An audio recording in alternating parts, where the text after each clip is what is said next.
News screens display alarming global headlines about monsters and catastrophic events, sparking fear and confusion.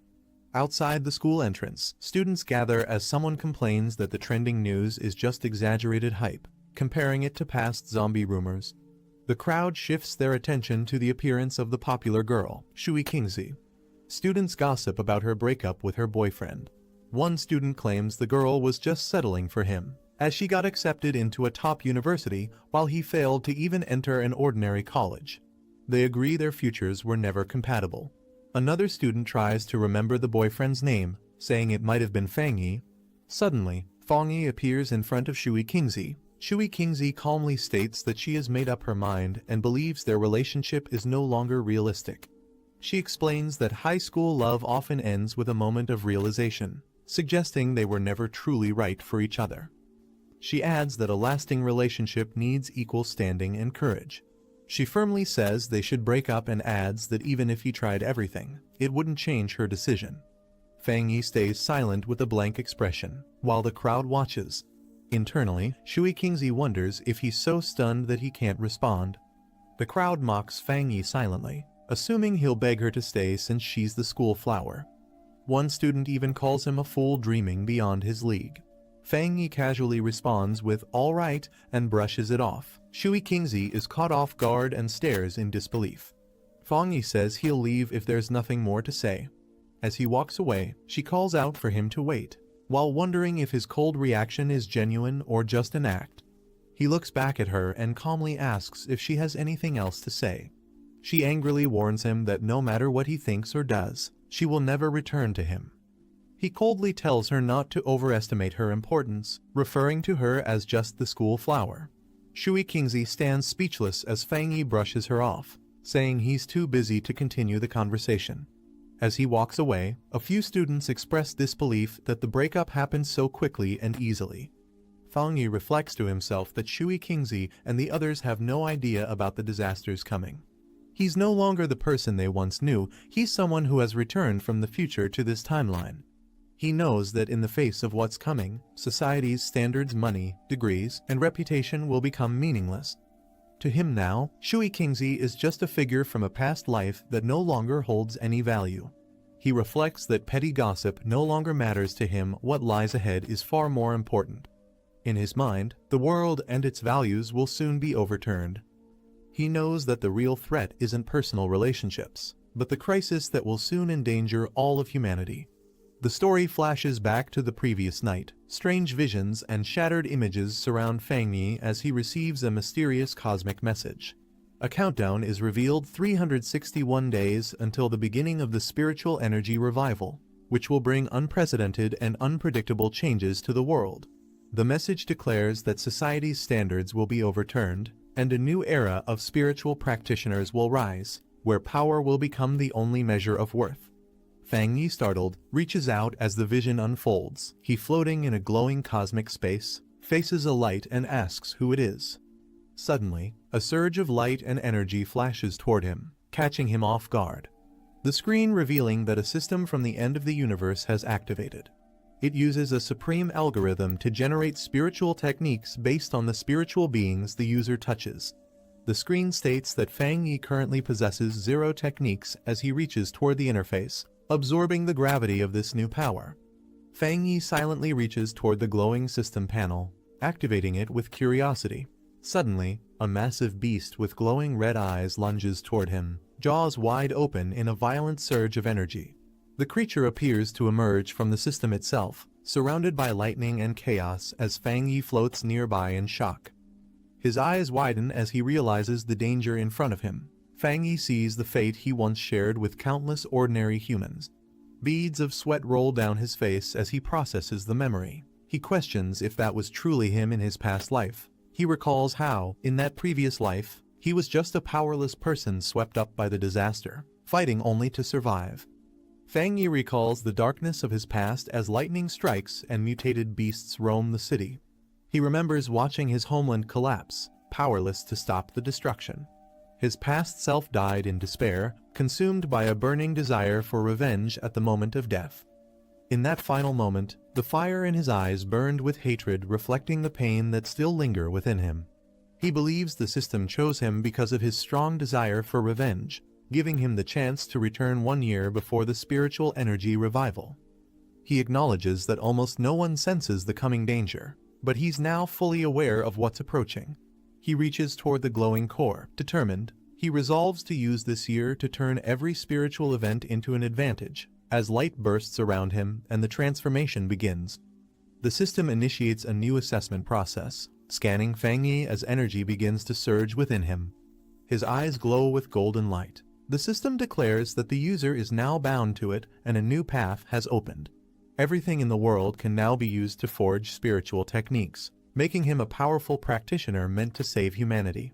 Meanwhile, in the outside world, officials announce that humanity is facing an unprecedented crisis and must abandon past knowledge to adapt to the unknown challenges ahead. Fang Yi confirms that this moment marks the beginning. With others nearby, he notes how the authorities haven't reassured the public, only advising people to remain cautious and alert. A phone displays warning alerts with strange images. Fang Yi reflects that such open warnings are unusual. In the past, news like this would have been censored immediately. A quiet auditorium is shown as he explains that the Xia country uses calm, indirect methods to mentally prepare people for disaster without spreading panic. Fang Yi admits it's a tiring and slow approach, but far better than neighboring countries that respond with chaos, violence, or looting when disasters strike. Fang Yi remembers the system's rule: everything strange can become a source of power. So, he knows he must rush to the scene whenever something unusual happens. His eyes narrow as he checks his phone. A headline warns of the highest UV levels in a century at Qingcheng University, along with a heat wave alert for new students, disguised as a casual sun protection notice. Some students nearby dismiss it as media hype, joking that the university probably paid to trend, unaware of the deadly seriousness behind the warning. He looks up at the cloudy sky, noticing how different it seems from the weather warning reports just nearby. He checks his phone and sees the UV index at 0, questioning how Qingcheng University, only 15 minutes away, could be experiencing extreme UV levels. He reads a school announcement stating that registration will proceed as normal despite the intense heat, while online comments joke about the warning being fake or photoshopped. While the public dismisses it as a hoax, Fang Yi smiles subtly, knowing deep down that dangerous is beginning, and he's the only one who understands it. Fang Yi smiles confidently as he senses that his first real opportunity has finally come. The sun blazes unnaturally over Qingcheng University's north gate. He arrives calmly and realizing something is not right with the environment. As students flee from the unbearable heat, Fang Yi calmly observes the glowing particles floating around the campus gate and wonders what they are. He crouches down and reaches toward one of the flickering lights. As his finger touches the glowing orb, it pulses brightly with a surge of energy. A flash of light erupts, and Fang Yi is taken aback by the sudden reaction. The system detects a severe solar-type energy disturbance and immediately initiates the solar attribute data template. He screams in pain as the overwhelming energy surges through his body. A massive burst of radiant light explodes outward, illuminating the entire area with intense solar energy. Onlookers react in shock. Some question if they're hallucinating. Others jokingly call it a Super Saiyan moment, while one compares it to a heavenly being descending to Earth. Fang Yi screams in agony as the solar energy floods through his body. He wonders if the formation is complete, feeling like he's about to die under the strain. Suddenly, the system confirms the formation is complete, and he has obtained the golden sun breathing technique. His transformation is complete. His hair turns white, his eyes glow gold, and his body radiates with powerful solar lightning. At Qingcheng University, the new student welcome day begins under a bright. A crowd forms around the registration area as students line up. One student offers to help a Shui Kingzi carry her luggage. As she draws attention, multiple boys rush over, offering guidance and club flyers, hoping to impress her. Calm, she politely declines with a firm, "Thanks, but no need." A group of students chat excitedly, happy to be in the same city. Shui Kingzi stands beside them, visibly uninterested, thinking they're completely love-struck. Suddenly, a massive explosion of light appears in the distance, drawing everyone's attention and stunning Shui Kingzi. A warning blares through the loudspeakers, advising students to stay away from the north gate due to an incident.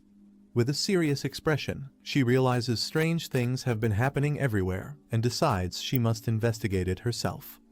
At Qingcheng University's North Gate, amidst the swirling smoke and flames, Fang Yi appears. A system panel activates, explaining that by staring into the scorching sun and breathing in the burning heat, Fang Yi can perform golden sun breathing to strengthen his body.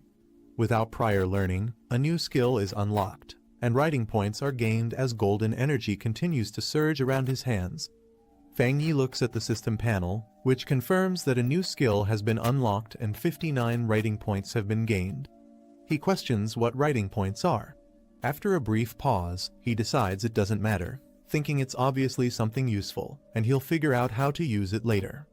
The sun shines brightly overhead as Fang Yi looks up. Nearby students begin to react to the strange phenomenon. One comments that the sky suddenly went dark, while another says they felt a chill in the air. Someone else calls out that a crowd is forming at the North Gate, and Shui Qingzi is seen among them. A large group of people gathers at the campus entrance. The president of Qingcheng University arrives with security and questions why so many people are present despite a warning message being sent out. He orders everyone to check in immediately, warning that those who don't will lose points. The hooded officer commands the team to re-establish the perimeter and fully seal off the North Gate area. The president acknowledges the order with a nod. A system notification appears, confirming that the contaminated zone level at Qingcheng University's North Gate has been purified. Fang Yi reads another message explaining that a contaminated zone is a government-designated area in Xia country where spirit return energy appears. He's surprised to learn it's officially recognized and realizes he's not the only one affected.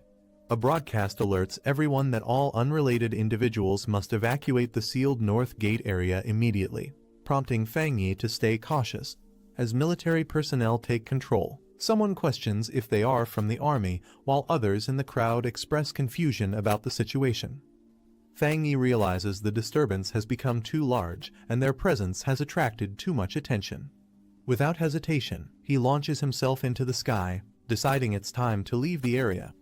The hooded officer steps through the smoke. He kneels and touches the surface, picking up a small crystal fragment. He brings it to his eyes and inspects it carefully. He examines the crystal and states that the event was no accident, suggesting someone may have already begun resonating with spirit energy. As security orders the crowd to clear out, the officer continues observing the area while other staff try to assist with dispersal. Shui Qingzi overhears the mention of spirit energy and questions whether this disaster was truly unnatural, wondering if such terrifying events could really be caused by humans. Watching Fang Yi from a distance, Shui Qingzi recalls the shadow earlier and wonders if it was actually him. She doubts her earlier suspicion, telling herself not to be naive. She thinks there's no way Fang Yi, with his mediocre performance, could have entered Qingcheng University. In Fang Yi's house as the sun sets, lying on his bed, Fang Yi struggles with intense heat radiating from his body and wonders why it won't fade. Despite taking cold showers and using air conditioning, nothing helps. He is drenched in sweat and realizes that if this continues, he won't be able to sleep tonight. While wiping sweat from his face, Fang Yi worries that the chaos earlier might have exposed him. He quickly checks his phone and finds a top trending update from the Spirit Energy Practitioners Association about a new ranking system. Recognizing the name, he recalls the group as an obscure online community that occasionally posted spiritual training content, once thought to be pure fantasy. A flash of the cloaked figure from earlier comes to mind, and Fang Yi begins to suspect that the people he encountered at Qingcheng University may have been part of that same association. Fang Yi taps open on the announcement to view more details from the Spirit Energy Practitioners Association, revealing various ranks of spiritual cultivation. He notes that while the content sounds fantastical, the watermark proves it's genuine and officially released by the Xia Country Agency. He reflects that in his past life, he never encountered such information because he was just an ordinary person focused entirely on survival during the disasters. Realizing this might be an official signal for early awakeners, he sits on his bed and decides to resume practicing golden sun breathing as instructed. He closes his eyes and begins breathing steadily. As the heat builds within his body, he starts to sweat but stays concentrated. Flames of golden energy swirl around him as he levitates in his room. A narration explains step 1 of the process, strengthening the body into a vessel capable of absorbing the energy of heaven and earth. As if becoming a living weapon, he channels his spirit energy and concentrates intensely, commanding himself to shape it into the form of the divine axe as golden power explodes around him. As the energy condenses above him, Fang Yi wonders if this could truly be it. Then the system confirms his breakthrough to Ghost Axe 1-star rank. A new system appears, reminding him that he has 50 writing points available to convert knowledge into skills. He had forgotten about them, but now considers using them to boost his new cultivation rank even further.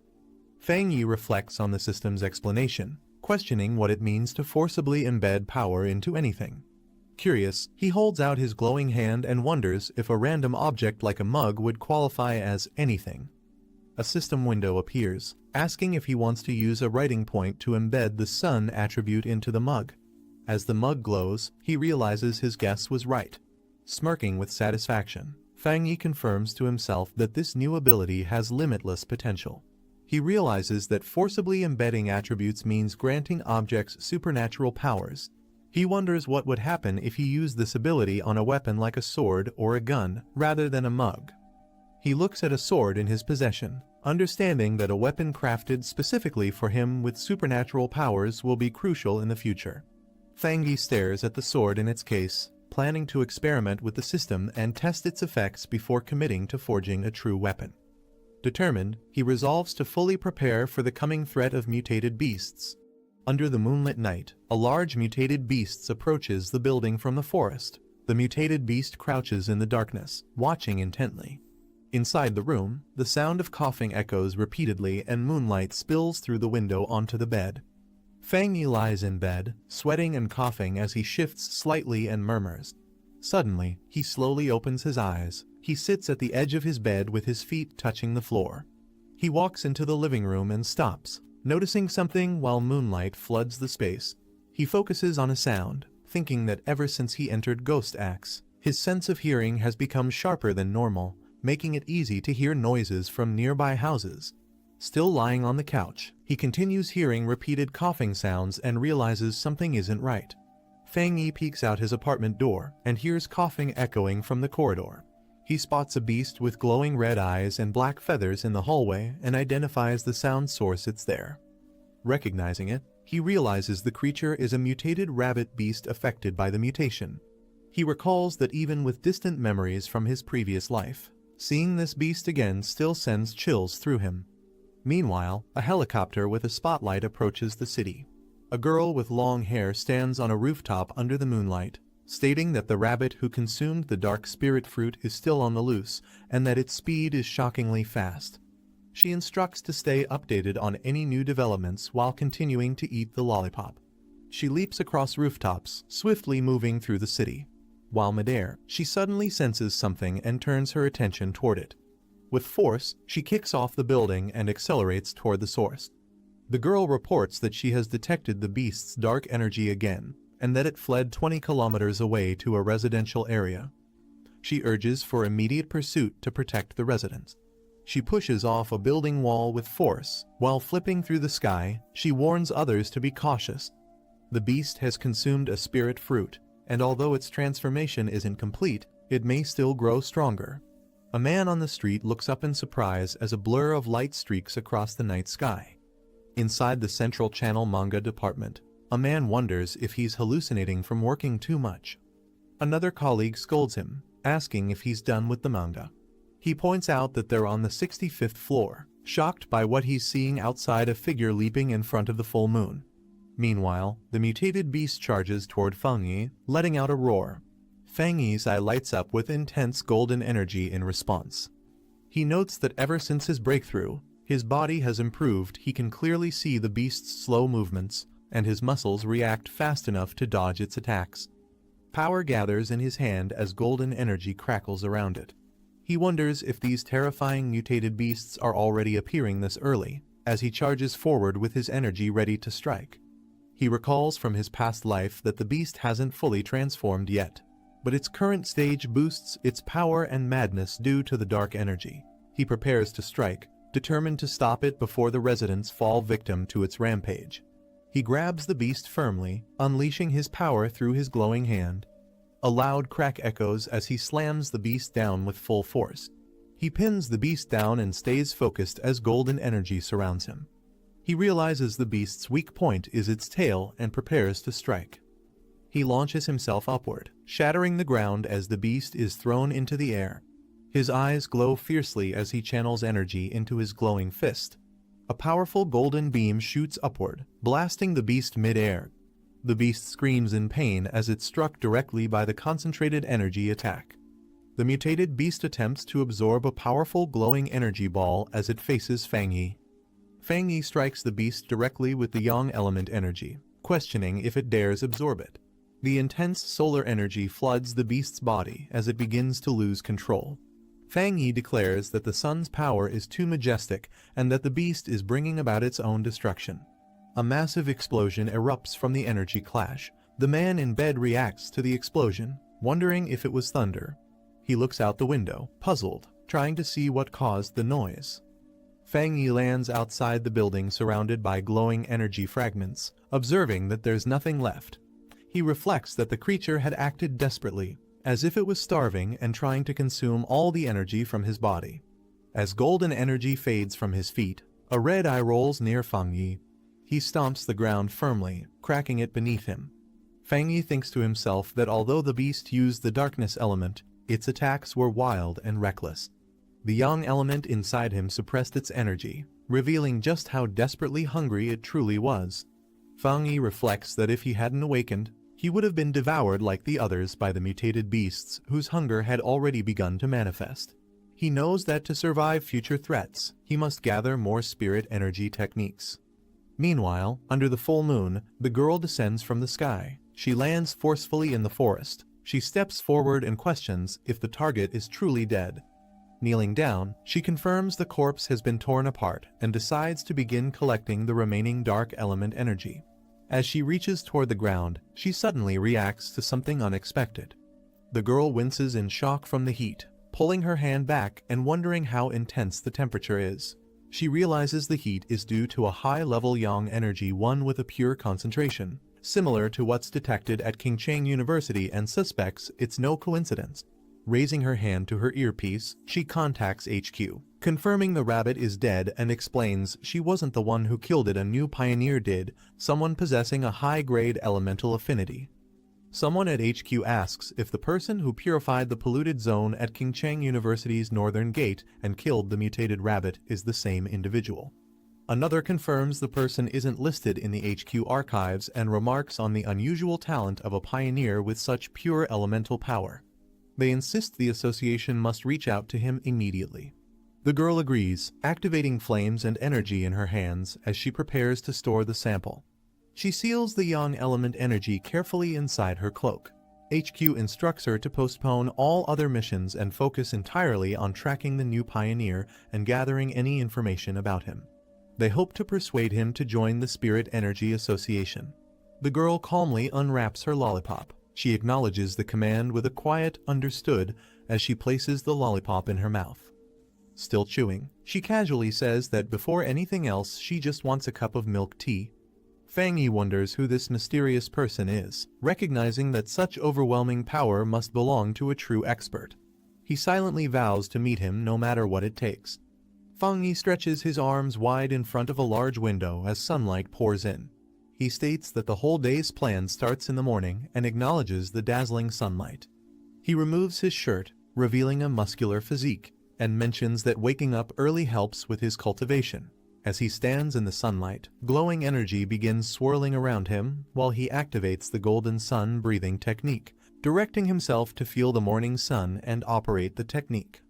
Surrounded by radiant golden energy, Fang Yi explains that after entering the Ghost Axe realm, he can now sense the aura of the mountain masterpiece more clearly when using the golden sun breathing technique, which feels like threads circling the divine axe. A sudden explosion of light erupts as he realizes the breakthrough happened faster than expected, surprising him. Fang Yi clenches his glowing fist with determination, channeling the power through his arm as energy surges outward. Lifting the golden axe, he notes it feels much lighter than before. As he swings it, He reflects that cultivation is like chopping wood. What truly matters is persistence. He swings the golden axe downward with force as radiant energy shoots up through his body. He channels the power while standing firm, stating that his axe technique is becoming more refined and destructive. With golden eyes glowing, he senses his body becoming stronger, remarking that his physical toughness has increased. He reflects that although his progress seems fast, it's due to unused residual energy from his previous breakthrough to 1 star. Surrounded by golden flames, Fangi decides that from now on, he must level up gradually, 1 step at a time. As he glances at a package labeled authentic goods, he notes that the anomalies caused by his cultivation are too flashy and thinks he needs to find a quieter place. At the association office, an older man hears something and reacts with curiosity. Holding a phone, the man detects a solar energy fluctuation and immediately suspects Fang Yi as the source again. In a quiet mountain forest by a stream, Fang Yi sits cross-legged and activates a screen interface in front of him. When prompted to use code points to implant a yang attribute into an item, he confirms with a yes as golden energy wraps around him. He recalls a past attempt where he used a figurine as a weapon. The coding worked, but it couldn't handle the yang attribute's power. Now wielding a new blade, Fang Yi senses that not all props can be turned into weapons. But this one is different. He feels the blade and his body share the same origin and resonate together strongly. The screen confirms that the coding was successful. Surrounded by golden energy, Fang Yi praises the weapon and prepares to test its power with a strong swing. Shocked by the overwhelming force, he exclaims in surprise as a massive burst of light explodes from the weapon. Holding the glowing blade with a confident stance, Fang Yi unleashes a fiery arc of energy in a wide slash.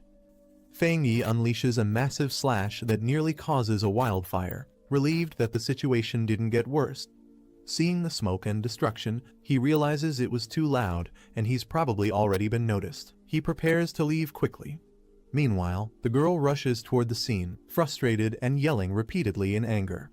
She complains that she only went to redeem a coupon and buy milk tea, but missed something important, blaming her bad luck on retrograde Mercury. The girl looks surprised and shouts in shock upon realizing something about a hot spring. As she rushes through swirling smoke, she questions what the Buddha statue just did and wonders how to handle the aftermath and where to report it. With teary eyes, she worries about getting scolded by the cleanup department again and complains that ever since they appeared, nothing good has happened. Suddenly, she's caught off guard as something hits her from behind. The girl is shocked and yells in disbelief, realizing that last night the aura was still 1-star ghost axe, but now it has advanced to 2-star and even carries the presence of a spirit weapon. A visual explanation describes spirit weapons as powerful tools infused with attributes, far beyond ordinary weapons. She notes that spirit weapons are extremely rare, with the association only possessing 2. She's confused how someone else could have one, especially since current tech is still incomplete and restricted from public use. After a pause, she nervously laughs it off, saying it must be a mistake on her part. Sitting by the stream, she prepares to cool it down and clean up the aftermath. Walking through the forest, Fang Yi reflects that his weapon has the yang attribute now, but the system never said it was limited to just one. Remembering the system's words, he notes that many techniques can be coded, and anything in the world can become coding material. He wonders if he can stack multiple attributes onto the same weapon. While checking his phone, Fang Yi receives a message from someone asking if he's a pioneer. The sender reveals they checked his browser history and saw he entered the realm after using a driver post. Fang Yi realizes he forgot to set his privacy settings. The conversation continues with the user saying their group has 3 members trying to connect with other pioneers. Fang Yi responds that he's a newbie too. They ask about his cultivation progress, mention how tough the body tempering divine axe is, and share a rumor about a national team player reaching that realm. Fang Yi replies that it sounds impressive. Fang Yi is surprised to learn that even official military recruits are still only at the Ghost Axe realm. He receives a message from IDUG-72 about a newly formed pollution zone and a suggestion to team up, offering safety and shared loot. Fang Yi is intrigued and questions the new zone. He asks for the location, and IDUG-72 sends a compressed data file titled Dark River Molten Dragon. Fang Yi begins extracting the file. The file explains that the pollution zone originated from a dark river altered by tectonic shifts, now turned into molten layer due to world mutation. Fang Yi notes its yang-type attribute matches his and considers it a promising opportunity. Fang Yi sends a message confirming his participation in the team-up. In the Anhwa district, someone asks Old Lai when his friend will arrive. A group stands before a massive sealed entrance, with one member thanking Xiaoya for the detailed map and intel that helped him find the location easily.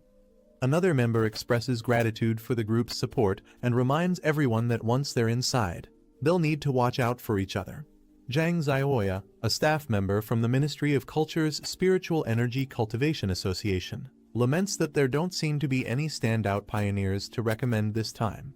A narration explains that most pioneers don't realize the association is a government agency, and becoming a formal member is extremely difficult, often requiring heavy connections and multiple tests. Zhang Xiaoya sighs, dreading overtime if the group doesn't discover anything. Just then, someone excitedly recognizes Fang Yi approaching. Fang Yi steps forward confidently and introduces himself to the group, saying it's nice to meet them all. She observes Fang Yi and guesses he's at Ghost Axe Realm 2-star. She finds his strong aura unusual. It's warm and not oppressive. The group stands ready at the cave entrance. Someone announces that since everyone's gathered, it's time to move out. Another responds with an okay. Inside the cave, Fang Yi takes the lead and tells Zhang Xiaoya to handle the light. She agrees, and the group begins their cautious descent. As they explore, one member warns Fang Yi to be careful of loose rocks. Another comments the heat isn't as intense as expected. They guess it's because they haven't reached the core of the pollution zone yet, and Fang Yi reminds everyone to prioritize safety and speak up if tired. Fang Yi reflects that although he arrived last, the group has already welcomed him warmly. He senses their friendliness is genuine, whether out of kindness or survival instinct. The team reaches a cavern filled with glowing molten lava. One of them exclaims in awe, realizing it really is lava. Fang Yi suddenly steps forward toward the lava without hesitation, alarming the group. Zhang Xiaoya warns him not to act recklessly with danger ahead. Ignoring their shouts, Fang Yi plunges a weapon into the lava. The others panic, yelling at him for being reckless and shouting to pull him back immediately. Flames erupt violently from the lava pit as Fang Yi makes contact, shocking the rest of the team. The system detects a world anomaly called Inner Flame and begins analyzing it while activating ultimate computing power to code the phenomenon. The analysis reveals that the Inner Flame has an extremely high internal temperature and explosive traits, making it incredibly destructive. The system then describes the Crimson Flame Blade technique when the blade is drawn. Each strike is surrounded by blazing flames and lightning, unleashing its full might. Fang Yi prepares his hand to activate the technique, surrounded by swirling fire energy. He declares that it perfectly complements his Tang blade and chooses to spend a serial point to embed the Inner Flame attribute into the weapon. The team watches in awe from a distance as Fang Yi rises safely from the lava. They notice his weapon is absorbing the layer's energy and confirm he's unharmed. As flames swirl around his newly enhanced blade, Fang Yi stands confidently. One of the team members praises his discovery, deciding to absorb energy during training too. Fang Yi notes that the spiritual energy has stabilized, and it's time to cultivate. Another teammate raises his arms, excitedly saying he can now absorb energy smoothly. A second person shares the same experience, saying with a bit more training, they'll officially enter the cultivation path. Zhang Xiaoya smiles and assures them not to worry about safety. She's only there to gather intel and will keep watch while they focus on their training. Everyone expresses gratitude to her. Suddenly, Zhang Xiaoya turns toward the cave entrance and notices new figures approaching. She warns the group that more pioneers are coming. A group of aggressive newcomers arrives. The red-haired leader mocks the others, calling them small fries, and declares the area his. Zhang Xiaoya looks back at her cultivating teammates and realizes all three enemies are at 1-star Ghost Axe Realm, concluding they can't risk provoking them. She politely responds that they found the location first and her friends have already started absorbing energy. She offers to share the space if they're willing to cultivate peacefully. The man mocking her strength and yelling at her to get lost. He threatens violence if they don't leave immediately. Zhang Xiaoya silently reflects that in this era of spiritual energy revival, The rule is survival of the fittest and the weak are left behind. Despite that, she reminds herself that as a member of the Xia Countries Association, she can't let this continue and must intervene. Just then, Fang Yi steps forward with a confident "heh," surprising her. Standing tall, Fang Yi confronts the red-haired man, accusing him of only knowing how to bully a girl. The man reacts with shock, shouting, "What?" Fang Yi unsheathes his flaming blade and strikes, sending out a powerful shockwave that pushes back the enemies, stunning everyone around. The man shouts for his group to fall back as Fang Yi's flaming attack blasts them into the air, overwhelming their defense. One of Fang Yi's teammates is startled by the sudden energy shockwave and asks what just happened. Fang Yi reflects that the tragedies in this world began because cultivators started worshipping the idea of the strong preying on the weak.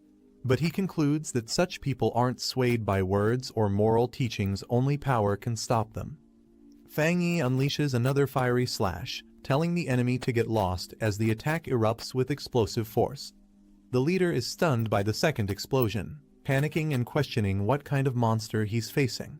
Overwhelmed, the enemy group turns and flees in terror as Fang Yi calmly holds his sword. Fang Yi's teammates rush over in excitement, praising his insane power and saying that his sword slash looked incredibly cool. Fang Yi smiles and says the enemies crossed the line, but they've absorbed enough spiritual energy, so it's time to leave. As the group agrees and prepares to exit the spirit zone, they reflect on how destructive Fang Yi's attack could have been if it had fully landed. Watching him walk away, Zhang Xiaoya observes that he's clearly a top-tier pioneer with elite talent and a powerful attribute. Clenching her fist, she firmly decides that this event must be reported to the organization. At the Spiritual Energy Cultivation Association office, a woman reacts to a report and asks if another high-tier attribute pioneer has appeared.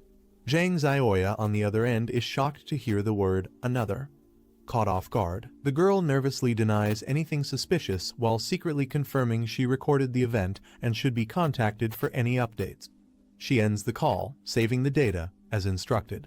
Later, excited, she tells her teacher that they've found 2 high-tier pioneers back-to-back, but he dismisses it, saying it's not luck. Anyone with a high-tier attribute now holds value and will soon rise to power. The older man rubs his forehead, frustrated by recent developments, thinking it's all becoming too complicated and he wants to quit. Meanwhile, in town, Fang Yi walks in a hoodie and sword. Girls nearby admire his appearance, thinking he looks like a powerful character, making Fang Yi embarrassed. As he silently continues walking, others around admire him. A caption notes he's pretending to be a cosplayer to avoid attention. Suddenly, Fang Yi receives breaking news on his phone. The events from cultivation novels are starting to come true. Golden light in the east, a purple aura, and even a dragon sighting. Fang Yi realizes the anomaly was caused by his inner flame's power, which he underestimated at 2 degrees Celsius. He rules out Old Lai or Zhang Xiaoya leaking his traits. He thinks absorbing yang-type energy might let him break through if he uses the golden sun breathing technique again. Deciding not to delay, he heads toward the back mountain to continue cultivating. 5 minutes later, at the back mountain, Bai King stretches and celebrates completing her task. She's startled by a sudden powerful energy surge glowing in the distance and quickly senses it's coming from the mountain. The overwhelming aura spirals upward, signaling someone is breaking through to the 3-star Ghost Axe realm. Shocked by the scale of the energy, Bai King realizes this breakthrough is beyond monstrous and questions who could be behind it. Bai King slams her foot down, deciding she must immediately investigate the source of the massive energy surge. As she rushes forward with determination, she wonders if the one behind it could be that guy, though it seems too unlikely. Fang Yi raises his hands as spiritual energy begins forming above him, spinning rapidly in a spiral while lightning crackles in the background. He sits cross-legged, surrounded by intense golden flames, eyes glowing. His body is enveloped in a complex aura, and he maintains a focused hand seal. The golden energy condenses further, mixing with blue currents as it takes the shape of a glowing axe. Bai King watches from above, realizing that Fang Yi is trying to control a divine axe. She notes the difficulty of manipulating spiritual power so precisely and wonders if he secretly trained for several years without anyone knowing. Bai King recalls how she previously failed while breaking through, vomiting blood and collapsing under pressure. She stares at Fang Yi from her bed and questions if he's truly a monster born from thunder. She observes how the divine axe is filled with spiritual energy, and how Fang Yi controls it precisely. She notes that every movement of the aura looks like it could strike with immense force, and recognizes that someone like him isn't just a genius, he's a being summoned by the heavens. Meanwhile, how most cultivators would rush to finish after forming a core, but Fang Yi maintains sharp focus and sword-like intent. He compares Fang Yi's calm to that of a high-ranking cultivator. Bai King chases the divine axe's aura as it begins to move again. She yells that the divine axe has shifted toward the east. Fang Yi's eyes glow intensely with golden light. He rises into the air, fully wrapped in golden lightning as energy erupts around him. He successfully breaks through to the second star of the Ghost Axe realm. Bai King braces herself amid the crashing energy blasts, breathing heavily while standing within the storm of golden lightning. She is flung back by a massive energy surge as Fang Yi's divine axe unleashes a shockwave, engulfing the area in golden force. Catching her breath, Bai King wonders why she still can't get close even though only 30 seconds have passed. She realizes he may have already detected her presence and worries he might act against her next. Her eyes narrow with sudden realization. Looking up at a large, glowing tree bathed in sunlight, Bai King notes that the divine axe seems to have stopped and hasn't yet fully awakened. Fang Yi hides in the trees and watches Bai King, realizing she's the one who's been investigating him over the past few days. Bai King introduces herself as the captain of a field team from the Spirit Energy Association. She formally extends an invitation to Fang Yi on behalf of the organization. Fang Yi responds calmly, explaining that he's only been following her these past 2 days in hopes of joining the official association. He assures her that his actions weren't meant to leave a bad impression.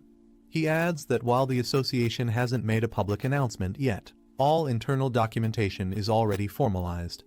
Bai King wonders if he'll misunderstand her actions or think she's been bothering him. She focuses on staying calm. Fang Yi questions Bai King's reasoning. She tries to answer but hesitates, overwhelmed by his directness. She debates whether to be honest, unsure if revealing the truth would make things worse. He explains that he wanted to locate the Spirit Energy Association early to integrate with their system and correct misunderstandings about rogue cultivators, giving both sides more clarity. He acknowledges that despite their differences, they all must face the same threats ahead. Fang Yi admits that if he were her, he wouldn't trust someone like him easily either, and joining an organization without certainty feels like deception. Bai King remains silent, visibly affected by his honesty. Bai King pulls out her ID card and formally introduces herself as Su Mantang, an athlete from the Spirit Energy Association. She enthusiastically holds her badge up high, hoping Fang Yi recognizes her. She asks him to believe her, treating it like proof of her sincerity. Fang Yi examines her and mutters that her name does seem a bit familiar to him. Fang Yi realizes she had better conditions and training, which likely helped her become an elite runner. He acknowledges it explains her speed, but something still bothers him. Fang Yi looks serious, remembering that in his previous life, Su Mantang failed to fulfill her mission and humanity was ultimately wiped out. He recalls the destruction of the world and thinks that now that he's been reborn and granted a system, he must one day join their cause, but the time isn't right yet. Su Mantang smiles and says she really does recognize him, hoping it builds trust. Fang Yi quickly leaps away, telling her he'll consider the offer, leaving behind a trail of wind. Fang Yi reappears behind Su Mantang and tells her to temporarily keep his identity and actions a secret from others. Based on her conduct, he concludes that the Spirit Energy Association likely trusts her more than other scouts. He internally decides to make use of her abilities, believing she can serve his goals well. Su Mantang agrees to cooperate but says the association has already noticed the disturbance from his breakthrough and she must still report it eventually, perhaps in half a year. Fang Yi accepts the condition and calmly agrees. Su Mantang leaps through the forest, frustrated that Fang Yi slipped away again. She complains about always missing her chance and the tiring task of reporting back. She grumbles about cleaning up after others' messes, then tells herself to stop dwelling on it. Since she's already on assignment outside, she might as well finish it properly. Receiving a message through her earpiece, Su Mantang is shocked to hear that an abnormal has reappeared. She quickly asks if it's active again. She recalls the brutal monster pack responsible for past horrors. She vows never to forget them. Dark red creatures with twisted forms crawl through ruined cities, hunting, biting, and killing without reason. They target humans and spread chaos wherever they appear. The creatures are classified as abnormal beings by the Spirit Energy Association. Their actions vary in behavior, with some attacking randomly and others following complex strategies. If they're not eliminated early, they grow stronger by absorbing aura, becoming more destructive and difficult to handle. Lightning strikes violently in the middle of a heavy rainstorm, illuminating tall city buildings.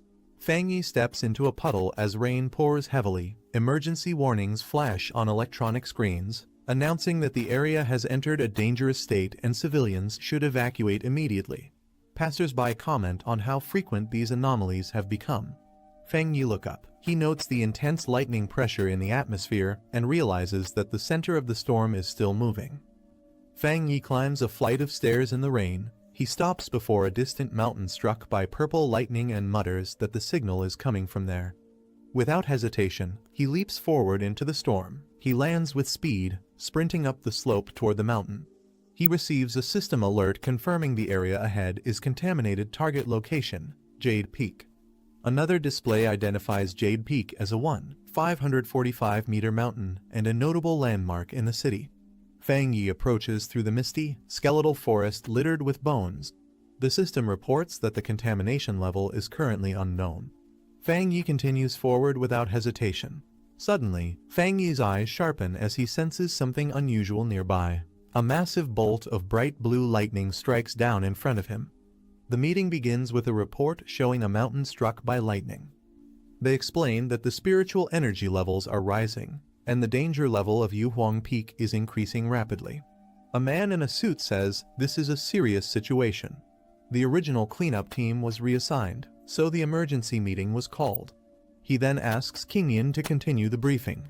Bai King, in front of the council, explains that currently the peak is inaccessible due to explosive lightning-type spiritual energy. They had only rated it as an A-level pollution zone so far. Bai King adds that in 1 hour, it will reach a level that demands a new emergency classification. However, based on past data, no one in their district, including herself, has the ability to approach it safely. The officials review death rate estimates and conclude that even Ghost Axe Tier 3 elites have a 100% fatality rate if deployed into the contaminated zone. Another officer proposes immediate lockdown around Yuhuang Peak's base with 24-hour patrols to stop anyone from entering. A second officer agrees, stating the mountain must be sealed completely from the root of the danger. They finalize the decision. No one is allowed near the spirit turbulence until energy levels drop. The zone will remain locked for safety. Suddenly, lightning crashes into the mountain. Amid the rain and flashing light, Fang Yi appears in a hooded cloak, muttering to himself that he will reclaim his memory. Fang Yi stands amid the storm, but realizes it's not enough. To absorb the powerful spiritual energy, he must move deeper into the mountain's core. He reflects on the deadly nature of this energy and its origins. Even ordinary monsters are now strengthened, and the danger level is rising with distortions in space and time. Although he now controls Golden Sun breathing technique and Flame Blade, Fang Yi knows he still lacks the strength to fully wield these powers. Future enemies will be far more terrifying, and even cultivators might struggle against them. He prepares his weapons carefully, combining fire and blade traits to increase his attack power. However, he notes that overuse may also cause severe damage to his body. Only by pushing his limits can he survive what lies ahead. Fang Yi senses the immense lightning energy surrounding him and sees it as the perfect chance to further strengthen his body. He reflects that constant growth requires opportunities hidden within nature's extremes, and he must seize those moments no matter how dangerous. He understands that if he misses this chance, he can only wait for death under the heavens. As a bolt of lightning strikes down, his eyes glow intensely. Gripping his blade tightly, he braces himself for what's to come. As lightning strikes, Fang Yi braces for impact. He marvels at the overwhelming force crashing into him. As he channels his strength, sparks and energy swirl around him, while he clutches his weapon tighter. Caught in the center of the storm, he screams while absorbing the energy, enduring the painful surge through sheer willpower. Breathing heavily but still standing, Fang Yi grips his blade and steadies himself. Fang Yi stands firm, feeling the deadly lightning attribute in his sword. He senses that this force is like a punishment from the heavens. The pressure increases, forcing him to clench his fists and grit his teeth. He realizes that even nearing the lightning's core could crush him instantly. He looks up at the storm, wondering how he can make this wild power submit to him. Taking a deep breath, he calms himself. With a flash of determination, Fang Yi activates Golden Flame breathing at full force, shouting his command to unleash everything he has. Fang Yi charges upward with blazing force, clashing directly with the incoming lightning. Flames burst from his body as he strikes, combining fire and lightning in a single explosive leap toward the sky. Despite blood dripping from his mouth, Fang Yi doesn't falter. With full strength, he pushes forward into the heart of the storm, declaring that he will survive through death itself. He feels the powerful spiritual energy stir through his body, shaking his core and electrifying every cell with intense force. With glowing eyes, he declares that the storm wants him dead, but he refuses to yield. The lightning energy rages forward, expanding wildly as Fang Yi braces for the final clash. A notification appears. A massive surge of lightning energy is being detected and recorded. Meanwhile, people in the city watch the storm from a tower, shocked by the scale of the lightning strike. Fang Yi is engulfed in a massive explosion of lightning and fire. A system message confirms he has obtained Divine Thunder Tempering. Another system prompt appears. Heavenly Thunder drawn, body refined into divinity awarded 50 system points. Surrounded by radiant energy, Fang Yi floats above the mountain. As the inheritor of Divine Thunder, he now carries both lightning and fire attributes, and his presence begins to reshape the weather itself. Fang Yi declares that lightning is both his fangs and his shield. He feels its power flowing through him, enhancing both his offense and defense. He channels the lightning energy into his body and notes that even as it tests him, it does not cause pain. It offers both danger and opportunity. A system prompt appears, offering him the Pure Judgment Lightning ability, capable of delivering 300% damage to evil beings. It asks if he wants to spend system points to acquire it. Fang Yi wonders if he should embed this lightning energy into his blade. Though doing so could damage its structure, it may also break through its limits. Fang Yi considers the risk. If he injects too much lightning attribute, the weapon might not be able to withstand it. A system prompt asks if he wants to embed the lightning attribute into the object. He makes his decision, stating the energy should go into his right hand. Smiling slightly, Fang Yi confirms the command with a firm yes, ready to proceed. Lightning gathers in his hand as he prepares to absorb the power directly. In the next day, at the Yuhuang Peak, military personnel observe the aftermath of the spiritual storm. One officer reports that, unlike expected, someone had already entered the mountain before them. The officer, addressed as Major Han Lai, confirms that the person was a pioneer.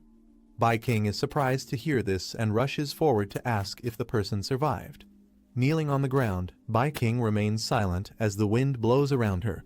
She explains she can't sense his attributes or how long he's been gone. The violent lightning from yesterday has made it difficult to track him.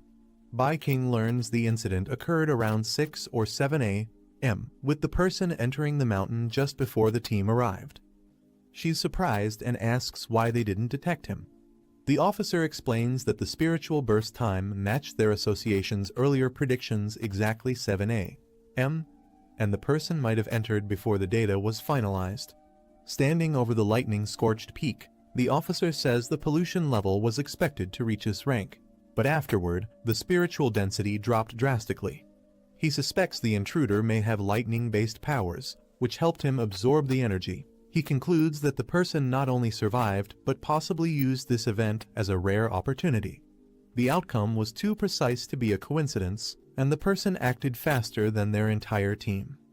Bai King and the officer agree that someone capable of such power is dangerous.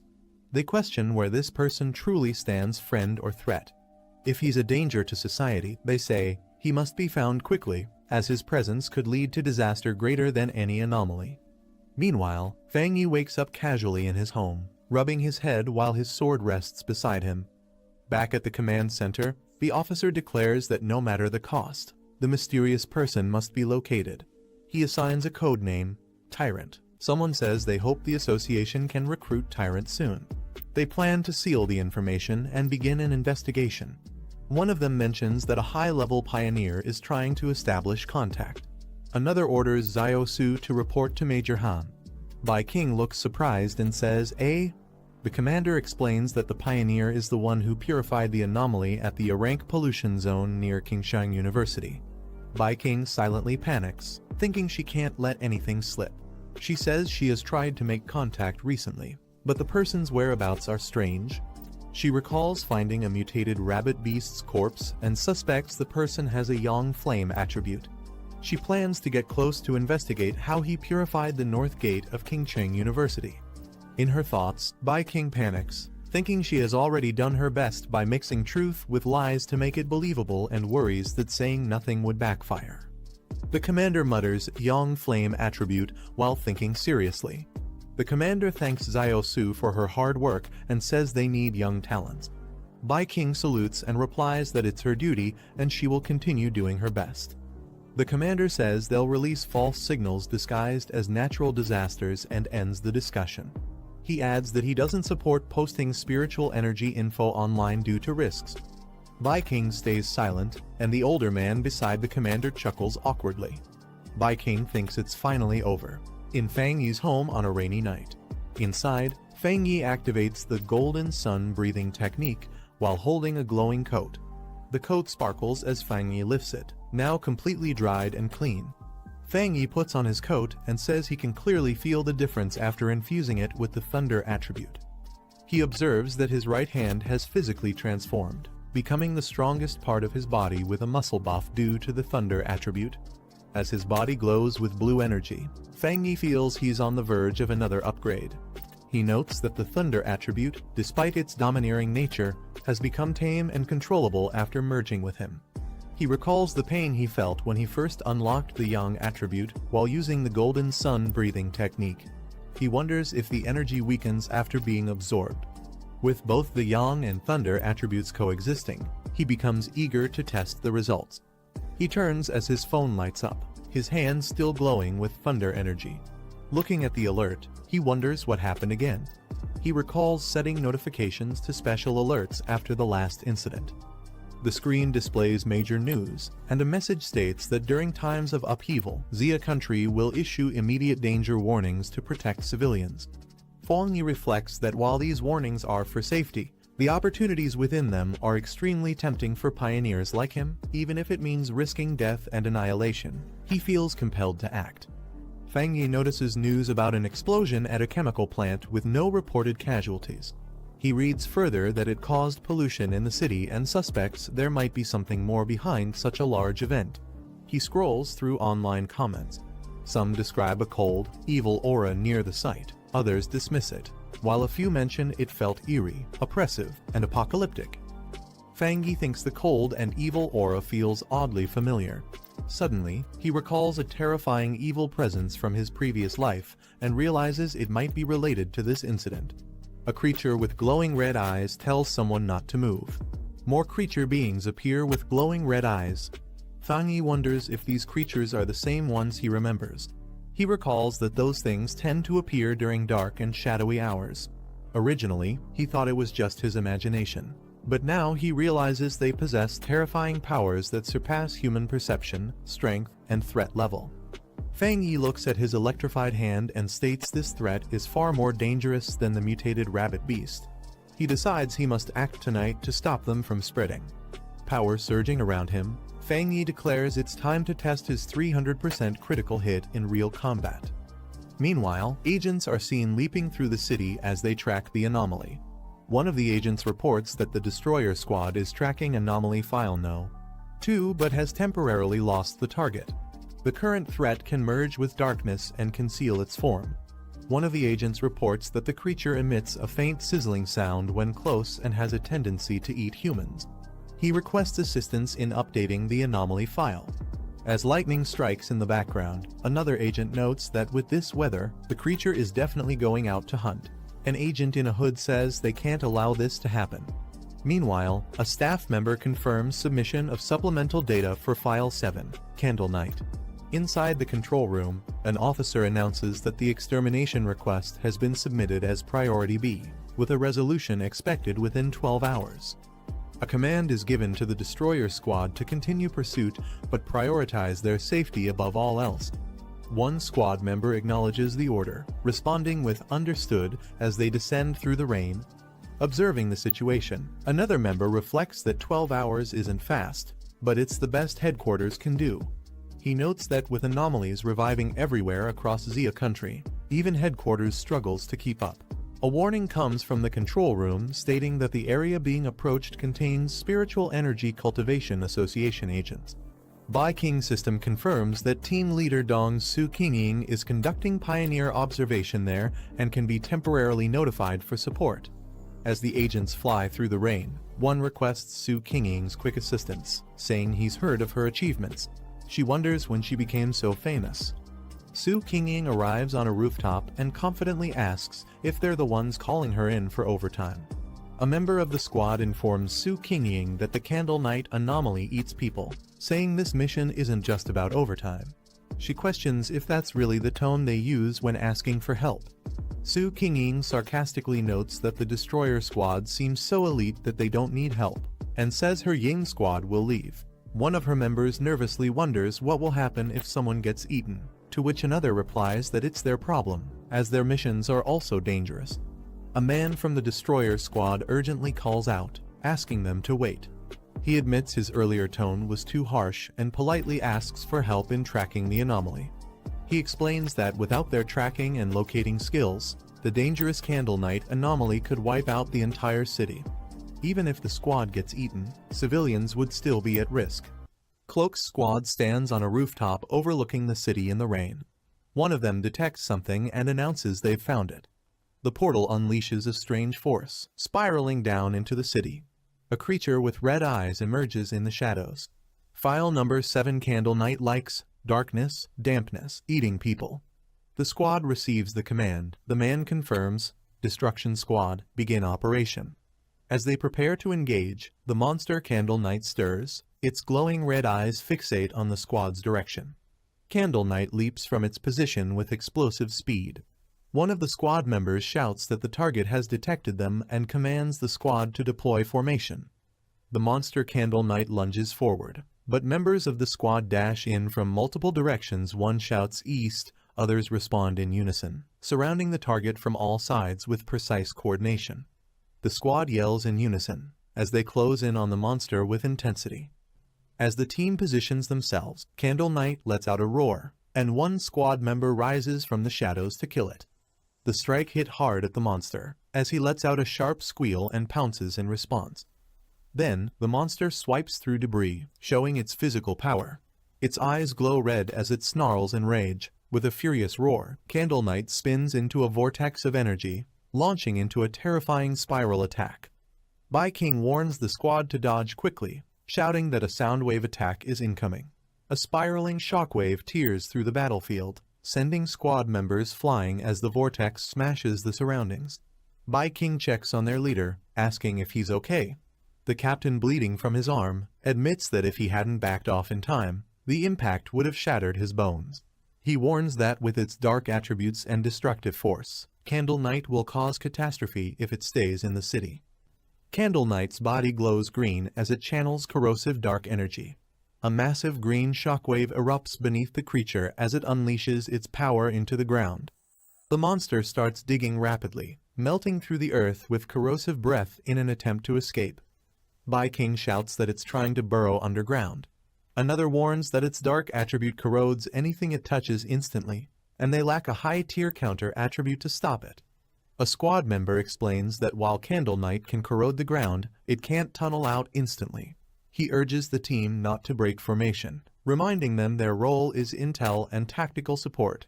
Another soldier shouts for everyone to stay alert. Suddenly, glowing red eyes emerge from the darkness. Candle Night bursts out violently and strikes, knocking a squad member into the air with a fierce blow. The leader yells for everyone to chase the monster before it escapes. As they follow the green energy trail, a surge in spiritual energy is detected. Reaching a rooftop, one member notices the spike and commands the others to wait outside, while they follow the target in. Inside an abandoned factory, the lead scout prepares to scan for spiritual energy readings before proceeding. The leader asks if the device on the Bi-King wrist is the new auxiliary tool from the association. She confirms and explains that the average squad can handle anomaly levels up to 50. The creature they chased was just below that at 48. Suddenly, the watch spikes to 80 and continues rising, shocking them.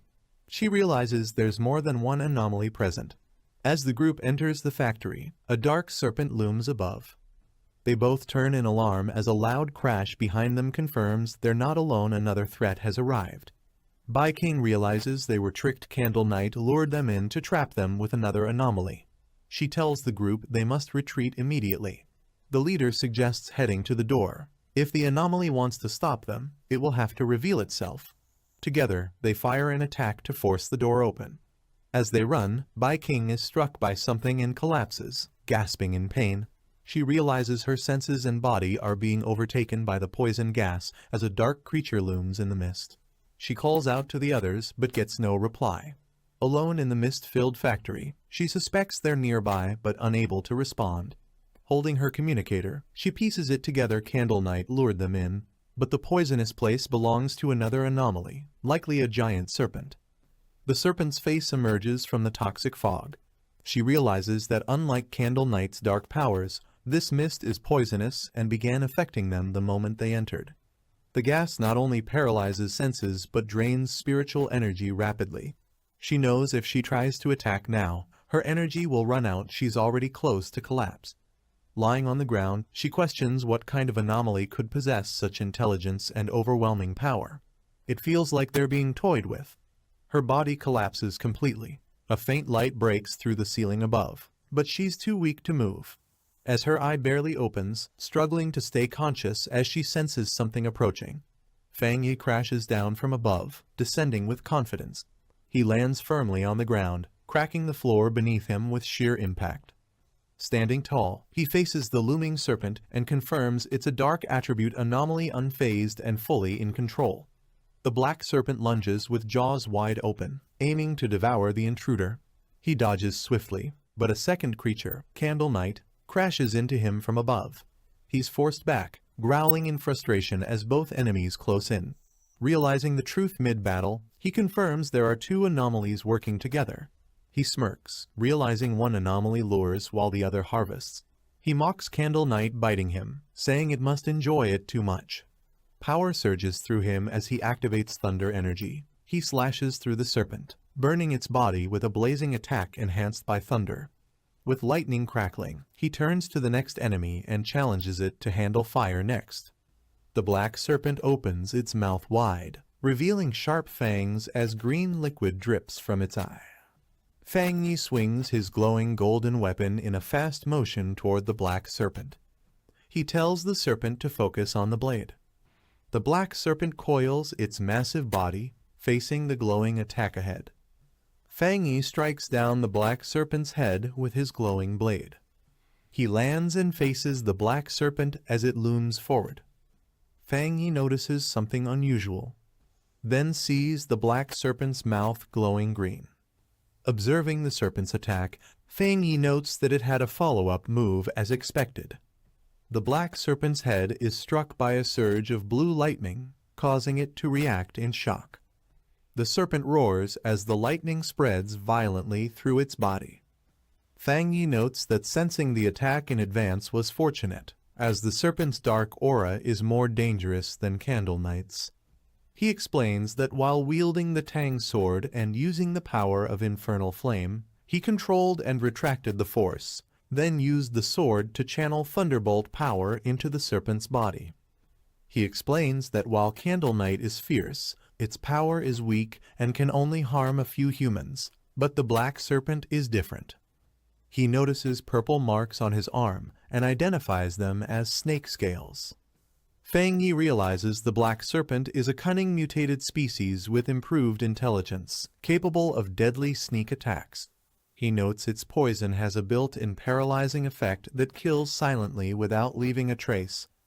He looks at the mark closely, revealing a cut on his skin.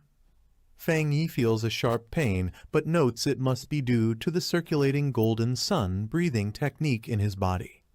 He explains that the yang flame attribute can dissolve poison, while the golden sun breathing technique protects, heals, and purifies, giving him a clear pain response to warn of incoming poison attacks. Fang Yi thinks that for others without his defenses, the poison could be incurable, and observes that the serpent likely relies on ambush tactics to grow to its size, being around 3-star ghost axe rank.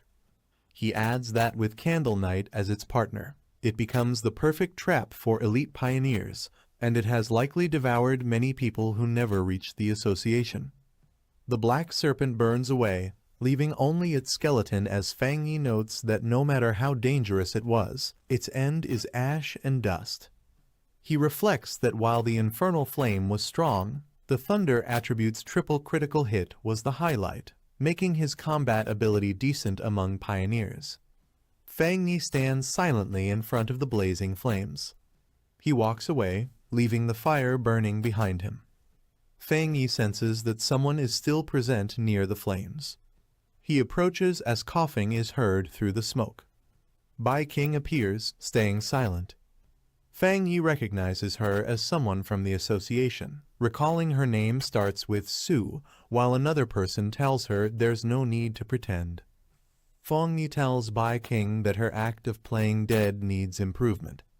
She realizes it really was him earlier and claims she woke up from the smell, not pretending. Fang Yi points out that she's strong, as she still had enough energy to shield herself when her teammates had passed out, and she wouldn't have noticed the smell of blood or burnt flesh otherwise. She awkwardly thanks him for the compliment. She admits she kept a bit of spiritual energy to protect herself, but wonders how he managed to defeat both Candle Knight and the giant serpent. Fang Yi tells Bai King she doesn't need to keep covering her eyes, only to promise to be honest and not reveal his identity. He notes it's getting late and, since she and her teammates are safe, he'll leave first. She thinks he's more friendly than before. She calls out for him to wait.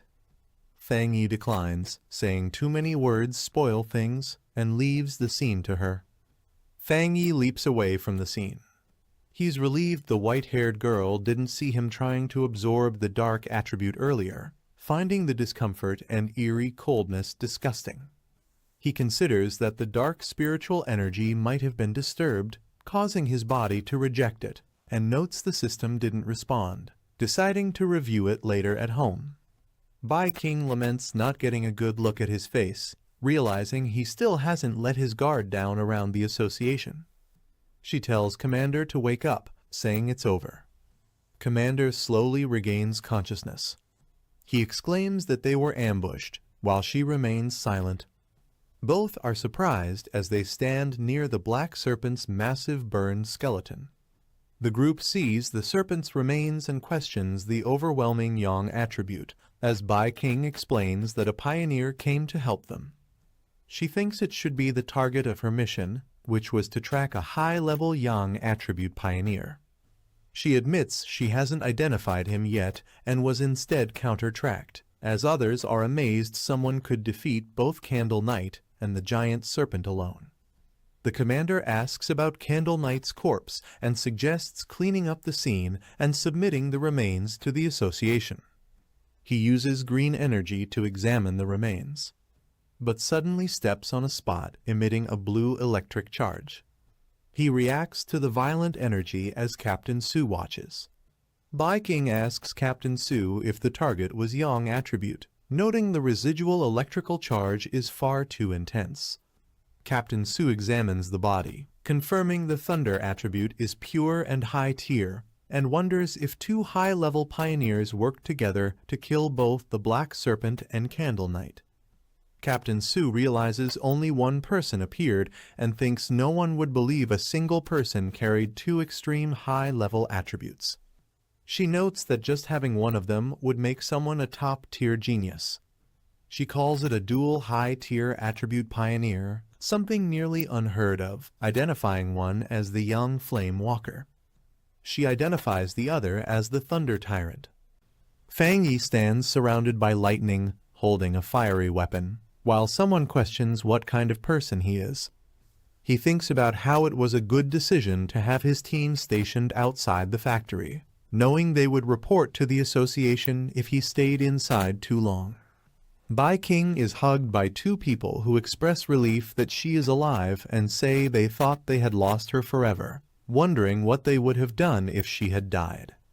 An association member examines a digital screen, with their task now focused on scanning residual spiritual energy, analyzing traces. Association reconnaissance personnel scan the ground for traces and report the outcome to the association.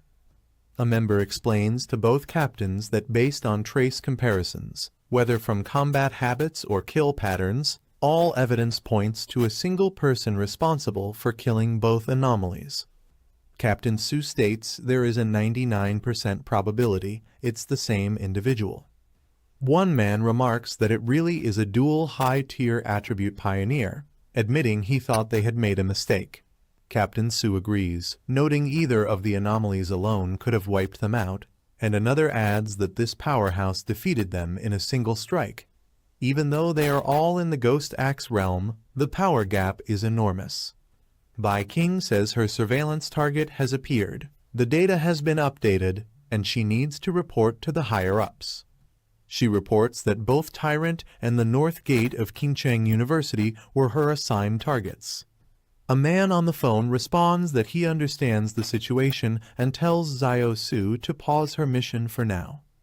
She hears that since the target saved her, eliminated the anomalies, and secured the area, it means he doesn't resent the association and isn't their enemy. However, for her safety and to make a good impression on him, she should avoid contacting him for now, even though Old Han disagrees with this view. She says she has one theory about something that happened before, when Tyrant was about to advance at the back mountain. The man on the phone asks what it is. Bai King explains that she once sensed an incredibly strong aura in the area where he was active and suspected he might have a spiritual weapon, though she thought it was unlikely. But now that it's confirmed he is a dual high-tier attribute pioneer, she believes otherwise. The man asks in surprise if he has a spiritual weapon. The man says it's unlikely for someone, no matter how gifted, to possess a spiritual weapon without outside help or resources. He adds that the reconnaissance team found no traces of a third spiritual energy attribute usually linked to a spiritual weapon. Bai King explains that when she came into contact, the spiritual weapon aura she sensed was of the yang attribute. The man understands, saying that if the weapon's attribute comes directly from his own yang energy, then if he is a spirit creation realm cultivator, it is theoretically possible for him to create it on his own. Bai King reacts with surprise, noting that spirit creation realm cultivators are extremely rare worldwide, with barely more than 2 known. She adds that if this person possesses a third attribute, it would completely shift the balance and shake the entire pioneer community. The man explains that research shows different attributes clash within the human body, making it nearly impossible for them to coexist, and so far no pioneer has ever been confirmed to possess 3 different spiritual attributes. He says that if the person truly has a spiritual weapon, the absence of a detected third attribute might actually be good.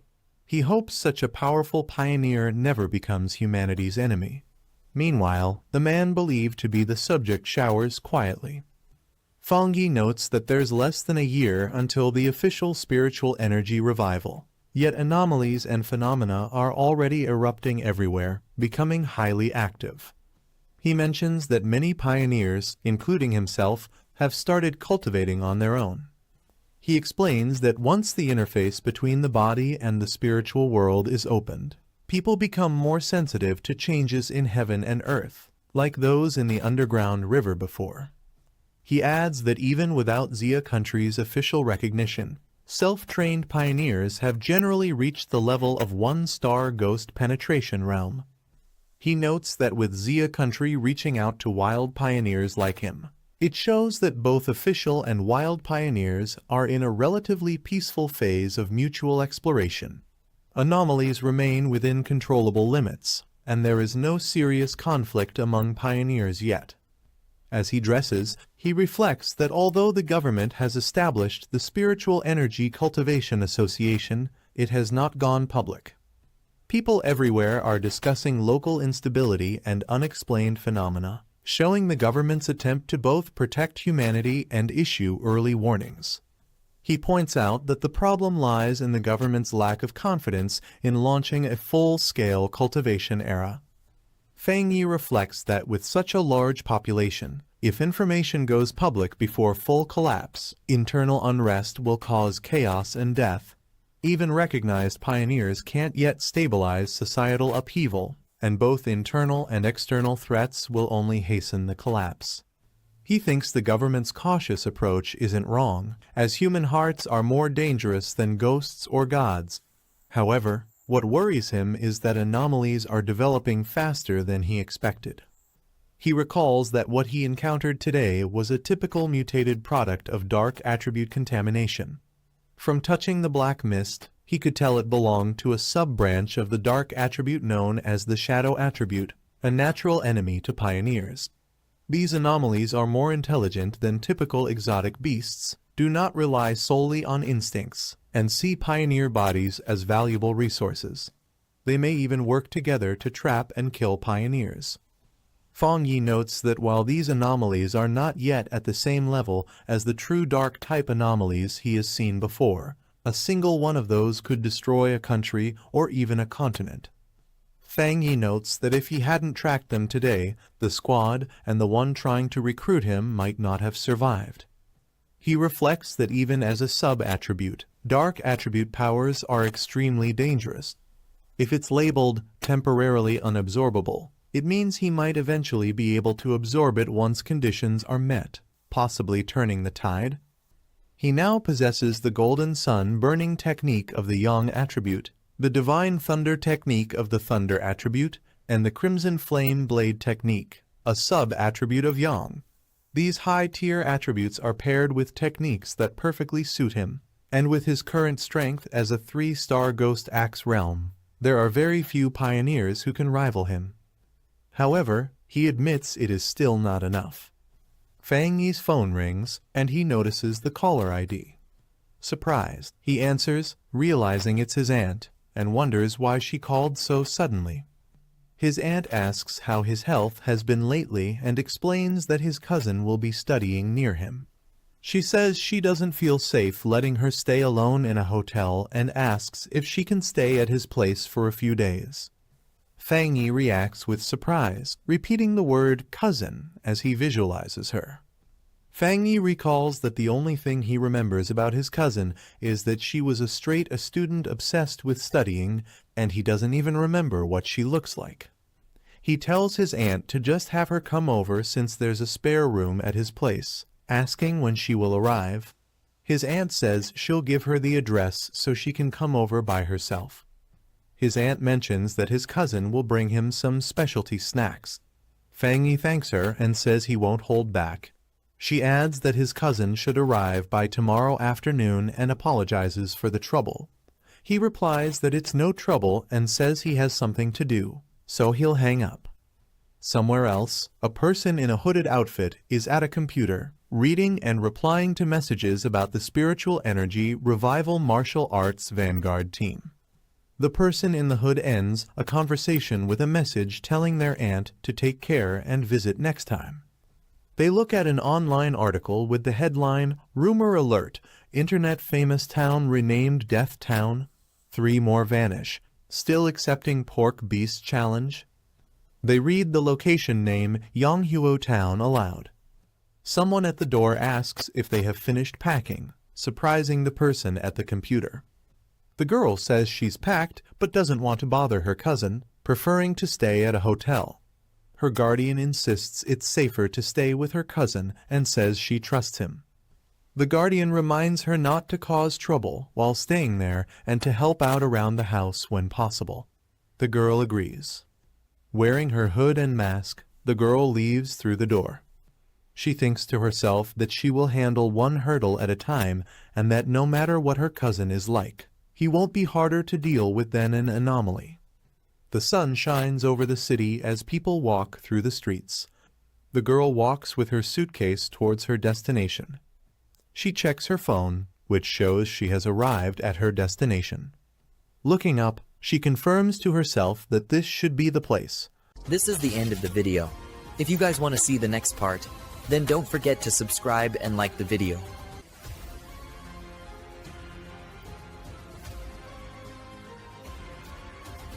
He entered the house, surprised to see someone waiting for him. The girl called out hesitantly, asking if he was her cousin. He stared at her, realizing he couldn't recognize her face, and asked if she was Lin Yiji. She quietly confirmed, keeping her composure.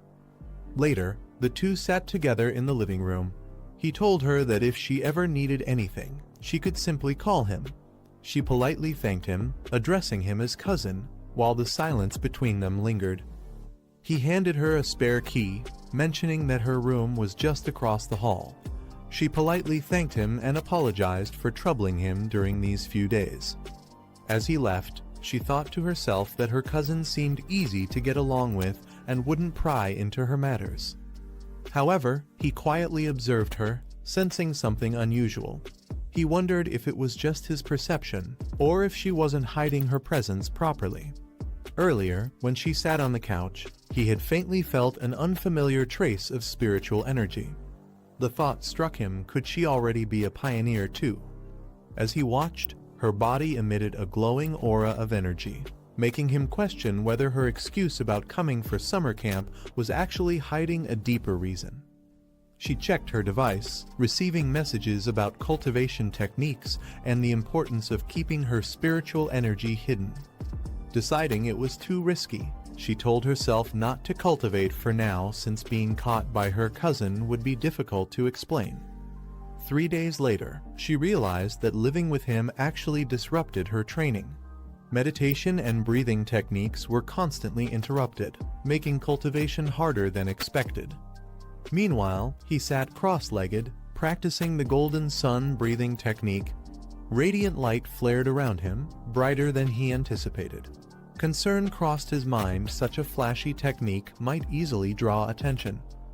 She called him for dinner, serving tomato beef stew, cold cucumber salad, and corn rib soup. He noted how polite and considerate she was, even insisting on handling the chores herself. Despite her flawless etiquette and diligent behavior, he couldn't shake off his suspicions. While eating, he observed quietly, deciding not to interfere. Allowing her to continue this way, he thought, was also a method of making her lower her guard. He quietly thought to himself that only by observing her longer could he uncover the truth about her identity. She continued eating calmly until her phone suddenly lit up, breaking the silence. Startled, she glanced at it, but before she could react further, he leaned in, his sharp gaze fixed on her. With suspicion in his voice, he asked if it was a friend calling her, leaving her momentarily stunned. He excused himself from the table, telling her to continue and that he would return to his room. Once he left, she quietly answered her call, her expression turning serious. On the other end, someone mentioned another major world shift happening the next day. She asked for the time and confirmed she would be there by 3 p.m., arranging to meet at the entrance of Yonghuo town. Outside, he listened in, realizing the location was just an hour's drive away, a trendy suburban area, and clearly tied to her hidden agenda. As he watched from a distance, he confirmed his suspicion his cousin was also a pioneer. She sat in meditation, spiritual energy swirling around her, yet with her current strength, she couldn't sense his presence. He noted her talent was impressive, already reaching the 2-star Ghost Axe realm while still in high school, and perhaps capable of advancing even further. He wondered if her unusual personality was tied to such extraordinary talent. Finally, he realized the truth. The summer camp had been nothing more than a cover. The real reason she came was because of the upcoming world shift, something she must have already known about and used as an excuse to be there. He reflected that every world shift was both a danger and an opportunity, a chance to gain new techniques and strengthen his power. This time, he wondered what kind of attribute would emerge in Yonghuo Town. Determined, he decided it didn't matter what it was, whatever appeared would belong to him. With resolve, he launched forward at full speed, heading straight for the town. Meanwhile, his cousin continued her meditation, but something felt off. A faint sense of strangeness lingered in her heart, as though she had overlooked something important. That night, she wondered if it was only her imagination or if someone had truly been watching her. The next day, the scene shifted to Yonghuo Town, a bustling place beneath the mountains. As she walked through the entrance, she was greeted by a cheerful friend calling out her name. Her friend teased her about staying at her cousin's house, asking if he was attractive. She brushed it off, her calm expression showing little reaction, even as the teasing continued. When her friend pressed further about her cousin's looks, she simply replied that he was a nice guy, but looked plain and average, definitely not the flashy influencer type. Her friend sighed in disappointment, while another woman chuckled at the exchange. The red-haired woman reminded them that Yi herself once claimed to be just an ordinary person among the masses, though her presence suggested otherwise. Soon after, as the group gathered together, one of them spoke up, saying that since everyone had arrived, it was time to get to the main point. The group gathered in town, noting that one member hadn't shown up again. With only 6 of them present, they decided to move forward, commenting that her mysterious behavior was nothing new. Watching from a distance, he observed them carefully from a balcony. Dressed in a new outfit, he thought to himself that his cousin's team seemed rather low-key compared to what he had expected. He assessed the group carefully, noting that even the weakest among them had already reached the 2-star Ghost Axe realm, while the man who spoke earlier was at 3-star. From their words, it seemed there was also another powerful member who rarely appeared. Sitting calmly with his drink, he shifted his gaze toward the mountain above Yonghuo Town. His sharp eyes caught sight of a phenomenon, an enormous vine descending from the sky, signaling the beginning of the world shift. The massive vine stretched from the heavens down into the earth, towering over the mountains of Yonghuo Town. Its sudden appearance defied all previously known information about world shifts, making it difficult to comprehend. Observers were left stunned, acknowledging it was indeed a world shift, though uncertain whether it would lead to total collapse. The red-haired woman stared in disbelief, whispering that she wouldn't have believed it if she hadn't seen it with her own eyes. Everyone present felt the overwhelming presence of the vine, realizing they were witnessing something extraordinary and far beyond their expectations. As they approached the massive vine, one of the girls hesitated, urging the group not to go any further. Yi questioned her, asking why, and the girl admitted that after seeing it up close, her whole body felt cold, as if something was terribly wrong.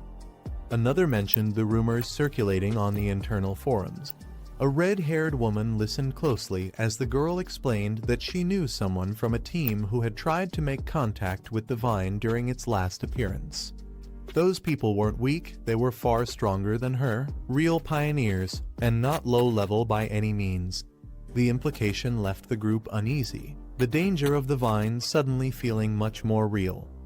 They pressed forward and found the area littered with bones entangled in the roots of the massive vine. It was clear that others had come here before them, but none had returned. The frightened girl clutched her head, trembling as she said she could feel it, they would meet the same fate as those who vanished. Her words painted a grim picture, imagining that not even their bones would be left to bury. The group stood on the eerie red ground beneath the vine, the atmosphere heavy with dread as the truth of the danger set in.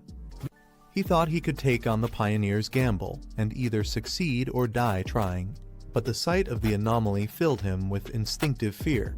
His intuition warned that this was no ordinary threat, it was a powerful, high-level mutation unlike anything seen before. Overwhelmed, he admitted he wasn't ready to lose everything here and wanted to retreat. The others remained silent at first, then agreed. They too had felt the same unease. One explained the reason the vine carried a desolate aura, as if all life within it had perished with time. That was why it made them feel so deeply unsettled. She tried to stop the hesitation, reminding that fear had no place here. With determination, she declared this was the true path of martial pioneers. The group felt the suffocating death energy radiating from the massive vine, its presence overwhelming. Watching from above, he noted that among all anomalies he had encountered, this vine felt the most unpleasant. Yet, he acknowledged their decision to cultivate here as an act of real courage. They noted the strange contradiction. Though the vine was a plant, it felt lifeless, more like a dead shell without spiritual energy. She reminded the group that time was short and urged them to act quickly. The others agreed, deciding to focus on sensing energy in the area instead of rushing blindly. She warned everyone to stay within sight and not wander too far, ensuring they remained cautious. With resolve, she led the way, believing this path would be the safest option. She began cultivating, encased in a glowing barrier that pulsed with energy. From a distance, he observed with approval. Her choice of position was cautious yet effective, striking the perfect balance. Her energy surged violently, the aura around her intensifying as power built up within. He realized with surprise she was on the verge of breaking through, already close to reaching the 3-star level. She successfully advanced, her aura exploding into the 3-star Ghost Axe realm. The others watched in awe, praising her talent. But the massive vine stirred, its roots twisting ominously. One of them quickly noticed the change, alarm flashing across his face. The group panicked as the vine began moving toward them. Shocked, they realized it had sensed their presence even from afar. The massive vine lashed out, attacking the group. Panic spread as one shouted for everyone to run before they were killed. They realized Ye's breakthrough had caused too much disturbance, drawing the vine's full attention. If anyone got caught, the desolate aura would consume them instantly. Despite the danger, Yi remained focused within her barrier, still in the midst of her cultivation. The group argued fiercely. Some refused to abandon her, while others insisted it was suicide to stay. The tension rose as fear clashed with loyalty. One tried to reason with her, saying life and death were fate. If they stayed, they'd all perish, and since they were only acquaintances, it wasn't worth the risk. Frustration flared as tempers clashed. But she stood firm, refusing to abandon her teammate no matter what. From a distance, he watched silently, realizing her cousin had no idea of the danger closing in.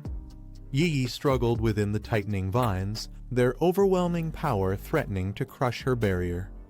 He clenched his weapon, recalling his promise to his aunt he had sworn to protect her no matter what.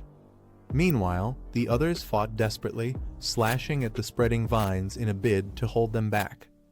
But one was ensnared, her body wrapped tightly as she cried out in pain, unable to break free. The vine struck fiercely at Yi's barrier, threatening to shatter it as she remained deep in cultivation. Just then, he leapt forward, his blade glowing with blazing golden energy. The others cried out in shock, fearing for Yi's safety. His sword descended like a fiery strike, cleaving through the vine with explosive force. His golden strike landed with explosive force, shaking the ground beneath the vine. The monstrous roots recoiled from the impact, retreating under the blazing energy. The others watched in disbelief, realizing the attack had forced it back. The golden aura continued to tear through the vine, burning away its strength. He descended with power radiating from his body, standing tall as the overwhelming force pushed the threat aside. They shielded their eyes from the blinding light, stunned by the overwhelming power that had just forced the vine back. One wondered if this was the appearance of another pioneer. They realized the blazing force was the purest Yang attribute, a rare high-tier power capable of suppressing the desolate vine. He compared it to his own talent, frustrated. Though he had reached the 3-star Ghost Axe realm in record time, only a handful in the country could display such overwhelming strength. Gritting his teeth, he admitted that Lin Yi's talent was close to his, yet not by much. Even so, the gap between them and this mysterious power was undeniable. He gripped his weapon tightly, realizing the vast difference between them.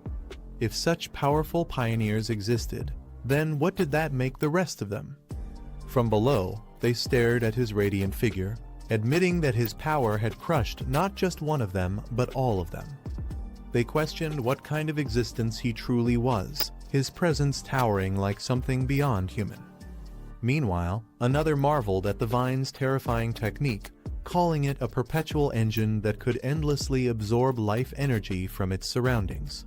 The system extracted the vine's ability desolation attribute, a power that could instantly corrode and drain all surrounding life force.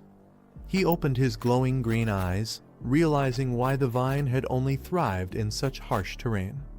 If it had grown elsewhere, it would have drained the life from everything for dozens of miles around. Calmly, he reflected that this attribute was both brutal and tyrannical, a power that stripped vitality by force. He reflected on the desolation attribute, calling it tyrannical for forcefully stripping away the life force of others. One of the women thanked him sincerely, saying without his intervention they would have all died, asking how they could ever repay him. He waved it off, replying there was no need. In truth, he had gained the most endless vitality and the desolation attribute thanks to their lead. Meanwhile, the others decided it was wiser to focus on watching his cousin's movements more carefully from now on, especially after the earlier conflict. He departed swiftly, thinking to himself that when danger strikes, people reveal their true nature. A scattered and disorganized team would never survive the major shifts to come. The others stood in silence. One wondered aloud what they should do now. Another teased, asking if he regretted not helping earlier.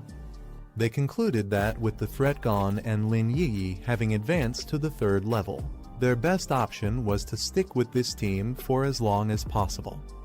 Meanwhile, Yi slowly opened her eyes, her gaze now glowing with a new and powerful brilliance. Yi finally awakened, surprising everyone. They rushed over, relieved to see her conscious. Confused, she asked what had just happened, noticing the others still recovering on the ground. She then sensed the lingering yang energy nearby, its scorching intensity so strong that it could be felt even from a distance. One of them offered to explain what had happened, while the others quietly wondered about the mysterious man who had intervened. They were left in disbelief, wondering if someone that powerful could truly exist. One admitted he was practically a monster, far beyond their level. They recalled how no matter how hard they had tried, they couldn't cut through the vine, yet he had forced it back with a single slash. Looking up, they saw the massive vine curled far away in the sky, completely avoiding them after the clash. She thought about the man's lingering deterrent, noting how even after he left, the once raging vine had become meek and lifeless. When she returned home, he greeted her casually, surprised at her sudden appearance. He noticed her face looked pale and pointed it out with concern. She brushed it off with a smile, saying she was only tired from studying. He told her to rest after working so hard and suggested they order takeout for dinner. She agreed quietly. She reflected that breakthroughs were mentally exhausting, far worse than staying up all night for weeks. Lying down, she reminded herself that she was no longer ordinary, and even if she pushed herself harder, this was the path of a pioneer. The world was already changing. Meanwhile, he stepped outside, thinking that unlike his cousin, a normal life was no longer possible for him. She checked her phone and was surprised by a sudden message in the group chat. It was from Jia Lan, who instructed everyone to notify her if there was any trace of that powerhouse again. Others in the group speculated was the one who saved them the same figure who became famous at the Dark River Molten Dragon site. If so, why would someone of that level bother helping them? They recalled the overwhelming power of that slash, a burst of white light so intense that no pioneer of the same tier in Xia country could have possibly withstood it.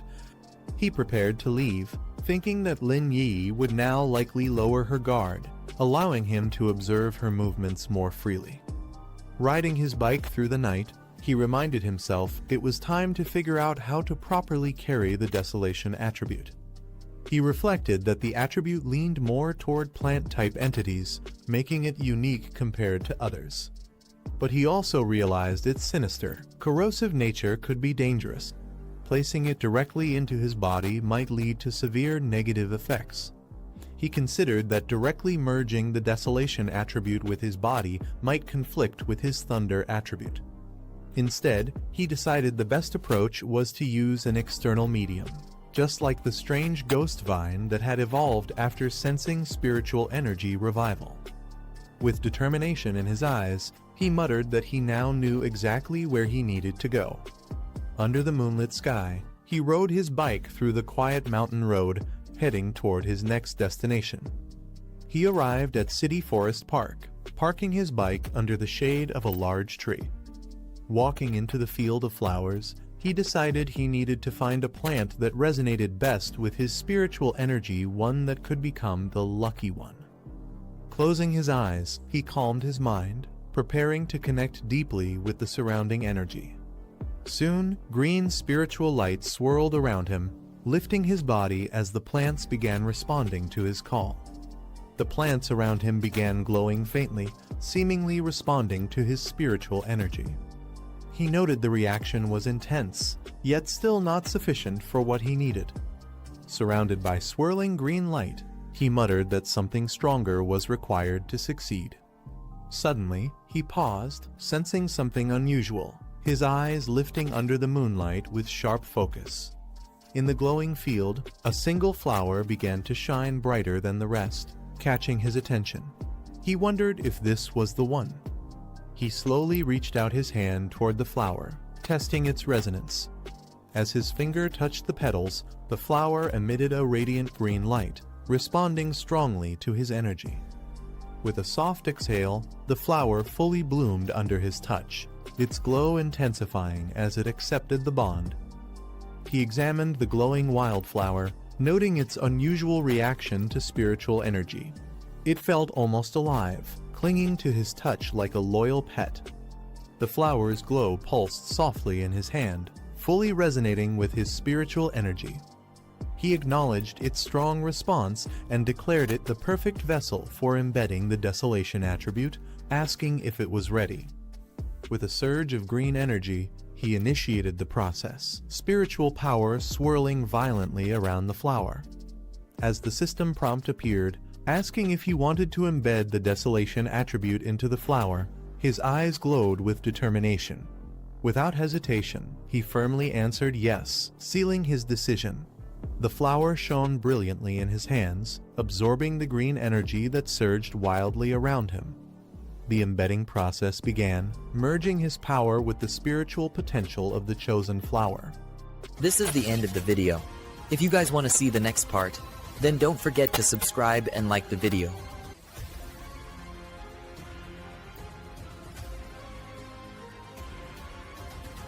A powerful green light strikes down from the sky, shaking the ground. The man looks up, startled by the sudden flash. A glowing lotus begins to bloom in the forest. The flower fully opens, radiating a strange, luminous energy. Green energy surges from the flower, wrapping around the man as he observes its power. He senses the overwhelming force, comparing it to the hand of a demon. In just seconds, the energy spreads across the forest, draining everything in its path. The glowing lotus begins to shrink, its light slowly fading. He decides to stop, worried the spiritual energy association might notice, and uproots the glowing flower. Walking away, he recalls seeing many surveillance cameras and realizes the area is being closely monitored. The flower continues to absorb energy even without its roots, leaving him surprised. He notes that its power hasn't weakened and finds it remarkable that such an ordinary-looking wildflower could hold this much strength. A warning alarm blares as abnormal energy levels are detected, making him realize he may have triggered surveillance. Without hesitation, he takes off with the glowing flower in hand. At the monitoring center, staff panic as the energy levels spike beyond control. Authorities quickly mobilize, ordering the park to be quarantined and secured. A soldier's device shows the anomaly level hitting 30, far beyond normal limits. The unit enters the forest, noting that the military steps in whenever readings exceed 10. They scan the surroundings, puzzled by the unusually high spike. Despite normal conditions, they observe that all the plants seem to have been drained of life in an instant. Soldiers speculate about the source of the spiritual energy and head deeper into the forest.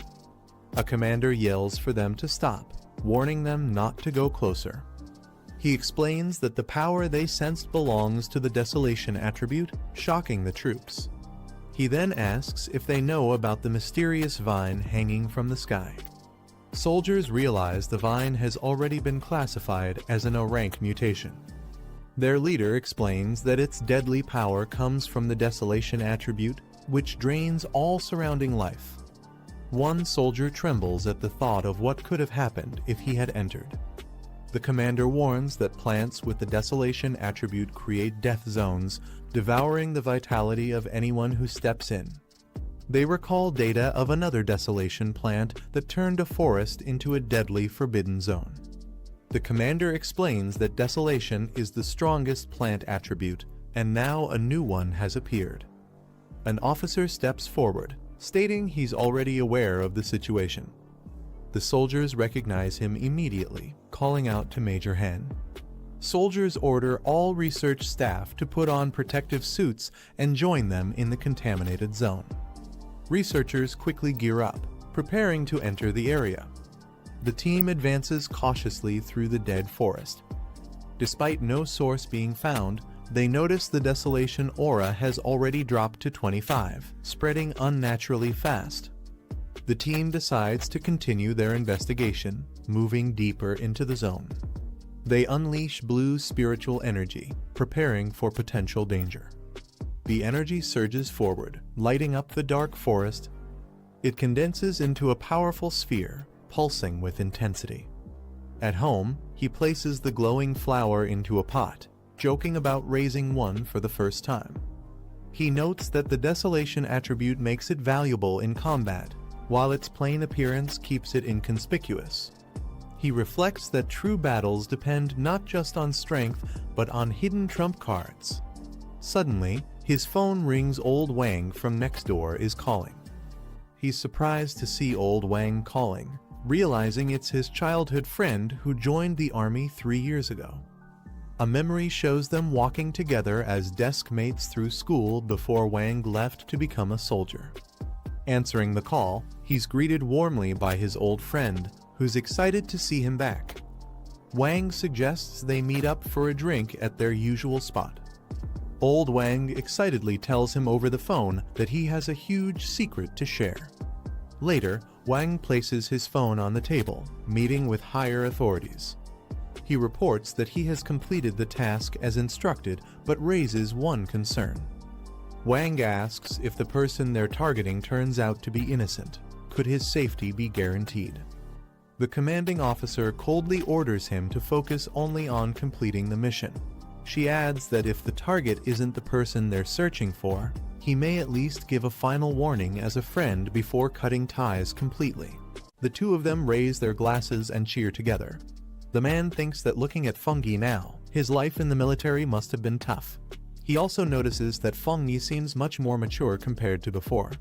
The man says these past 3 years have left a deep impression on him, and life in the military was harsh. He then asks how Fengyi has been. Fengyi replies that he managed to pass the college entrance exam, which wasn't bad. Fengyi takes a sip, smiling faintly. He recalls that in his previous life, he never had the chance to meet this person again. In chaotic times like these, it's better not to mention certain things. He might have died in an unknown time and place during a mission. This time, could the future of his old comrade be changed? The man asks if Fengyi has recently encountered anything strange, for example, things like in movies, zombies, or monsters. Fengyi thinks to himself that this man, well, in the military, it's rare to know about the revival of spiritual energy. But still, is he trying to probe something with this question? Feng Yi looks at him and directly asks what exactly he wants to say. The man wipes his face and explains that he isn't here to accuse Feng Yi, but to warn him. He says in the near future, maybe a few months, or at most a year, their country will likely face turmoil again. Feng Yi stays silent, watching him carefully. He explains that ordinary citizens must cooperate with the authorities to keep this matter secret, not allowing any information about spiritual energy revival to spread. It's revealed that the man has already been listed as a key target and is under secret surveillance, mainly because of his close friendship with Wang. The man tells Feng Yi not to be nervous. He reassures him that as long as he doesn't spread anything, it will be fine. Wang is still in the military base in the south, protected by the country's strictest security, so he can feel at ease. The man's phone suddenly rings, catching his attention. He answers quickly, and a voice orders Wang Liang to regroup within 10 minutes with the emergency squad at the target location. He responds with a firm acknowledgement. He apologizes to Feng Yi, explaining that the mission is urgent. He tells him to head back on his own since he cannot send him off. Feng Yi looks at him and asks if the matter is related to the revival of spiritual energy. Then he firmly says to let him go along as well. The man looks surprised and tense at Feng Yi's sudden words. Feng Yi grabs him by the collar and tells him to bring him along, asking if this mission is also connected to their superior's orders. The man tries to respond, but Feng Yi assures him that even if his superiors didn't give instructions, he knows they wouldn't blame him for taking Feng Yi along. Feng Yi adds that he also wants to know what exactly the government plans to do regarding the revival of spiritual energy and what role the so-called experts actually play in the large military base under heavy clouds. Feng Yi and the man walk side by side toward the entrance, with a note that this is one of the country's most secretive facilities. Feng Yi and the man arrive at a restricted area filled with soldiers. Someone announces Wang Liang's return. Feng Yi thinks to himself that this level of spiritual energy concentration might have already exceeded normal limits. They pass through the inspection checkpoint, and a soldier confirms their clearance, allowing them to proceed. The heavy doors open with force, revealing a blinding light and intense energy surging from within. Inside, a large group of soldiers surrounds a monstrous creature, restraining it with beams of spiritual energy. Feng Yi and Wang Liang stop at the entrance. The restrained monster suddenly releases a powerful red beam of energy, forcing the soldiers to hold their ground while struggling against its strength. Feng Yi observes the attack and notes that this is a fusion attribute. An officer explains that the monster combines fire and lightning attributes, making it extremely difficult to restrain. She adds that several soldiers have already been injured in the process. She then notices Wang Liang and calls his name. The officer's expression hardens as she questions Wang Liang. She asks why he has brought an unauthorized outsider like Feng Yi into the restricted area without permission. Wang Liang tries to respond but hesitates. The officer gives a sharp order, saying the situation is urgent. She instructs the soldiers to form up immediately and take defensive positions. The soldiers respond with acknowledgement. She glances at Feng Yi, questioning if this is the person Wang Liang brought in. She thinks to herself that he doesn't seem special, only appearing like an ordinary person who has awakened spiritual energy. The officer states that since Feng Yi is Wang Liang's friend, she won't press further, but she reminds him this is a restricted zone. Entering here is dangerous, and he must keep everything he sees a secret. Feng Yi calmly replies that he understands. She raises her weapon and shouts an order to Lai Yu, commanding him to tighten the defense. The restrained monster erupts with violent energy as soldiers leap into action, surrounding it from above. The officer fires her weapon, unleashing a powerful blast directly at the creature. The combined assault from the soldiers and the officer's attack strikes the monster head-on, filling the area with explosions. The monster roars fiercely, its entire body glowing red as it releases an even more terrifying surge of power. The monster's energy suddenly intensifies again, and it lets out a terrifying roar. Someone warns Lai Yu to be careful. Lai Yu engages the beast directly, blocking its fierce attacks with quick counterstrikes. The officer orders everyone to stay alert and keep their distance from the monster. She instructs them to eliminate it before it completes its evolution. The soldiers acknowledge her command. Feng Yi watches from the back and thinks that the squad's coordination and combat efficiency are impressive. He reflects that even the strongest individuals must work together to unleash their full potential. Feng Yi's eyes widen in shock. he urgently shouts to the soldiers that they are not the monster's match. Dark purple energy erupts violently from the beast, spreading across the battlefield and forcing the soldiers to brace themselves. The officer quickly raises her weapon and shouts orders to raise the alert level, declaring a state of emergency in the restricted zone. She commands everyone not to retreat. The soldiers answer her command. The monster grows even more terrifying, its body now fully merged with the power of the black crystal. A warning is given that it has completed its evolution, and the danger level has drastically increased. The monster's eye glows ominously red, terrifying those who face it. A soldier can only stare in shock. The officer shouts Wang Liang's name in alarm. At the same moment, Feng Yi's eyes glow blue as he activates his power. The monster charges forward with violent force, clashing head-on against the defense. The officer yells to everyone that the mutated beast in Area 019 has now completed its evolution into a higher stage, upgraded to Class B. She announces that the battle plan must be updated immediately. Feng Yi watches silently from behind. A soldier coughs up blood violently, collapsing as Feng Yi turns to look at him. Feng Yi rushes to his side and asks if he's alright. The soldier continues to bleed heavily. Struggling to speak, the soldier explains that the monster released a wave of energy that crushed his insides, causing him to collapse. With blood still dripping from his mouth, the soldier forces a smile and tells Feng Yi not to worry. He says the soldiers of the 19th unit are all strong. Feng Yi silently steps forward. The officer shouts to everyone, ordering them to use any means necessary. She declares that no matter the cost, they must not allow the Class B mutated beast to escape the restricted zone, even if it means sacrificing their lives. Feng Yi's body glows with blue energy as he surges forward. The officer turns in shock, demanding to know what he intends to do. This is the end of the video. If you guys want to see the next part, then don't forget to subscribe and like the video.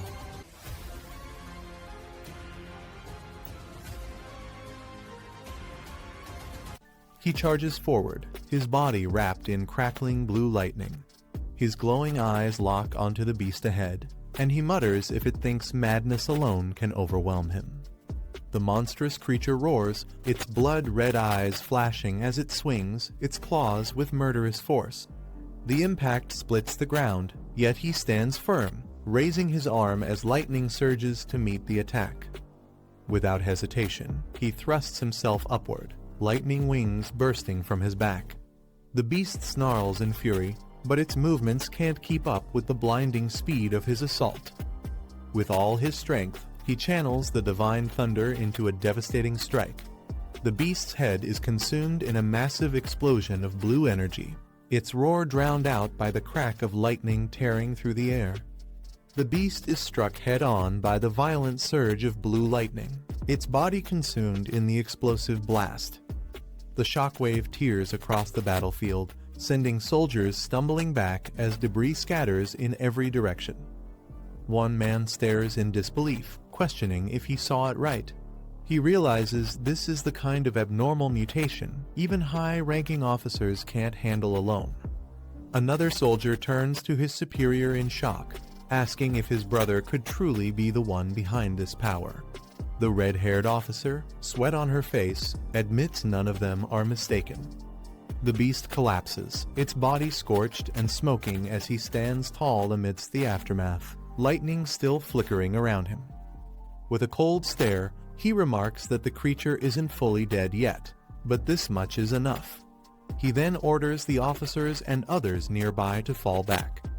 The red-haired officer watches in shock, realizing that even with their entire squad working together, they could barely restrain such a monster, yet he has done it alone. Her eyes narrow as she admits the truth. This overwhelming strength isn't ordinary power, it's an extreme attribute at its highest level. He raises his arm, lightning spiraling around him as immense energy gathers, shaking the very air. The crackling current surges through his hand, and the red-haired officer watches tensely, realizing his power is still climbing. The storm above thickens, forming a massive vortex of thunder and clouds. She wonders aloud just how terrifying his evolution will become. With a steady step forward, he advances, his presence alone pressing down like a storm ready to break. A blinding surge of lightning erupts from the ground as he walks forward calmly, his presence embodying the word Overlord. His expression remains cold and steady, electricity flickering across his body like it naturally belongs to him. Two men watch in awe, nervously joking that his thunderous aura is so overwhelming it feels 1,000 times more terrifying than before. Another soldier rushes over, shouting in relief that he's safe. Laughing, he admits the boy nearly scared him to death. A soldier slaps him on the shoulder with a laugh, teasing that he never expected his comrade to be this powerful. He apologizes for keeping his true strength hidden, joking that military orders kept him from revealing it sooner. His friend laughs in disbelief, saying after not seeing him for 3 years, he's shocked to learn who he really is.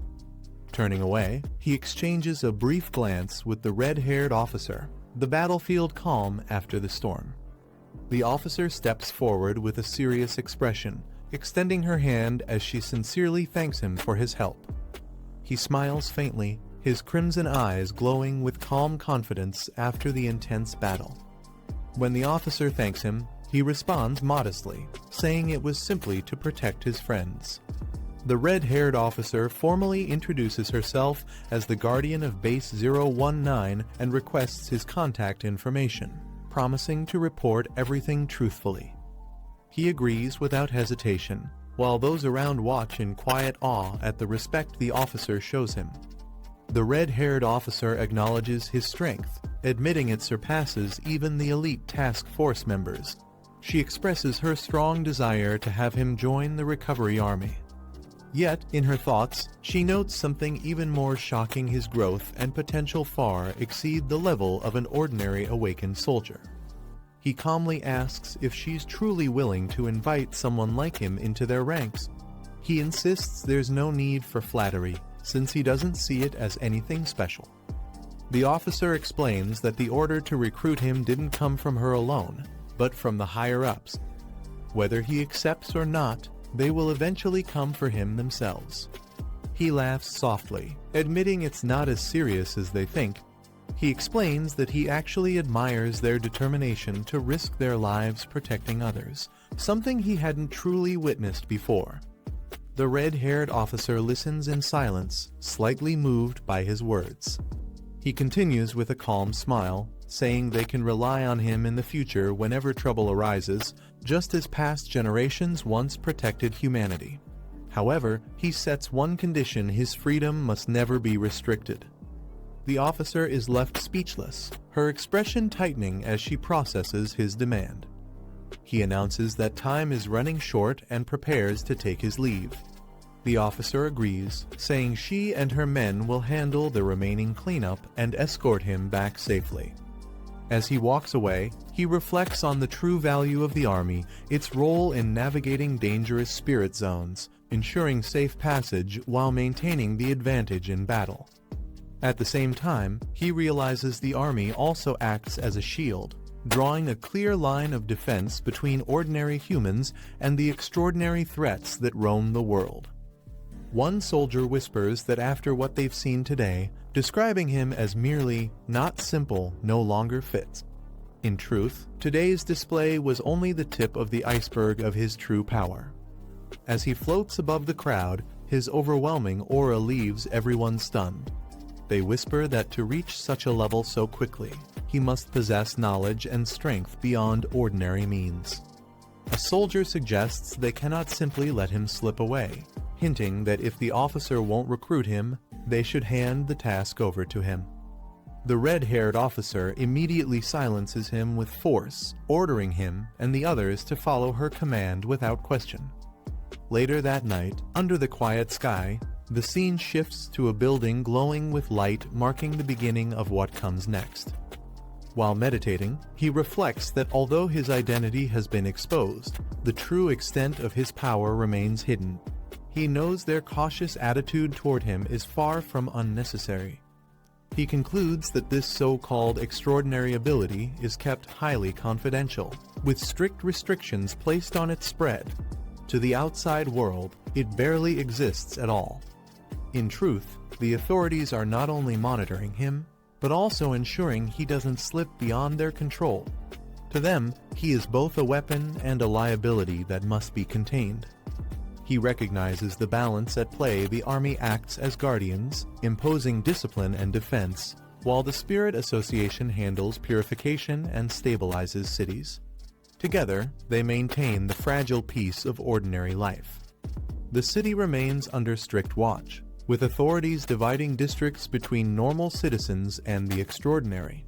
This delicate system has bought valuable time for ordinary people, sparing them from chaos and bloodshed. Meanwhile, he meditates, golden energy swirling around him as he gathers immense power within his core. Even in a restricted spirit zone, where power should be suppressed, his strength continues to grow rapidly, defying all expectations. His body radiates with blinding golden light as he realizes he's on the verge of breaking through to the next realm. A girl walks through the quiet city streets at night, wondering if her cousin has returned yet.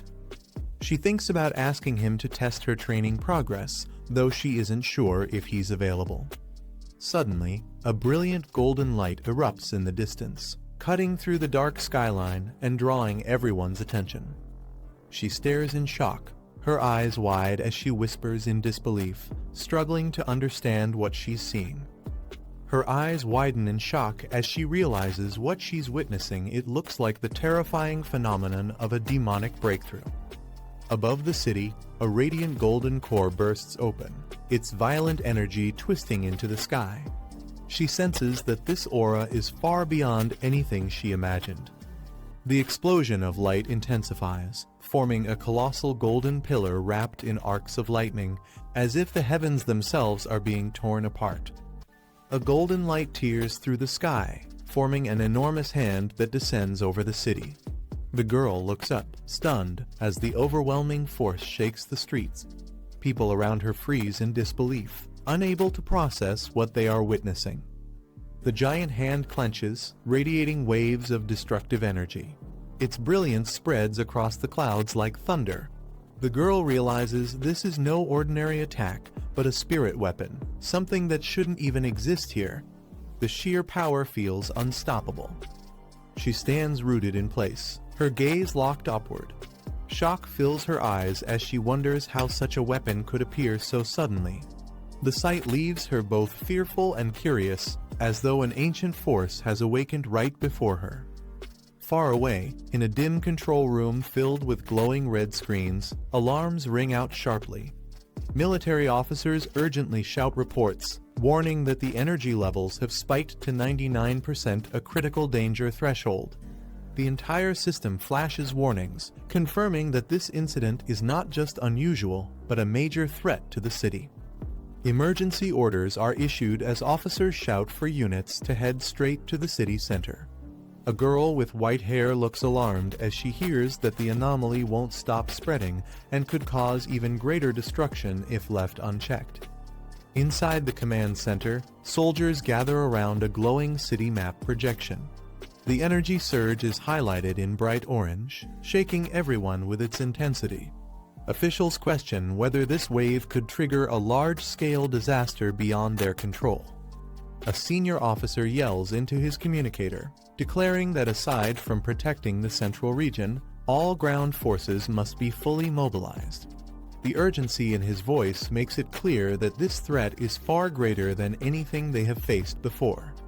Suddenly, gunshots echo from a nearby corridor.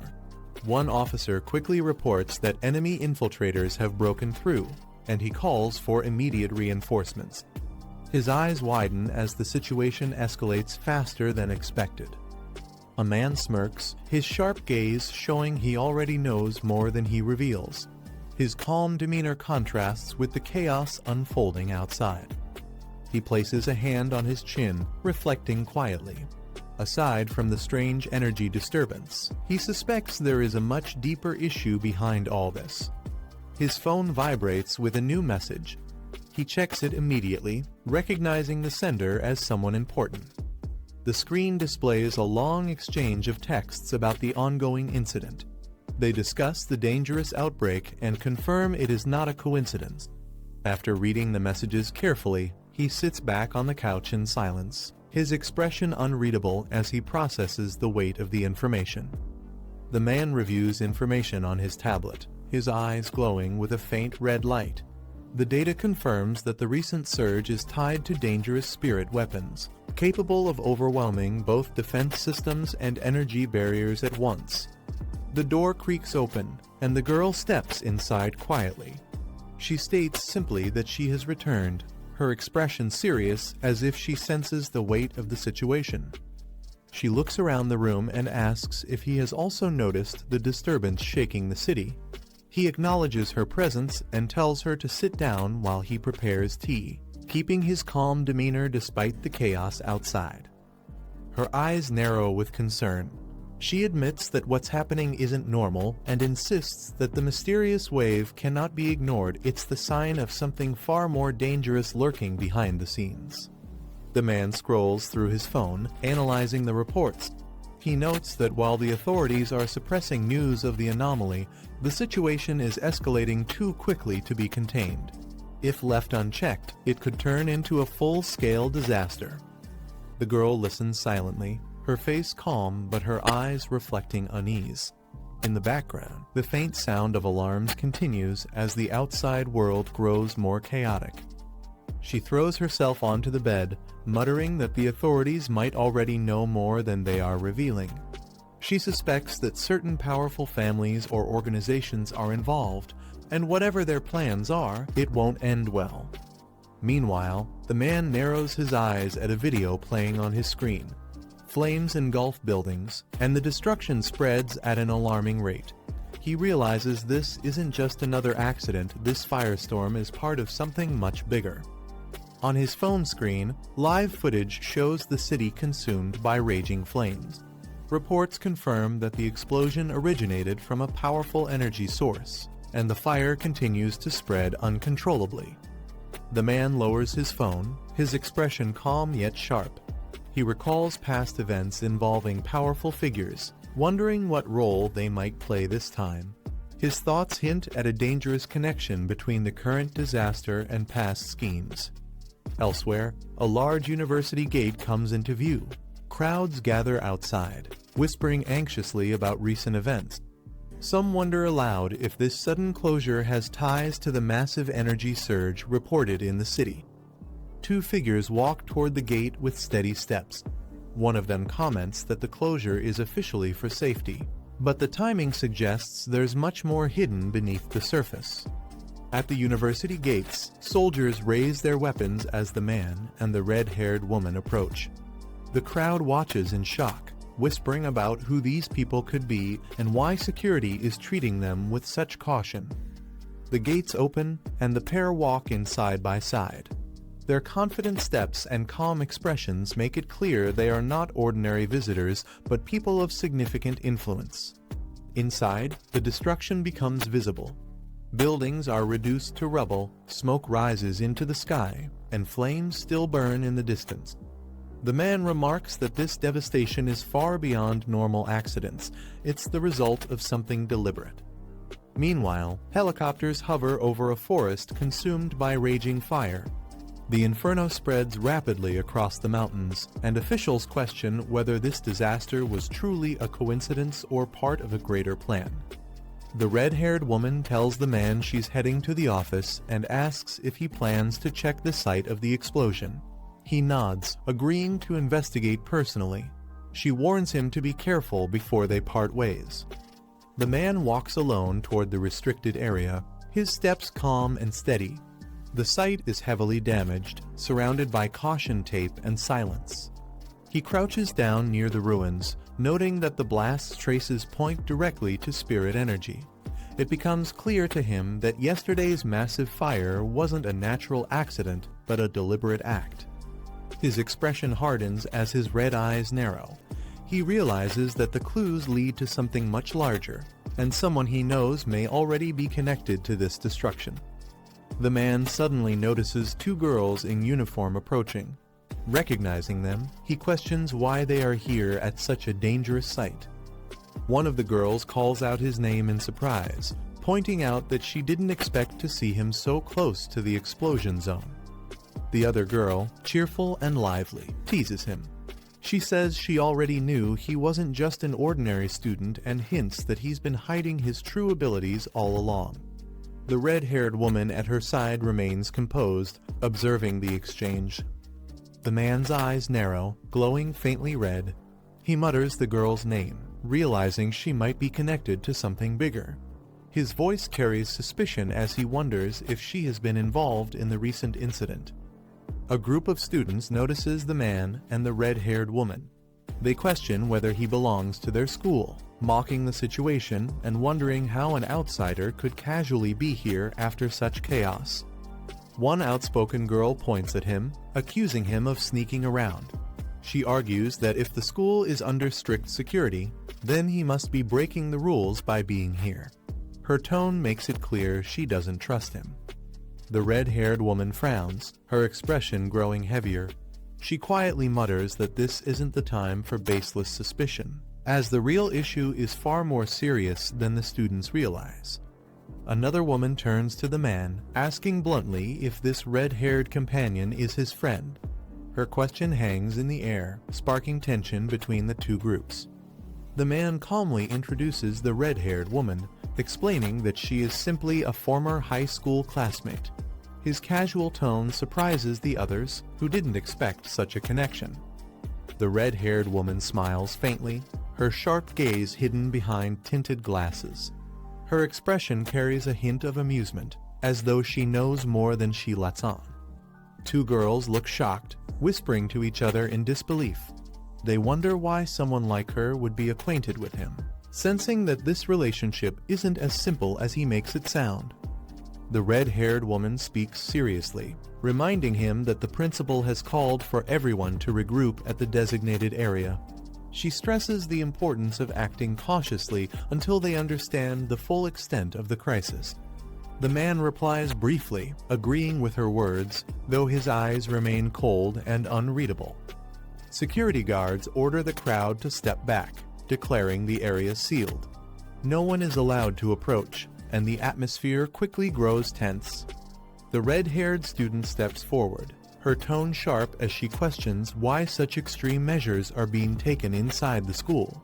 The other students murmur nervously behind her. An elderly man with a cane appears, his presence immediately silencing the crowd.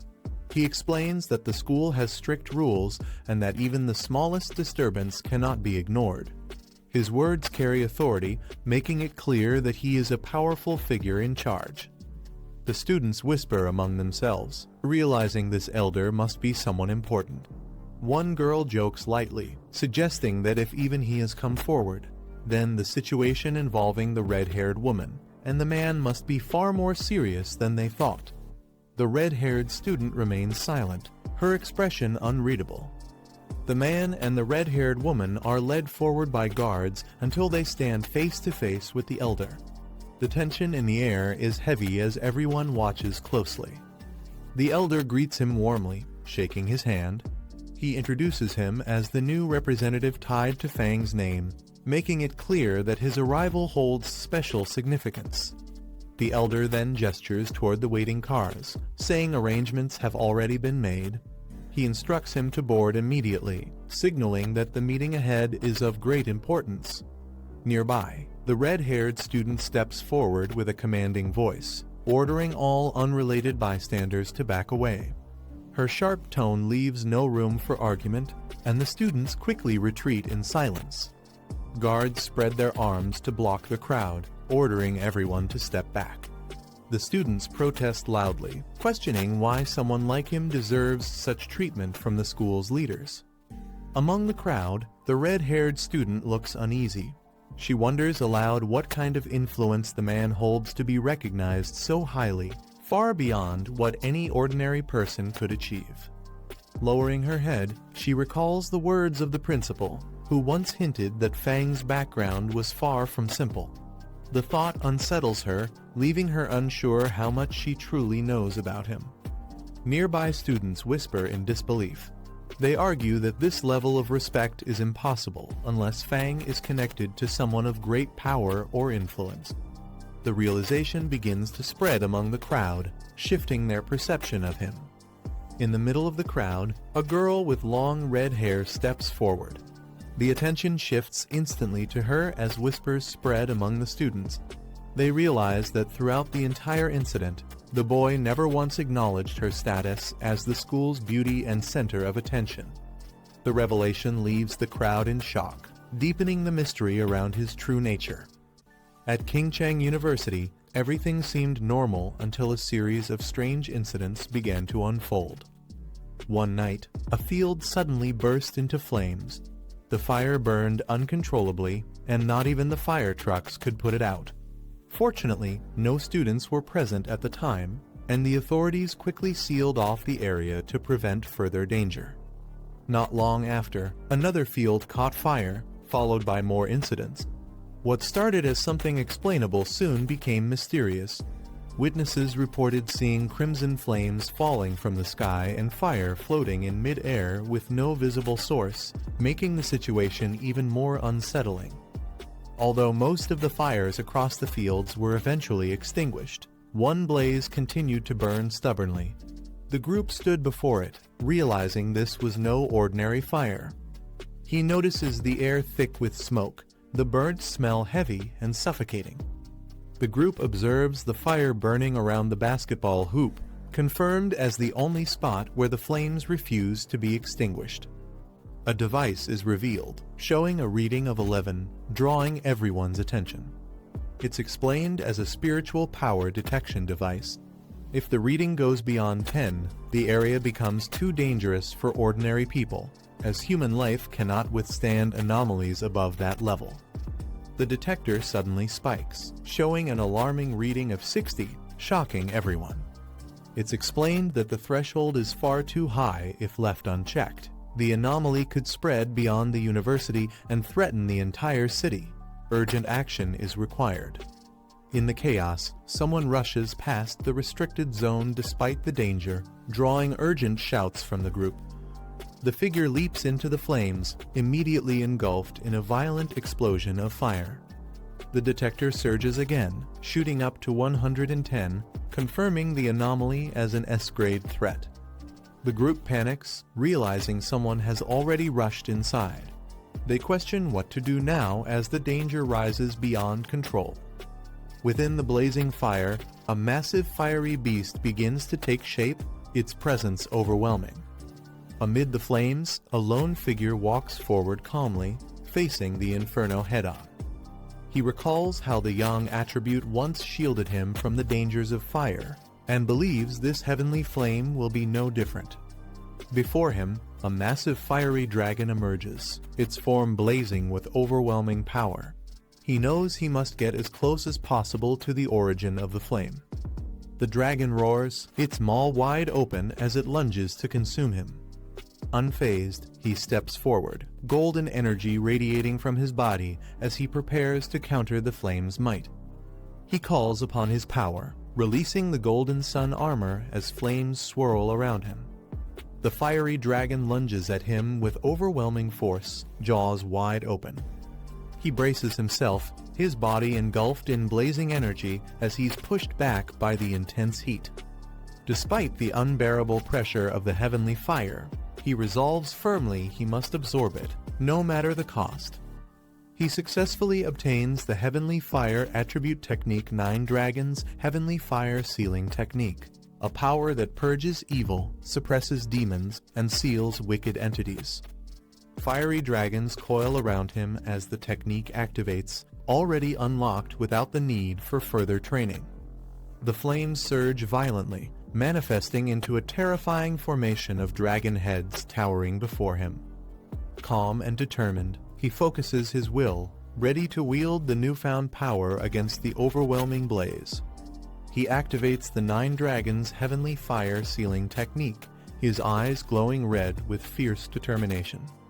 Dark energy surges through his body as the technique takes form, spreading violently around him. Chains of blazing fire erupt, binding the massive flame in a powerful seal. The onlookers watch in awe, realizing they are witnessing the aura of a true sealing technique. It's noted that his power differs from the original source, yet carries the same overwhelming force. He commands the fiery chains to shrink, pulling the raging flames under control. The burning energy compresses into a smaller form, swirling tightly within the chains. With a final surge, the sealing technique completes, locking the flames into a compact, controlled sphere. The blazing sphere, bound by chains, floats steadily in his hands, proof that the seal has been fully mastered. She explains that the heavenly fire has been temporarily sealed. No one is allowed near it, and the field won't be reopened. Thankfully, the school has other fields to use. She stays quiet, her expression heavy, clearly troubled by the events. The principal reassures her and notes the school's extravagance, with multiple sports fields. Meanwhile, the boy requests a private discussion with advisor Feng. The principal agrees with a smile, allowing the conversation to proceed, though he seems curious about the matter. She tells him he handled the heavenly fire well, though he downplays it, admitting the flames were difficult to control. Her expression sharpens as she points out that he has been hiding his true talent and cultivation. He responds calmly, saying it's normal for pioneers to keep secrets, especially ones as powerful as his. She stresses that in times of great upheaval, the nation needs top-tier talents like him, even comparing his potential influence to that of a modern nuclear deterrent once the spiritual Kai fully revives. It's explained that whether it's the military, restricted zones, or major associations, all of them would want to recruit someone like him. Even foreign powers might try with tempting offers. She advises him to consider it seriously so he won't be caught off guard when the time comes. Joining the military, she says, would be a great benefit to their nation.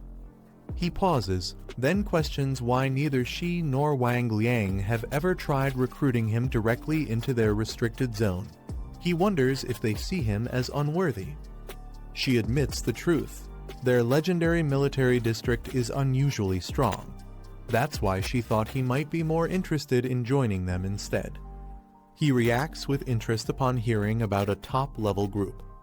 She explains that it's the most elite military unit in the nation, so renowned that even other districts are aware of them. Though she hasn't seen them in action lately, word is they've been very busy. He notes that even such an elite force seems to be facing serious challenges. She suggests they end the discussion for now and head to the university cafeteria. A scene reveals the scale of the battles the group faces, fighting powerful monsters in situations that demand pioneers of the highest caliber, possibly even beyond sky rank. He reflects that the revival of spiritual Kai is approaching, yet he still feels unprepared. He examines the heavenly fire attribute collected from the field, recognizing its destructive nature that consumes everything it touches. Suddenly, inspiration strikes. He realizes the perfect way to utilize its power. He fuses it with his Crimson Flame Blade technique, enhancing it with deadly enchantments, confident that perfection can always be pushed further. The story opens on the back mountain, a quiet and expansive range covered in thick greenery.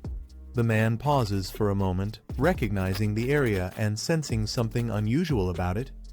He steps deeper into the forest, his white suit standing out against the misty trees.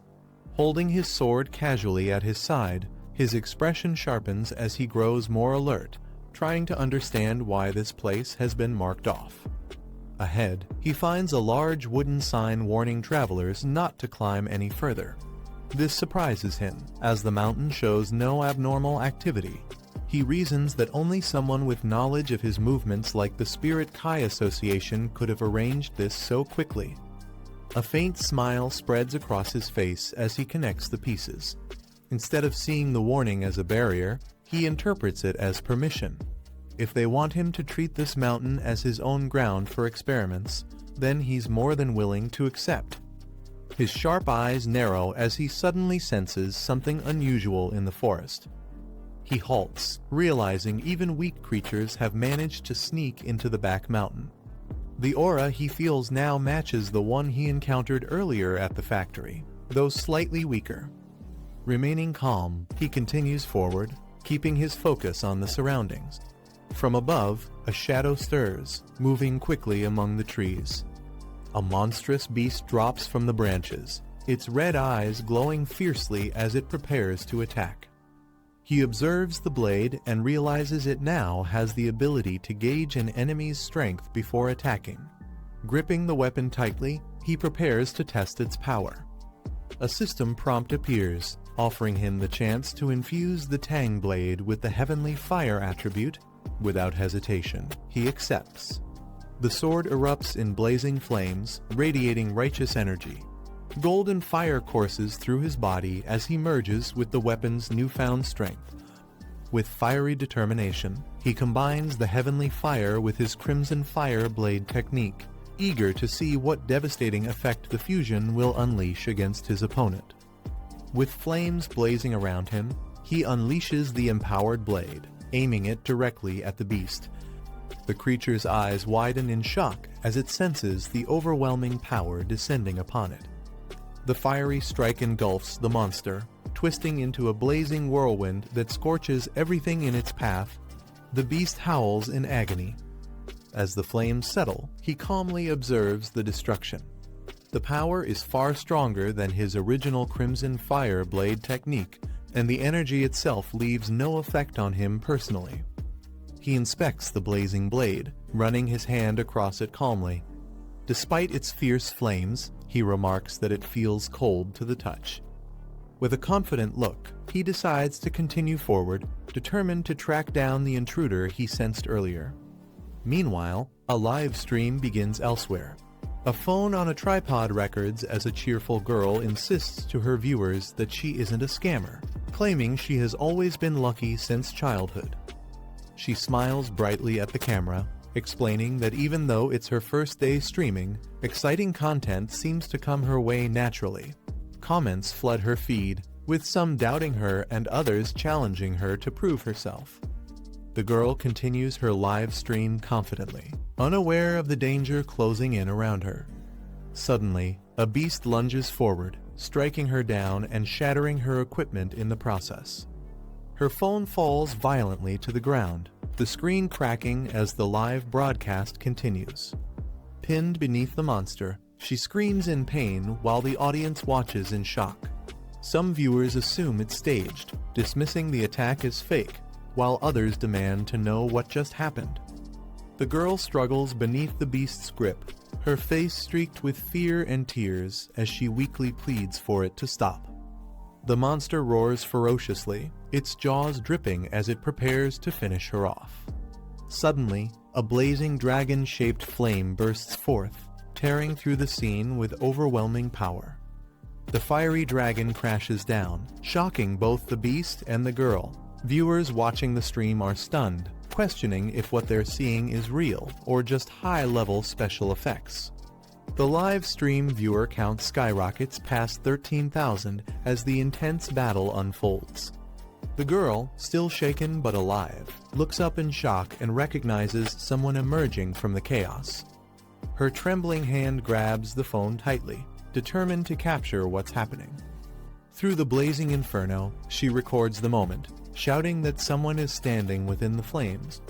The audience erupts with excitement as the mysterious figure begins to reveal himself. The livestream captures him cutting through the flames, and viewers erupt with excitement, calling him an immortal deity saving people. Clips of his fiery strikes spread rapidly online, reaching millions of views and taking the #1 trending spot. At a computer lab, a girl excitedly shows her friend the viral video, insisting that deities must have descended and that the heavenly fire is real. Her friend dismisses it with skepticism, claiming it's just staged special effects, but her serious expression suggests she may not fully believe her own words. Excited students point at the video spreading online, insisting that the fiery display was real and proof of something extraordinary. One of the girls, however, refuses to believe, claiming it's all just special effects. Yet deep down, she struggles to dismiss the uncanny resemblance to someone she once knew. Elsewhere, two women discuss the footage, noting how much the mysterious figure looks like the pioneer who once saved them. They wonder if he could be the same person. In another location, two men watch the clip. They recognize the identical blade swing and realize they may have stumbled upon someone far stronger than they imagined. In the city, leaders acknowledge the crisis drawing near, worried about the shortage of pioneers to defend them. At a meeting, officials discuss the situation, mentioning recent military talks with Feng Yi. One officer expresses confidence that he will step in to help. Another officer points out his terrifying growth, reaching the spirit creation realm so quickly and possessing multiple high-level attributes. They argue that with such power, he must be recruited. However, it's revealed that the higher-ups remain hesitant to approach him directly, since all top pioneers before him were trained within the military itself. Officials decide to assess what Feng Yi still lacks, planning to provide him with new weapons and training resources. At the same time, they stress the need to control the live stream and circulating videos. They note that the entire Spirit Kai circle of Xia Nation is already focused on him. One commander smiles, admitting the boy has created anticipation for what he might do next. In a quiet hospital room, a heart monitor beeps steadily as someone lies unconscious on a bed. A student sits beside them, speaking softly. She tells her teacher that with someone this powerful appearing, Xia Nation now has new hope, and perhaps so does their chance of waking up again. The next day, sunlight falls over the city as the chaos from yesterday still lingers in people's minds. The unexpected live stream from the back mountain created a massive stir. Sitting calmly at a table, he reflects on the event, noting how someone risked everything just for attention. As he eats, he considers the aftermath. The live stream and video have now completely vanished from the internet, wiped away without a trace. His sharp eyes narrow. He suspects the removal must be the work of either the military or the Spirit Kai Association. He notices Lin Yi hasn't returned all night and didn't even leave a message, which immediately raises concern. He tries calling her, but the line is unreachable. His expression hardens, realizing something is wrong, she wouldn't act so irresponsibly. Determined, he decides he must find her, sensing the situation is more serious than it seems. Elsewhere, in a misty forest, two girls wander anxiously. One asks how long they've been trapped, uncertain of their fate. The two girls remain trapped in the forest, exhausted. One admits they've been stuck for nearly 10 hours and apologizes for dragging her friend into the danger, mistaking the threat at first for an ordinary shadow wraith. Her injury becomes clear as she clutches her bleeding side, struggling to stay steady. The other girl takes charge, telling her not to waste energy on apologies. She insists they must stay alert and conserve their strength, though she admits she still isn't strong enough. As determination flickers in her eyes, she recalls the fiery expert who had displayed overwhelming power. She wishes she had that same strength to protect them now. In the depths of the forest, the two girls stand close together, fear heavy in their expressions. From behind, a massive shadow wraith emerges, its glowing red eyes piercing through the darkness. The creature's towering figure looms over them, its dark aura filling the air with dread. The injured girl clutches her side, while the other braces herself, both realizing the terrifying danger standing right behind them. Out of the shadows, a monstrous figure suddenly lunges toward the two women. Its claws slash forward with terrifying speed, leaving them frozen in shock for a moment. But before the creature can strike, the black-haired girl shouts a warning. She steps in front of her companion, gathering energy in her hand. A bright glow forms instantly, her quick reaction saving them from the sudden ambush. With a sharp movement, she releases the glowing strike. The beam of light shoots upward, colliding directly with the monster's body. The impact forces the creature back, its dark form thrown off balance by the powerful attack.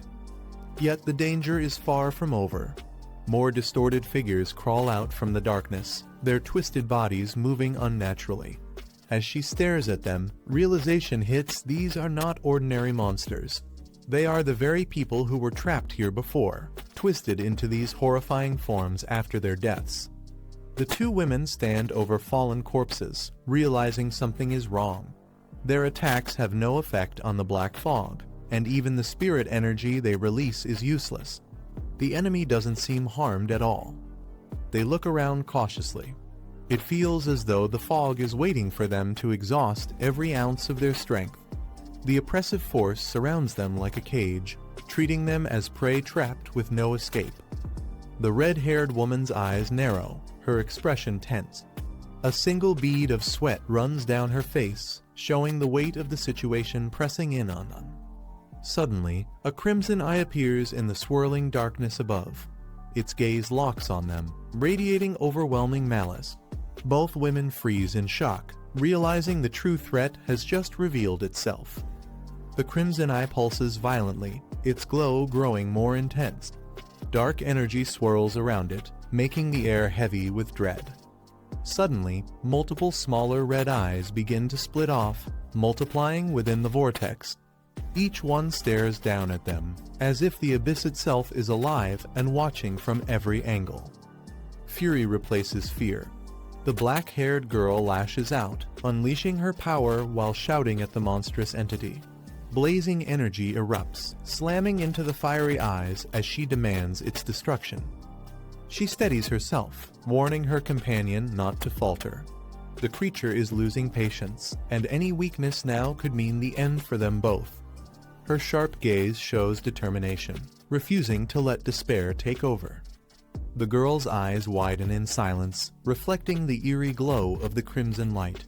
She braces herself as the darkness presses closer. A piercing flash erupts from above, sending icy shards crashing down. She looks up in shock as the monstrous force reveals its power, freezing everything in its path. Surrounded by countless red eyes staring down at her, she feels completely overwhelmed. Her voice trembles as she wonders if this is truly the end. Meanwhile, her companion is consumed by writhing shadows, her body dragged into the void. Her thoughts echo with regret she shouldn't have acted alone, overestimating their strength. Believing they could finish this mission by themselves has now led to ruin. Her eyes close slowly, a calm acceptance settling in. She reflects that the path of cultivation has always been filled with danger, and perhaps her fate was to vanish one day in some forgotten place. As the abyss pulls her deeper, she wonders about the future. What kind of world will rise after this? What role will those who remain play in shaping it? She realizes she may never again witness the tide of Spirit Kai revival. Tears stream down her face as she braces for the inevitable, her body trembling between despair and unwillingness. But suddenly, a blinding surge of blue light erupts above. It cuts through the suffocating darkness, leaving her stunned as she reaches upward, unsure if it's salvation or another cruel trick. From the explosion of blue light, a figure bursts forth, descending with overwhelming power. His presence tears through the darkness, scattering the suffocating energy. The man steadies himself in midair, his glowing eyes sharp and confident. He mutters that it was a close call, his calm demeanor contrasting the chaos around them. Tears stream down the girl's face as she stares in disbelief. Shocked, she cries out this figure is her cousin. His strike crashes downward like divine judgment, splitting the abyss with crackling energy. The darkness shatters under his force, leaving only the brilliance of his attack behind. The girl looks on in relief, realizing it truly is her cousin who saved her. His overwhelming power radiates through the crackling blue energy. Shocked, the red-haired woman whispers that he's not an ordinary person. But danger lurks close. From the shadows, the anomaly's true body emerges a grotesque, many-eyed creature creeping up behind him. The girl quickly shouts a warning, telling him the main body is right at his rear. Flames surge into his hand as he prepares to counter. He doesn't flinch. Instead, a confident grin spreads across his face. Declaring his intent, he vows to test heavenly fire against the creature's dark attribute, unleashing a blaze that roars with destructive force. The man dives forward, unleashing a devastating blaze that engulfs the anomaly in a torrent of fire. The flames roar with overwhelming intensity. The monstrous entity shrieks as it is swallowed whole by the raging inferno, its body writhing in agony. The two women huddle together amidst the sea of flames, one weakly asking if they might already be dead. Fear grips them as the fire rages all around. The black-haired girl steadies herself, assuring her companion to look closer. Despite the inferno, they are still alive. Shocked, the red-haired woman realizes this fire is not consuming them, but only their enemy. The two women stare in disbelief, realizing they are still alive. Relief washes over them as the man casually assures them the enemy has been dealt with, even joking that he hasn't had breakfast yet. The red-haired woman's eyes widen as recognition strikes her. Excitedly, she recalls that he was the one who saved them back in Yanaming Town during the Death Ghost incident. The man scratches his head, admitting it wasn't that hard to recognize him after all. The black-haired girl reacts in shock, questioning if the powerful fire-wielding expert they saw earlier was really her cousin. The red-haired woman smirks, teasing her for once calling him mediocre. The man scratches his head with a sheepish smile, not bothering to deny their suspicions any longer. The red-haired woman clutches the black-haired girl's shoulders, excitedly recounting his past feats defeating ghost corpses, drawing attention from Sister Su Yan, and even standing out in the wasteland. They piece the truth together. He isn't just a high-level fire user, his thunder attribute was strong enough to obliterate the black fog. Their eyes widen as they wonder if he is the same prodigy who broke through to the spirit creation realm back in their residential zone. Finally, he admits it. Calmly, he confirms their suspicions, but then turns serious, questioning why only the two of them came to face a dark attribute anomaly. Such threats are no ordinary crisis, and yet they fought alone without their team. The red-haired woman explains that one teammate is gravely ill and unable to join missions anymore, while another has been assigned elsewhere. Their uncle also had a harder mission, so the group rarely fights together as a whole. The black-haired girl admits her miscalculation, saying she underestimated the anomaly, believing her current strength would be enough. The man listens quietly, recalling how his cousin used to complain about her teammates, but now defends them in front of outsiders. He recognizes her loyalty, noting she has always been clever, and he had sensed this side of her before. Turning serious, he tells them since they already know who he truly is, and because he trusts them both, he has a proposal to make. With a steady gaze, the man extends his hand and proposes that they form a team. But he warns them not to reveal this secret to anyone else. The red-haired woman lights up with excitement, eagerly agreeing and promising to keep quiet. She can't help but think how lucky she is to benefit from this arrangement. The black-haired girl looks at him softly, realizing he must have known from the beginning that she was a pioneer. Silently, he had been protecting her all along. For her, having such a reliable relative by her side on this dangerous path feels like an unexpected blessing. Yet, as relief mixes with gratitude, she bites her lip, a complicated emotion hidden behind her expression. Smiling brightly, the black-haired girl thanks her cousin and jokes that she'll fry him 2 extra eggs for dinner as gratitude. The group walks together, and she suddenly announces that Sister Jailan has just posted a new mission. On her phone, the details of the mission appear. It warns about an extreme darkness zone, an especially dangerous area tied to dark attribute anomalies, requiring utmost caution before entry. The cousin's eyes narrow as he asks if they understand what the extreme darkness zone really is. She explains it's a restricted border area of Xia Nation, where the dark attribute is so concentrated and strong that most pioneers avoid it entirely. A message appears, someone signing up for the mission and asking Sister Jailan for details about the gathering. The cousin suggests they should try it, asking if Jailan would reveal more about the mission.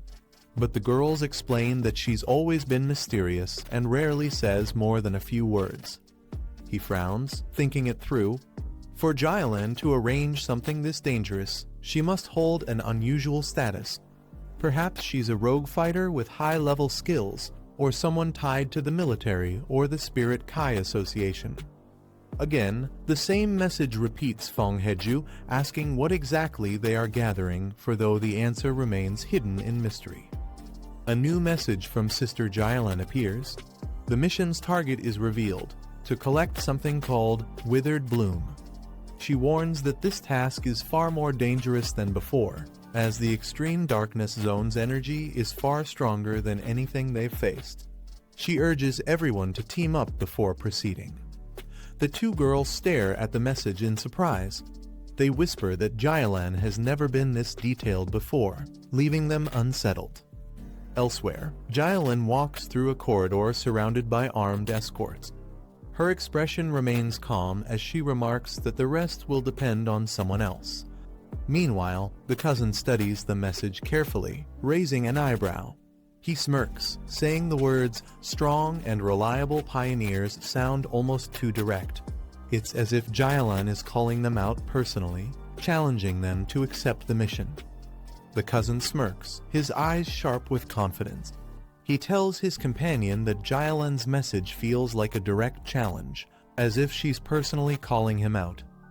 Far away, dark mist coils above a desolate land, the air heavy with corruption. The ominous atmosphere radiates dread, marking it as no ordinary place. He stares into the distance, a dangerous gleam in his eyes. Instead of fear, excitement stirs within him. The so-called extreme darkness zone is exactly the kind of place he wants to explore, and he's eager to take the trip. The group walks through the corridor, their footsteps echoing. One of the assistants nervously mentions concerns about the team. The woman leading them holds a bouquet calmly and answers that if the man is truly a pioneer worthy of trust, he will definitely come. The assistant hesitates, voicing her worry that if he doesn't appear, the entire batch of pioneers will be affected. But the woman cuts her off firmly, saying that if he fails to show, it only proves his strength is still lacking. She then turns toward the window, her expression sharp, a faint smile forming. She asks if they really believe that collecting the elusive flower is easy. For weak pioneers, this dangerous task is nothing but a path leading straight to death. The assistants exchange uneasy glances, unsure how to respond. The woman continues, explaining that forcing someone into a life or death mission just to maintain appearances goes against the true purpose. Her words leave the others silent, realizing the weight behind her reasoning. A dark ground is littered with blood and debris, where pale flowers bloom. The narration explains that gathering these flowers is the only path to rebuilding national strength. Only by collecting them can more pioneers be nurtured. The scene shifts to ordinary people on a subway, representing the future pillars of the nation. The flowers are essential for ensuring the survival and growth of these new generations. The view changes to a hospital ward bathed in light. Whether it is the backbone of tomorrow or soldiers who return from battle scarred, the flowers provide the vital strength to endure life and death struggles. Beside a hospital bed, the woman grips a patient's hand tightly. Her voice is resolute no matter the cost. They must obtain more of the elusive flowers to secure survival. An elderly man lies on a hospital bed, covered in scars and connected to a respirator. He is introduced as the only pioneer of Xia who reached the diamond rank, surviving only because of the healing properties of the rare flower. A powerful explosion flashes across the scene, symbolizing the might of such warriors. The narration explains that diamond-level powerhouses are invaluable, both as a national defense and as the greatest bargaining chips in negotiations with other nations. One of the assistants speaks with concern, telling the woman that while the mission is important, her health is just as critical. The woman looks down, her expression cold and unreadable, repeating her assistant's words in doubt, "My health is important." The woman bursts out in anger, her eyes blazing. She declares that her life is indeed important because her team risked everything to bring her back alive. Her face shifts to shock as pain suddenly strikes, her body reacting with weakness. She steadies herself near the hospital bed. The assistants rush to her side in concern, apologizing for their words and asking if her illness is acting up again. Holding her head, she brushes it off with a faint smile, saying it's fine and not yet time for medicine. Memories of her old comrades flash in her mind, and she murmurs that it's all in the past now. On a battlefield littered with bodies, a soldier weakly calls for the execution squad to retreat immediately. Another wounded soldier urges the young woman to survive, saying their mission to collect the rare flower is now in her hands. For the sake of their teacher, their homeland, and everyone depending on them, they entrust the future to her. The young woman cries out in refusal, shouting that she will not leave and calling out to her captain. With tears and determination, she gathers the strength left behind by her fallen comrades. Lightning energy wraps around her as she vows to return alive, carrying their will with her. The woman explains coldly that the energy given to her is meaningless if the flower is tainted with blood or not harvested intact. Only a complete specimen holds true value. Time passes. Nearly 2 hours later, a new group makes its way across a barren landscape. One of them sighs, asking how many more kilometers they must walk. A red-haired woman points ahead, remarking that even pioneers are helpless until the spiritual energy fully integrates with the body. Without that, survival is impossible. From the shadows, a man with piercing red eyes watches silently, his gaze sharp and filled with intent. The group approaches a glowing blue barrier in the distance.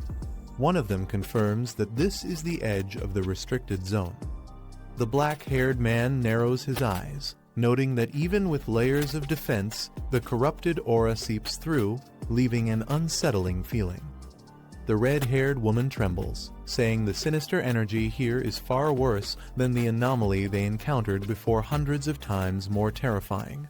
Her companion warns her to stay steady, as others are already arriving. Ahead, numerous pioneers gather, some standing armed while others wait near vehicles. Observing the scene, someone remarks with surprise that quite a number of pioneers have shown up. Two women discuss the threat of black attribute anomalies. They note that these creatures kill indiscriminately and show no mercy toward humans. A terrifying shadowy monster looms over a city rooftop, its red eyes glowing as lightning flashes in the sky. The narration explains that such black attribute anomalies have already appeared multiple times within the city. The black-haired man calmly agrees. The woman beside him recalls facing two of these terrifying anomalies head-on before. She describes one as a mutated rabbit, though calling it a rabbit is misleading.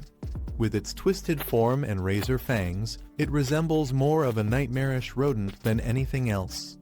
A monstrous creature lunges forward, its twisted body tearing into its prey with savage force. The black-haired man explains that another anomaly emerged from abandoned factories, a massive snake. Unlike the rabbit, its intelligence surpassed expectations, able to cooperate in hunting down pioneers and wiping out entire squads. He adds that the situation has grown dire.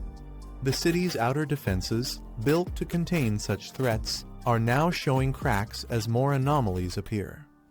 From above, shadowy beasts soar over a burning city. Flames engulf buildings while monstrous wings blot out the sky, marking the chaos that humanity can no longer easily control. The black-haired man leads his companions forward, stating firmly that they must head to the front lines. At the barrier's entrance, several figures gather, preparing for the mission. The atmosphere is tense as more pioneers arrive. Among them, a silver-haired girl with twin braids appears. Her calm gaze lingers as she notices the newcomers. Her eyes widen slightly in surprise. She recognizes the man approaching and mutters in disbelief, questioning why he is here and even more, why he has brought along two young girls.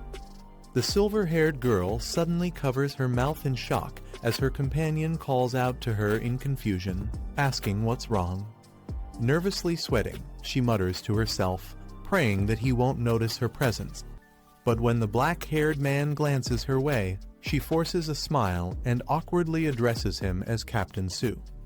The group exchanges puzzled looks.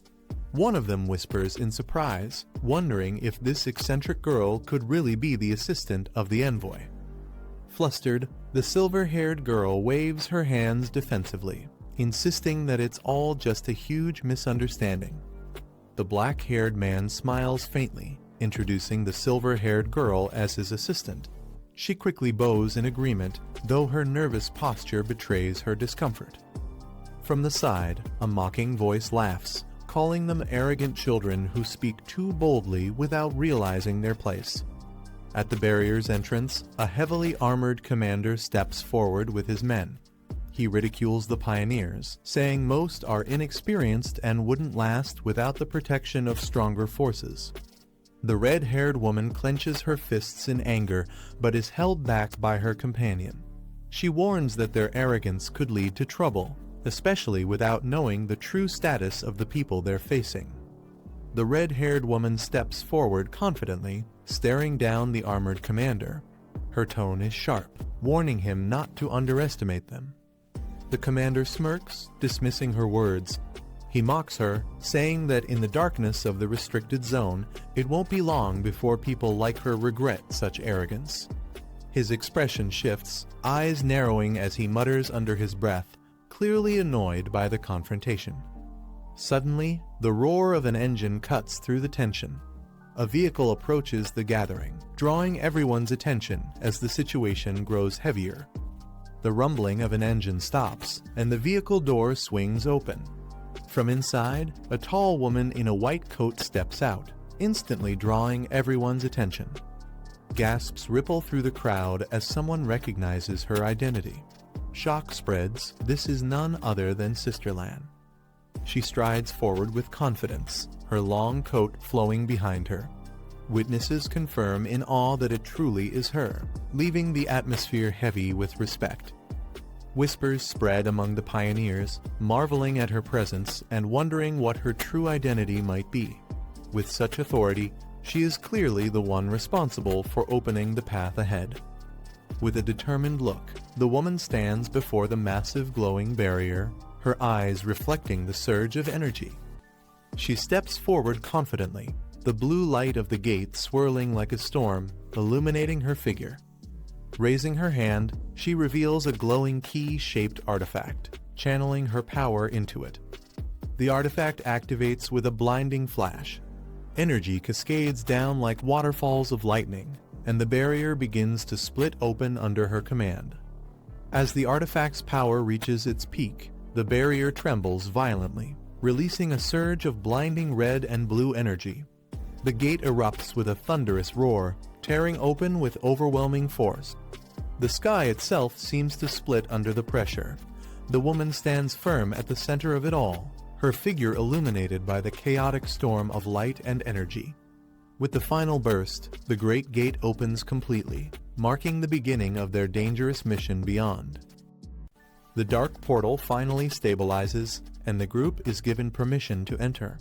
The woman in charge stands before the ominous gate, reminding them of one crucial rule: the withered bloom they seek must be whole and free of any human blood. Her cold tone makes it clear there will be no excuses if they fail.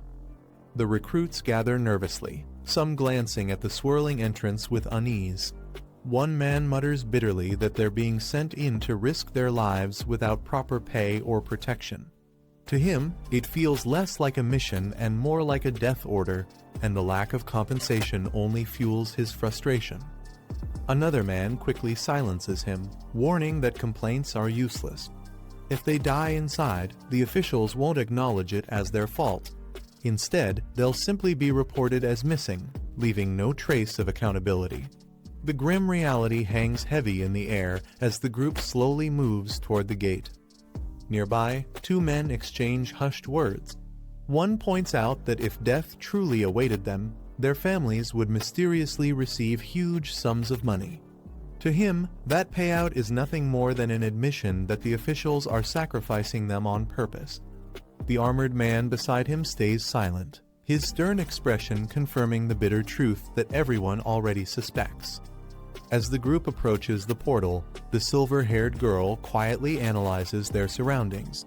She points out a middle-aged man whose cultivation is equal to a spirit-forging realm, 1 star. Around him, several others remain silent, their strength difficult to gauge as they may be concealing their true aura. Beyond them, most participants are solid cultivators, ranging from 2-star to 3-star stages, making the teams fairly balanced in power. The black-haired man observes the gathering carefully. He realizes the mission's difficulty must be far greater than expected, given how many elite pioneer squads have been summoned. His attention lingers on one particular man whose aura feels strangely muted, leaving him unsure if the man's strength is truly as low as it appears. Meanwhile, the officials finish their head count. They confirm that the expedition into the extreme dark zone includes 2 2-star teams, 3 3-star teams, and 5 1-star teams. The anomalies inside are reported to vary from B class up to the dangerousest class. With preparations complete, the order is given to begin, and the monitoring teams are instructed to track everything closely. The scene shifts inside the portal, revealing a desolate wasteland. The land is barren, shrouded in heavy fog, with dead trees jutting from the cracked ground. The ominous silence sets the tone for the dangerous mission awaiting those who dared to enter. The team carefully steps deeper into the wasteland, surrounded by streams of ominous dark energy. The atmosphere is suffocating, and every sound seems amplified in the eerie silence. One member warns the others to stay close together, explaining that the dense darkness attribute in the area distorts vision. If they scatter, they'll quickly lose their sense of direction. Behind them, a girl suddenly collapses, gagging and clutching her stomach as the overwhelming stench makes her retch uncontrollably. The silver-haired girl kneels beside her, speaking in a calm voice. She explains that the nauseating odor comes from rotting corpses mixed with brain fluid, and reassures her that feeling sick is completely normal. Many others are experiencing the same reaction. She gestures toward the distance, where even cultivators at higher levels are visibly struggling, some doubling over and vomiting from the unbearable stench. The grim sight makes it clear that no one is immune to the horrors of the extreme dark zone. The silver-haired girl explains that the darkness attribute naturally restrains pioneers, acting like a form of pollution. Inside the extreme dark zone, the anomalies are especially active, making the environment even more dangerous. The black-haired man recalls the classifications of anomalies. B-class anomalies are roughly equal to X realm pioneers, and while dangerous, their damage is considered controllable. But higher threats exist. A-class anomalies require multiple pioneers of the same level to subdue, often appearing as monstrous beasts. S-class anomalies are on another level entirely, rivaling stars themselves and bringing destruction on a near-cataclysmic scale. He notes that within the extreme dark zone, the darkness attribute provides these creatures with an additional boost, meaning an anomaly judged B-class elsewhere could easily be a class here. Hearing this, one of the girls admits it's her first time learning about such details. Another expresses understanding and checks if their captain is all right. But then, she nervously asks if the silver-haired girl has already been polluted by the darkness.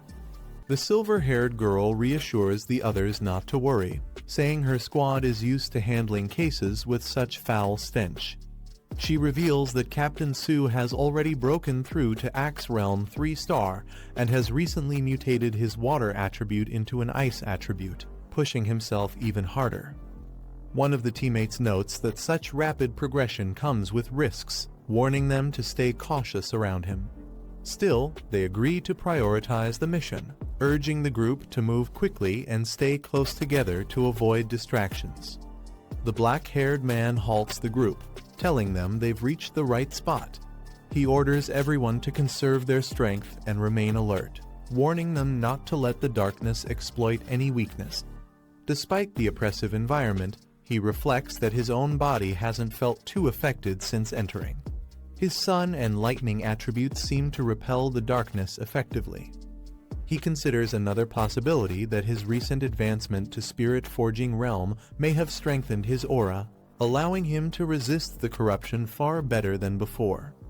A faint smile crosses his face as he quietly acknowledges the advantage. Elsewhere in the extreme dark zone, fierce battles erupt as teams clash with monstrous anomalies.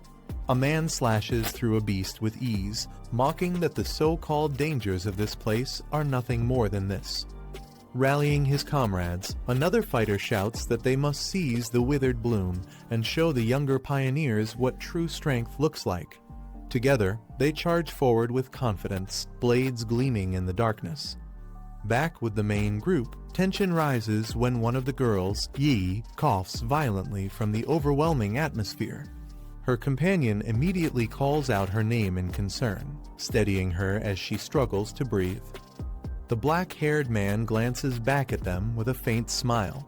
Observing her fragile state, he quietly remarks that she's still just a child, hinting at her lack of readiness for the dangers ahead. The girl looks up in surprise as a gentle warmth spreads across her body. Her cousin places a hand near her, and the dark nausea that had been plaguing her fades almost instantly. A look of relief washes over her face as she realizes the corrosion and sickness have vanished, replaced by a comforting warmth like sunlight in winter. The others marvel at the effect, calling it the true power of the spirit-forging realm. She studies the energy carefully, noting how rare and advanced the attribute feels.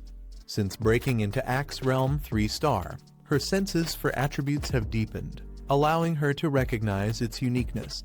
She compares it with her own wood and grass attribute, which excels at absorbing aura, and even mentions how Captain Su's water mutating into ice was also a rare occurrence. The black-haired man corrects her softly, explaining that it isn't fire, but rather the sun attribute. With calm honesty, he admits it was his fault for not clarifying earlier. He is the very one who had displayed this power before during the fire incident at Kinhang University's Northern Gate and Stadium. The black-haired man explains that the anomalies they faced were unique, as sun and heavenly fire attributes differ slightly. His calm admission surprises the others, who realize he now possesses multiple rare high-tier attributes. He adds that he also has a desolation attribute, but prefers to keep some of his cards hidden. For now, it's best not to reveal everything, leaving the group stunned at how many rare powers he actually controls. One of the girls, still shivering from the cold, admits she hasn't reached Axe Realm 3-star yet and is slowly progressing along the metal path. Half joking but also sincere, she asks if he could use his sun attribute to warm her up as well, calling him her almighty cousin. Amused, he agrees casually, saying he'll warm her for a day. The girl yelps in shock as the sudden burst of warmth surges through her body, overwhelming her senses, while he remains composed and unfazed. Nearby, other members notice the warmth being shared and tease the pair for patting each other like that. Their playful remarks lighten the tense atmosphere, if only briefly. Encouraged, they suggest that Captain Su's squad should try it as well. With little hesitation, the group agrees, asking him directly for help. Amused, he casually raises his hand, releasing a steady wave of warmth that spreads through the cold air. One by one, the squad members feel the comforting energy wash over them. Their eyes widen in surprise, followed by joyful exclamations as the unbearable chill and nausea are driven away. But just as the mood lifts, the ground trembles. A massive claw slams down nearby, signaling the arrival of a powerful creature lurking in the darkness. The atmosphere instantly shifts back to dread. The black-haired man suddenly senses danger. His sharp eyes narrow as he warns the group that an anomaly is rapidly approaching.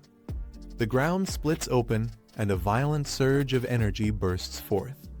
The squad braces themselves as one of the girls leaps forward with her weapon, trying to cut through the distortion. From the smoke, a massive beast with glowing red eyes emerges, charging straight toward them. Someone shouts in alarm, telling the others to watch out as the monstrous figure barrels forward. The creature reveals its terrifying form, cloaked in purple flames and radiating overwhelming power. A warning is shouted, it's an A-class anomaly. The beast roars ferociously, shaking the battlefield as the squad prepares for a deadly clash. The silver-haired girl steps forward, her eyes sharp with determination. Blue energy surges from her hands as she declares she'll handle the threat herself. With a powerful strike, she unleashes a burst of energy that pierces through the massive anomaly, its roar drowned by the crackling force of her attack. Catching her breath, she frowns in frustration, noting that the difficulty of this battle is far greater than expected. As she steadies herself, one of her teammates notices something unsettling. The creature seems to have vanished into thin air.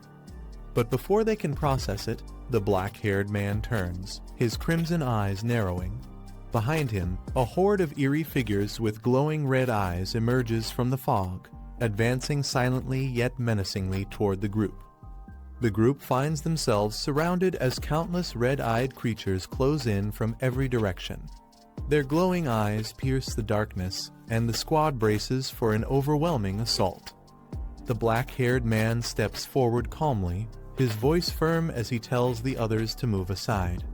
Golden light begins to flicker around him, pushing back the encroaching shadows. His eyes ignite with blazing energy, streaks of fiery power radiating outward as his aura surges to a new peak. The sheer intensity of his presence makes the ground tremble. In the next instant, a massive eruption of flames bursts forth, engulfing the horde of monsters in a devastating inferno. The enemies are consumed in a torrent of fire, leaving no doubt about the overwhelming might of his sun attribute. The battlefield is engulfed in blazing flames as the black-haired man unleashes his full power. The horde of anomalies screams in agony, their bodies burning away under the overwhelming force of his sun attribute. As the flames die down, he calmly announces that this wave of anomalies has already dissipated. He warns his companions not to be deceived by the countless glowing eyes they saw earlier. There were only two true enemies. The silver-haired girl looks at him in surprise, remarking that she hadn't expected anomalies here to evolve to the point of mimicking human speech. He replies with quiet certainty that perhaps, after consuming so many people, they had learned it. The narration notes the sheer scale of his strength within a single strike. 2 A-class phantom beasts had been completely annihilated. The purple flames in his hand flicker ominously against the backdrop of the burning wasteland, a clear reminder of the unmatched power he now commands. A masked woman watches the battlefield, acknowledging the strength of the anomalies. Even for her, she admits it would take several rounds of combat to bring them down. Meanwhile, the group regathers. The silver-haired girl warns that anomalies might disguise themselves and infiltrate their ranks, urging everyone to stay alert. The others nod cautiously, realizing the danger of lowering their guard in this place. Nearby, one of the girls struggles to recover from the overwhelming aura. She clutches her chest, thinking to herself that the suffocating pressure from these anomalies is far more terrifying than zombies. Even breathing near them feels like it could burn her alive. As she tries to steady herself, the black-haired man orders her to get up. Before she can respond, a sudden sound echoes through the cavern, drawing his sharp gaze toward the source of the disturbance. As the group pauses, the black-haired man's expression sharpens. One of the girls suddenly remarks that it sounds like ocean waves can be heard ahead, a sound that feels out of place in the desolate wasteland. The uneasy calm breaks in an instant. A strange noise erupts, catching everyone off guard. The squad tenses as they realize something is rapidly approaching from the shadows. Footsteps echo across the ground, heavy and deliberate, sending chills through the group as the sound grows louder with each step. Elsewhere, another squad is locked in battle. Panic overtakes them as one of the fighters yells for the others to stop fighting and run. Whatever they're facing, he shouts, is far too sinister to handle head-on. The black-haired man's sharp senses catch something unusual. One of the girls suddenly stiffens and points out that the sound of waves can be heard ahead. But in this barren wasteland, such a thing is impossible. Before they can react, a chilling scream echoes from another squad. Panic spreads as fighters shout in terror, realizing what they are facing. darkness erupts violently, and countless shadowy figures surge forward, their presence overwhelming like a tidal wave. The ground shakes as the soldiers struggle to hold their ground. The terrified survivors cry out in despair, identifying the threat. It's the Dark Tide, a calamity so fearsome that even legendary armies once suffered devastating losses against it. A terrifying red tide surges across the battlefield, swallowing everything in its path. Soldiers are dragged helplessly into the darkness, their cries for help echoing as fear spreads. One man trembles, realizing that if the regular army was crushed by this force, then his chances of surviving are slim as well. Amid the chaos, a warrior steps forward with determination. Holding a glowing green sword, he summons his strength and surrounds himself with a radiant barrier of light. With arrogance, he shouts that everything here belongs to him, unwilling to yield to the dark tide. The clash between the two forces shakes the air. His green aura holds strong for a moment, but the overwhelming red tide towers above, pressing against him like an unstoppable wave. The battlefield trembles, showing the vast difference in power. The warrior's confidence begins to falter. His expression shifts as he senses something abnormal. Gritting his teeth, he admits to himself that the anomalies here are far stronger and stranger than he imagined, and his power alone might not be enough to withstand them. A man struggles within the Crimson Tide, his body being consumed as despair fills his eyes. He realizes these creatures aren't just a rank, or even S rank, they are far beyond that. Fear grips him as he repeats to himself that he cannot be caught, but the darkness continues to pull him in. Nearby, more soldiers are dragged into the abyss, their screams echoing as they desperately reach for help. The overwhelming force shows no mercy, devouring anyone who gets close. From a distance, survivors watch in horror. The suffocating darkness spreads endlessly, raising the question of whether there's any hope of escape. Someone asks their leader, Captain Su, about the true nature of this phenomenon. Captain Su explains that the Dark Tide is the pinnacle of dark attribute power, a corrosive force that devours everything, leaving nothing behind. His companions panic, realizing their plan should have kept them safe, yet the forces ahead were wiped out without a trace. As the group witnesses the overwhelming Dark Tide, one of them recalls reading about its destructive power, said to be strong enough to erase an entire city-state. Another worries if retreat is still an option, questioning if survival is even possible at this point. A golden barrier of spirit energy forms around them, offering temporary protection. Their leader instructs them to remain calm, explaining that this shield restrains dark energy. If necessary, they must combine their strength to reinforce it and buy enough time to withstand the surge. Despite the barrier, doubt spreads among them. A blonde woman warns that the Dark Tide is condensed dark attribute itself, a force far beyond what they can resist. She recalls how even a powerful elder at the spirit-shaping realm was swallowed whole without resistance. Amid the fear, the black-haired young man steps forward. Flames and lightning swirl around him as he readies his power. He declares boldly that even if the Dark Tide is condensed, he will destroy it with his own strength. The group watches in shock as the black-haired young man unleashes his power, flames and lightning bursting forward like a blazing spear. Someone exclaims in disbelief, wondering if he truly intends to destroy the Dark Tide itself. The fiery strike pierces through the suffocating darkness, cutting a path into the overwhelming tide. The impact shakes the battlefield, its force echoing across the red abyss. Surrounded by a radiant aura, the young man charges headfirst into the swirling core of the tide. His determination burns brighter than the storm around him, refusing to yield against the overwhelming force. In the shadows, another figure watches closely, a smirk forming as he mutters to himself. Everything seems to be unfolding exactly as he predicted.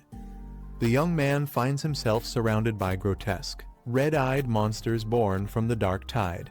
He observes that these aren't simple rank creatures, but abominations fused and evolved under dark energy's control, forming powerful composites. their presence grows even more overwhelming, spanning from B rank to S rank and beyond. The overall strength of these anomalies is far greater than expected, each one radiating dangerous intent as they close in. Without hesitation, he unleashes a surge of blue energy. The force bursts outward like a shockwave, tearing through the incoming monstrosities.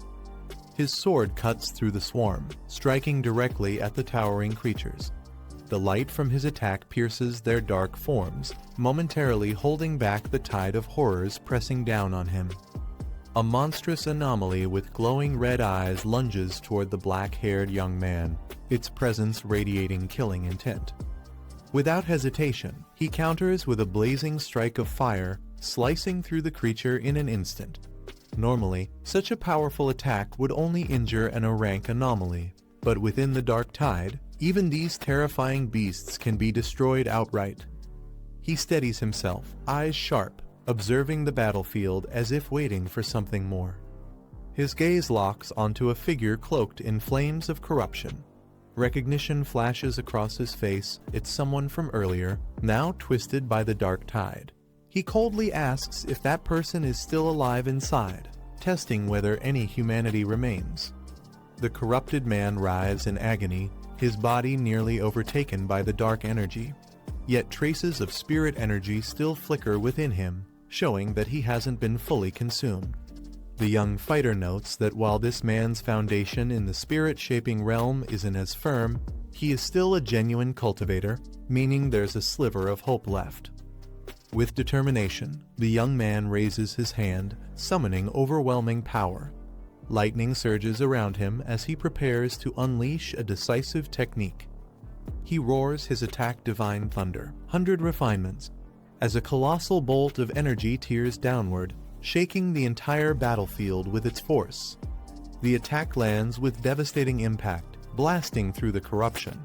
The once twisted man crashes to the ground, heavily injured but no longer fully consumed by darkness. Standing over the fallen man, the black-haired fighter notes that he can still be saved, though only barely. Flames flicker along his blade, casting light on the wounded cultivator. Darkness stirs again, surging from the corrupted surroundings as he remains vigilant, his fiery sword held ready. A massive figure of corruption rises before him, regenerating without end. He clicks his tongue in irritation, realizing this must be the unique trait of anomalies beyond his rank. Instead of despairing, a confident smile spreads across his face. He decides to test another method, channeling spirit-based power to counter the infinite regeneration. The black-haired fighter releases a surge of energy, golden light clashing against the looming wave of dark anomalies. The battlefield shakes as the two forces collide. Blue lightning crackles in his hand as he examines the situation. Even at the spirit-shaping realm, he realizes he cannot extract dark energy directly. He mutters that, as expected, the dark attribute is far more unusual than any other. A faint smile forms on his face, showing neither panic nor hesitation. Instead, he appears intrigued by the challenge. Surrounded by the howling tide of monstrous abominations, he steadies himself. If he can't erase the darkness completely or absorb it outright, he resolves to find another way forward. Surrounded by monstrous anomalies, the young fighter regrets not having his companion, the little white flower. With its desolation power, he could have fought the darkness on equal footing. Instead, he wonders what else he can rely on. His fiery aura burns brighter as realization dawns. He remembers that the answer has been right in front of him all along. Elsewhere, his allies watch anxiously from within their protective barrier. One of them asks Captain Su if he has ever seen anything like this before. Su admits his knowledge is limited and that he has never witnessed such a phenomenon. Their attention shifts as they notice something shocking. The overwhelming dark tide, which had been raging uncontrollably, suddenly freezes still in place. Inside the protective barrier, the girls watch anxiously. One of them feels uneasy, admitting that not even when facing ghost vines had she felt such dread. She worries about her cousin, who has been inside the tide for too long, fearing something might happen to him. Another girl reassures her, noting that his barrier is still intact, only flickering slightly. She suggests reinforcing it with their spirit power, adding that if someone like him were to fall, the rest of them would be dragged down regardless. With confidence, the blonde girl explains that he is a spirit-shaping realm cultivator wielding multiple insane attributes. His strength could rival a 3-star spirit-shaping expert, making him far beyond what they in the Ghost Axe realm could ever step in to save. Her remark lightens the tension as laughter breaks out. One girl jokes about Captain Sue's humor, while another adds that her teammates often say the same, asking if she's feeling better now. A blazing torrent of fire erupts across the battlefield, illuminating the darkness as the ground trembles under its power. The black-haired fighter unleashes one of his ultimate techniques, 9-Dragon Heavenly Flame Seal. The flames twist and roar like living dragons, filling the sky with overwhelming might. Engulfed in golden fire and blue lightning, he rises above the chaos, commanding the dragons with a single word, "Rise." His aura surges, defying the dark tide's crushing force. From within the protective barrier, his allies stare in awe. One shouts in excitement that it's her cousin, while another recognizes the devastating move, whispering in disbelief about the technique he just used. The battlefield erupts as blazing dragons soar through the sky, their flames coiling with unstoppable force. The sheer might of the 9-Dragon Heavenly Flame Seal leaves everyone stunned, with one ally whispering in awe that it's far too powerful. From a distance, a woman observes closely, recognizing the true nature of the technique. She mutters in disbelief, realizing it's a heavenly flame capable of sealing power itself. Her eyes widen as the flames compress into a glowing sphere. Shocked, she questions if he truly managed to seal the dark tide, something thought to be impossible. Meanwhile, the black-haired fighter lands with determination, his body crackling with lightning. He channels even more energy, preparing for what comes next as the battle is far from over. The young fighter raises his arms as flames and lightning merge together, forming a massive sphere of fiery energy. Its sheer size radiates destructive power, shaking the ground beneath him. With a thunderous roar, he declares the technique 9-Dragon Edict, channeling every ounce of strength into the blazing sphere. The energy surges skyward, coiling into a fiery dragon before crashing down with overwhelming force. The explosion rips through the battlefield, leaving shockwaves in its wake. Steadying himself, he directs the massive torrent of fire forward, unleashing the full might of his technique. The storm of flames and lightning engulfs everything in its path, pressing toward the dark tide with unstoppable momentum. The massive sphere of fire and lightning spins violently, its energy spiraling outward as if ready to consume everything in its path. The 9-Dragon Edict grows denser, radiating unstoppable force. With a thunderous impact, the blazing sphere compresses into a brilliant core of destruction. The ground shakes under its immense pressure, signaling the devastating strike that is about to unfold. The group finally manages to catch a break after the fierce battle. Amidst the chaos, they discover a badly injured soldier who is still breathing. Concern rises as they wonder what should be done with him. Relieved, a girl rushes forward, overjoyed to see her cousin unharmed. She quickly takes charge of the wounded soldier, asking the leader to leave him to her squad's care. The black-haired man remains calm and observes quietly. One of the companions reminds him that sealing a high-level dark attribute is no small feat and questions why he doesn't seem pleased. Instead of celebrating, he stays silent.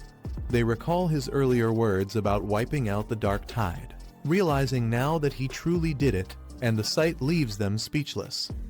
Breaking the silence, the black-haired man explains that the seal is only temporary, and the overwhelming dark energy won't last contained for long. Urging the group to move quickly, he stresses the need to find the lost tempering flower before the seal fades. Meanwhile, his allies agree to transport the injured man back to the Spirit Association for treatment. As the group moves forward, they realize the grim reality aside from the single survivor. No one else made it out alive. The dark attribute had consumed everything, leaving behind neither bodies nor traces, regardless of cultivation level. One of them laments how the people who were alive just moments ago are now completely gone, admitting relief that they didn't witness their deaths directly. The black-haired man quickly takes charge, instructing Yi and the others to move ahead with Captain Su while he stays behind to guard the rear. The group complies and continues onward, carrying the injured survivor. Now standing alone at the edge of the black pool, he faces the lingering danger. The system registers a surge of dark attribute energy once again, signaling the threat isn't over. He raises his hand, releasing his power as dark energy bursts into the air. The detection process completes, confirming the overwhelming fluctuation of the dark attribute. The system activates once more, initiating an ultimate computational process. Streams of dark energy surge upward as the black-haired man floats in the center, absorbing its power. With his eyes closed, he remains calm as the swirling darkness engulfs him. The process continues to intensify, binding itself to his very core. Moments later, the system confirms the result compilation successful. His eyes snap open, glowing with a fierce violet light, radiating immense power. A new notification appears, revealing that he has acquired a dark attribute technique called Boundless Dark Realm.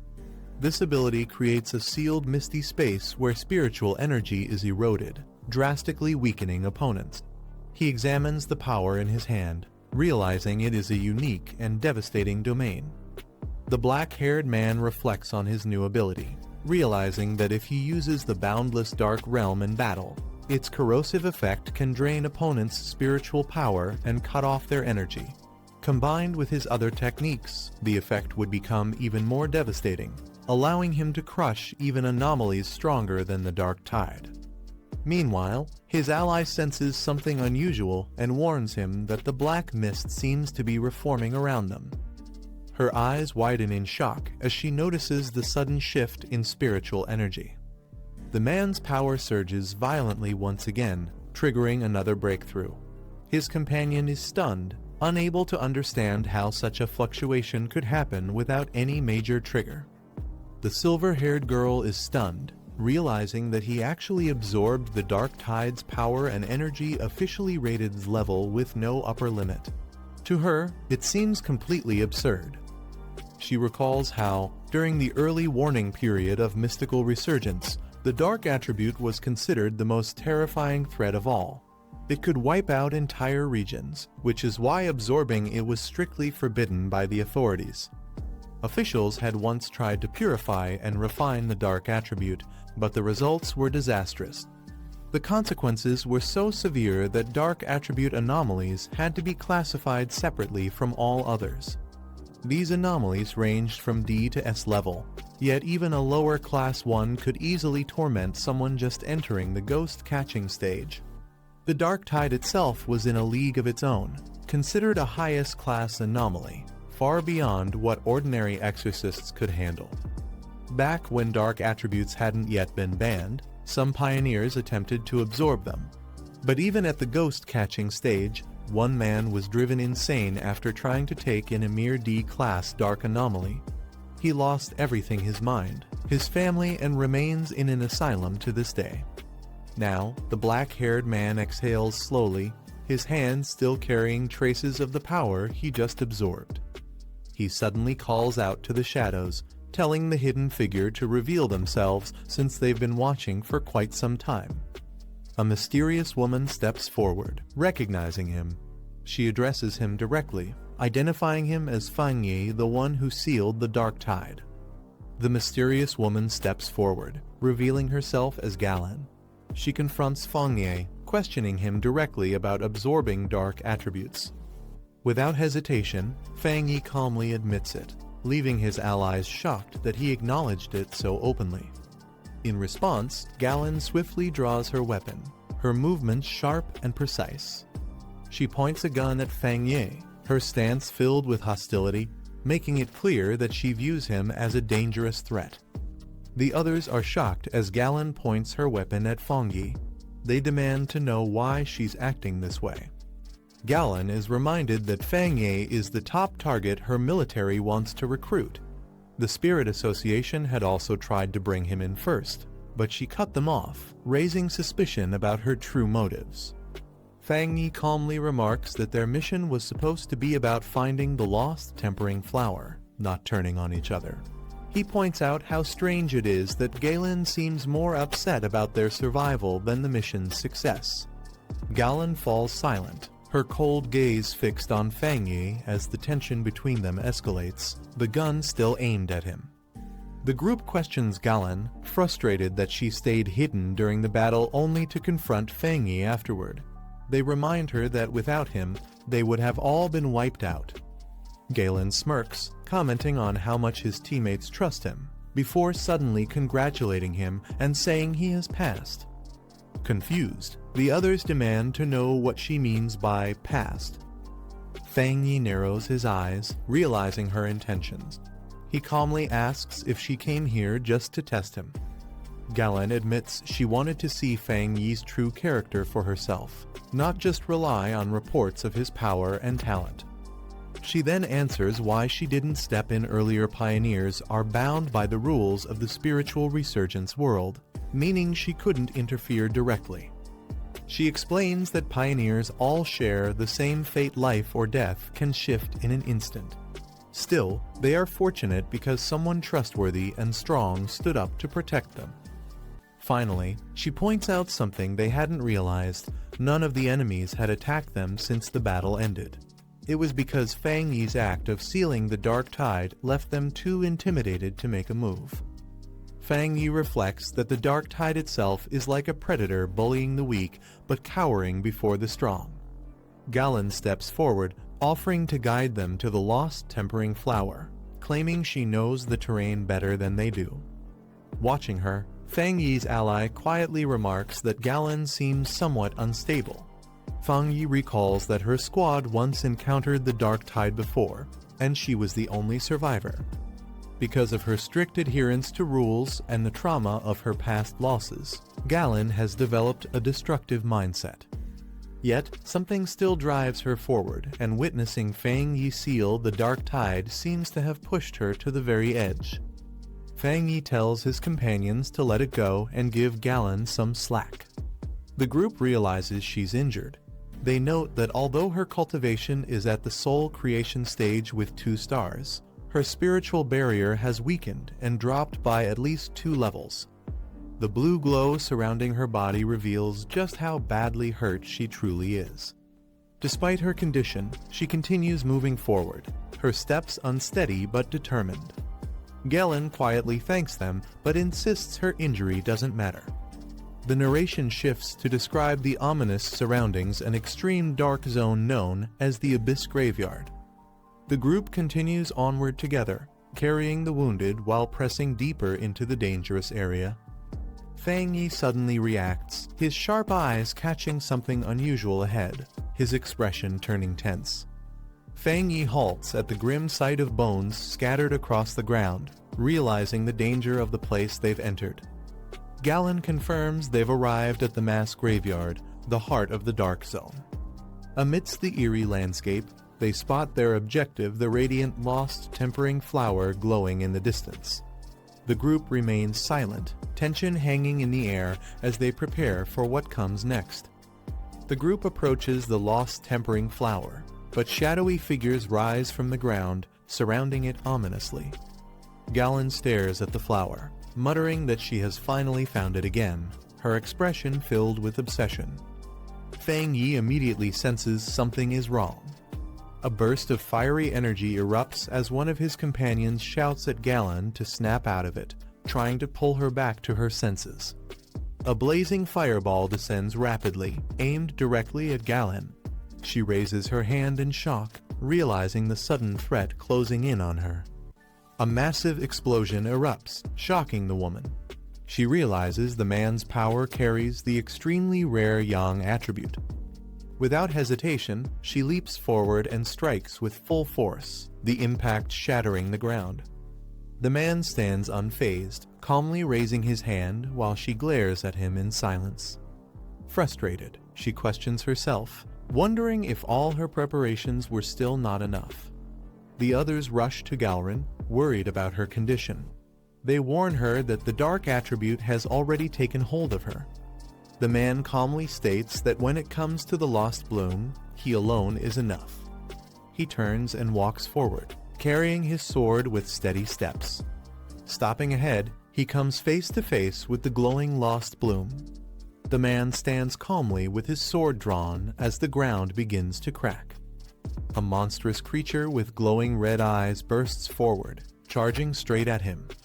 The beast roars with its mouth wide open, filled with crimson energy. Unfazed, the man raises his hand, summoning blue energy as he declares his technique Divine Lightning. The man strikes the beast with divine lightning, electricity surging through its massive body. The monster roars in pain but still refuses to fall. He realizes just how many anomalies these dungeons continue to produce. Knowing time is short, he decides to end it quickly. With a cold gaze, he prepares another technique. Unleashing a surge of purple energy, he activates his move Limitless Dark Domain, engulfing the monster in darkness. The limitless dark domain engulfs the monster, trapping it in a sphere of swirling purple energy. The beast writhes violently inside, its body overwhelmed by the crushing darkness. It lets out a distorted cry, struggling as the power tears through it. The narration reveals that the S-rank half-corrupted fox demon has been reduced to B rank. The man notes that it dropped 2 whole ranks, proving its so-called cultivation wasn't that strong after all. The man grips his blazing sword, flames igniting with fierce power. He swings down with a fiery slash, declaring that it's over as the explosion lights up the battlefield. Watching from a distance, the others notice a black energy forming. They wonder if it's the dark attribute but feel that it carries a different aura. They realize the truth, it's Fang Yi's domain. He had mastered the dark attribute and created a domain entirely on his own, without a teacher. One of the women explains that creating a domain with spiritual power is an incredible feat, something only their master could once accomplish. She recalls how their master once unfolded his domain to suppress a calamity threatening the capital, but the result was devastating. As Fang Yi's domain shifts, the others watch in awe, shocked at how quickly it is moving. With a calm smile, Fang Yi waves his hand and remarks that this should be the last of the trouble within the mass grave. The man approaches the glowing flower, its soft light standing out in the desolate land. He carefully reaches down and lifts the flower with both hands. Looking at it closely, he confirms that this must be the one he was searching for. From a distance, the woman watches in silence, her expression tense as she takes in the sight. The group confirms the mission is complete after obtaining the lost bloom, though they note how small it is. They warn that the dark tide could erupt at any moment, so they must withdraw immediately. Meanwhile, others point out they also have an unexpected tag along with them. Holding the flower, the leader thanks Fang Yi, saying the mission would have been impossible without him. She also expresses gratitude to everyone as they prepare to leave. As the group walks away, Galrin quietly tells Fang Yi that she is truly grateful. Galrin explains that Elder Wu from the King Kong realm is in critical condition, and the lost bloom is the only medicine that can save him. She tells Fang Yi that he has saved his life. Fang Yi stays silent, his sharp eyes reflecting the weight of her words. The group finally reaches daylight, relieved to have made it out alive. Outside, others cheer when they hear the lost bloom was successfully retrieved, praising the team for accomplishing the impossible. The group emerges from the dungeon to find a massive crowd waiting. People murmur in excitement, asking who actually found the lost bloom. A girl reacts in surprise as she spots something unusual. They notice a vehicle from the Star God War Zone, the elite fighting force of the Xia Nation, arriving on the scene. The narration explains that the Star God War Zone is ranked number 1 among the 10 great war zones. With abundant resources and powerful cultivation grounds, they became the nation's most celebrated elite force. the lost bloom is carefully placed into a secure container for transport. A military officer accepts it with a calm expression. Soldiers stand in formation, saluting Fang Yi with respect. The officer assures Gaoren that the lost bloom will be delivered to the hospital immediately. She nods, saying she will head over shortly. A large vehicle from the Star God War Zone departs as Fang Yi questions Gaoren about her affiliation. She admits that his strength and performance have likely already spread through their war zone. Fang Yi is told that his power alone could easily overwhelm even their most elite squad. Gaoren offers him cultivation resources and doubled bounty rewards if he joins, but Fang Yi politely declines, saying he has his own way of cultivating. Gaoren warns Fang Yi about the rising danger of dark attribute anomalies, explaining that their numbers are rapidly increasing and becoming harder to control. She adds that their influence spreads like a tumor and could cause catastrophe at any moment, which is why the association strictly guards forbidden zones. She clarifies she isn't trying to pressure him, but believes someone as capable as him has the right to understand the situation. Fang Yi responds with a calm smile, assuring her that if he encounters another anomaly, he won't stand by idly, even if strangers are involved.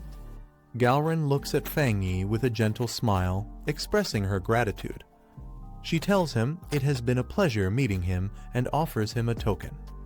With the token in hand, she explains that it grants him access to freely enter any forbidden zone for cultivation.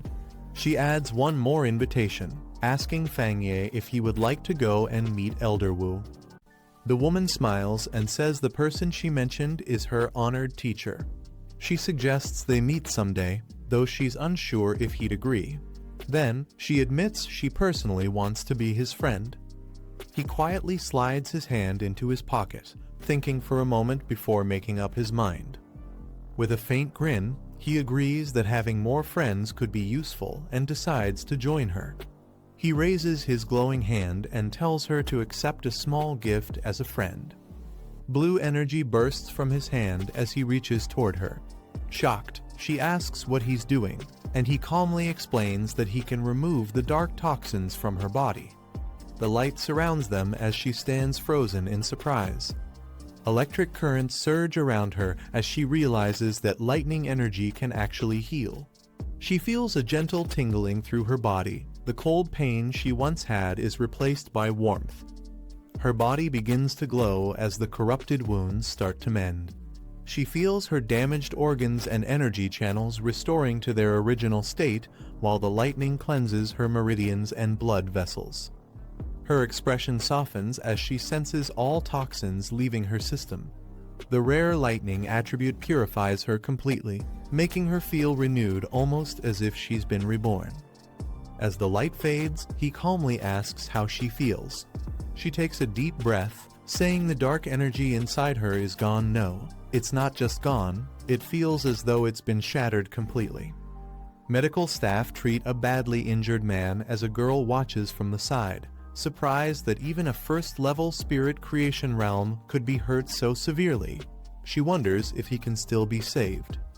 Nearby, the woman approaches the group and asks why they haven't left yet. The silver-haired girl notices her and jokingly points out that she looks much healthier than before. The woman smiles faintly and explains that the rare lightning attribute has completely removed the dark energy from her body, leaving her fully recovered. Hearing that, the silver-haired girl realizes this is the power of the tyrant's lightning strong enough to destroy enemies and heal others. She turns to the man with a smirk, asking why he's staring at her. The silver-haired girl waves toward the medics, calling them over urgently to assist. She then turns to the black-haired man with a bright smile and asks if they can work together. Curious, he asks what she means, and she explains that by combining his spiritual power with medical tools, they could help more people affected by dark energy. Excited, she suddenly bows forward, begging him to demonstrate his lightning power once more. He pauses, unsure how to respond to her enthusiasm. With a faint sigh, he finally lifts his hand as blue lightning gathers around him. The crackling energy fills the air as he says this should be enough. Everyone watches in awe at the display of his power. The doctor watches in awe as lightning energy crackles nearby. He realizes it's possible a lightning attribute this pure and powerful can truly counter the dark attribute. The woman explains that Fang Yi directly transferred his lightning energy to her, completely removing the darkness from her body. The silver-haired girl then suggests having him help other injured pioneers as well, mentioning a comatose spirit creation realm fighter. The doctor shakes his head, explaining that not everyone can withstand such intense spiritual power. He adds that to heal someone that's severely wounded, the lightning energy required would be 10 times greater. The scene shifts to a man lying unconscious in a medical pod. The doctor says it would be a miracle if he even survives. Full recovery is nearly impossible. The medics lead Fang Yi to their equipment as he asks how to transfer his spiritual power, comparing it to a blood transfusion. They tell him to follow them and demonstrate the process. He places his hand into the device and channels his spiritual power into it, calmly agreeing to their instructions. Nearby, others watch as one girl remarks that she didn't expect Galrin to be such a high-ranking officer in the Star God War Zone. She's impressed that the organization would personally extend an offer to him. Another observer quietly notes how even the normally distant Galrin showed interest in him. She took the initiative to befriend him and even gave him her personal token. Fang Yi remains silent, his expression calm and unreadable. Fang Yi notices 2 familiar figures approaching and turns with a faint smile as he greets them. The 2 women, Yi Yi and Bai, respond warmly, saying they've already adapted to their surroundings.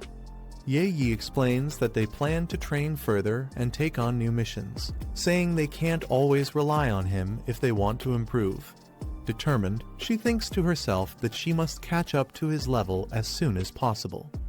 Fang Yi nods slightly and tells them to be careful before turning back to continue transferring his spiritual power under the supervision of the medics. Fang Yi smiles softly, thinking to himself that the younger ones have really grown up. The silver-haired girl waves as she says her team will take their leave for now, hoping they'll meet again on their next mission. Fang Yi and Galrin nod, deciding to go visit Elder Wu next. Their vehicle drives off through the rocky terrain while someone inside complains about how distant the others are for not joining them at the scene. Inside the van, the silver-haired girl fumes in frustration, saying all her efforts to recruit Fang Yi were wasted now that he's been taken by the Star God War Zone. Her teammates laugh, trying to calm her down as she grumbles behind the wheel. In a shadowy meeting, figures discuss the disarray within the spiritual association.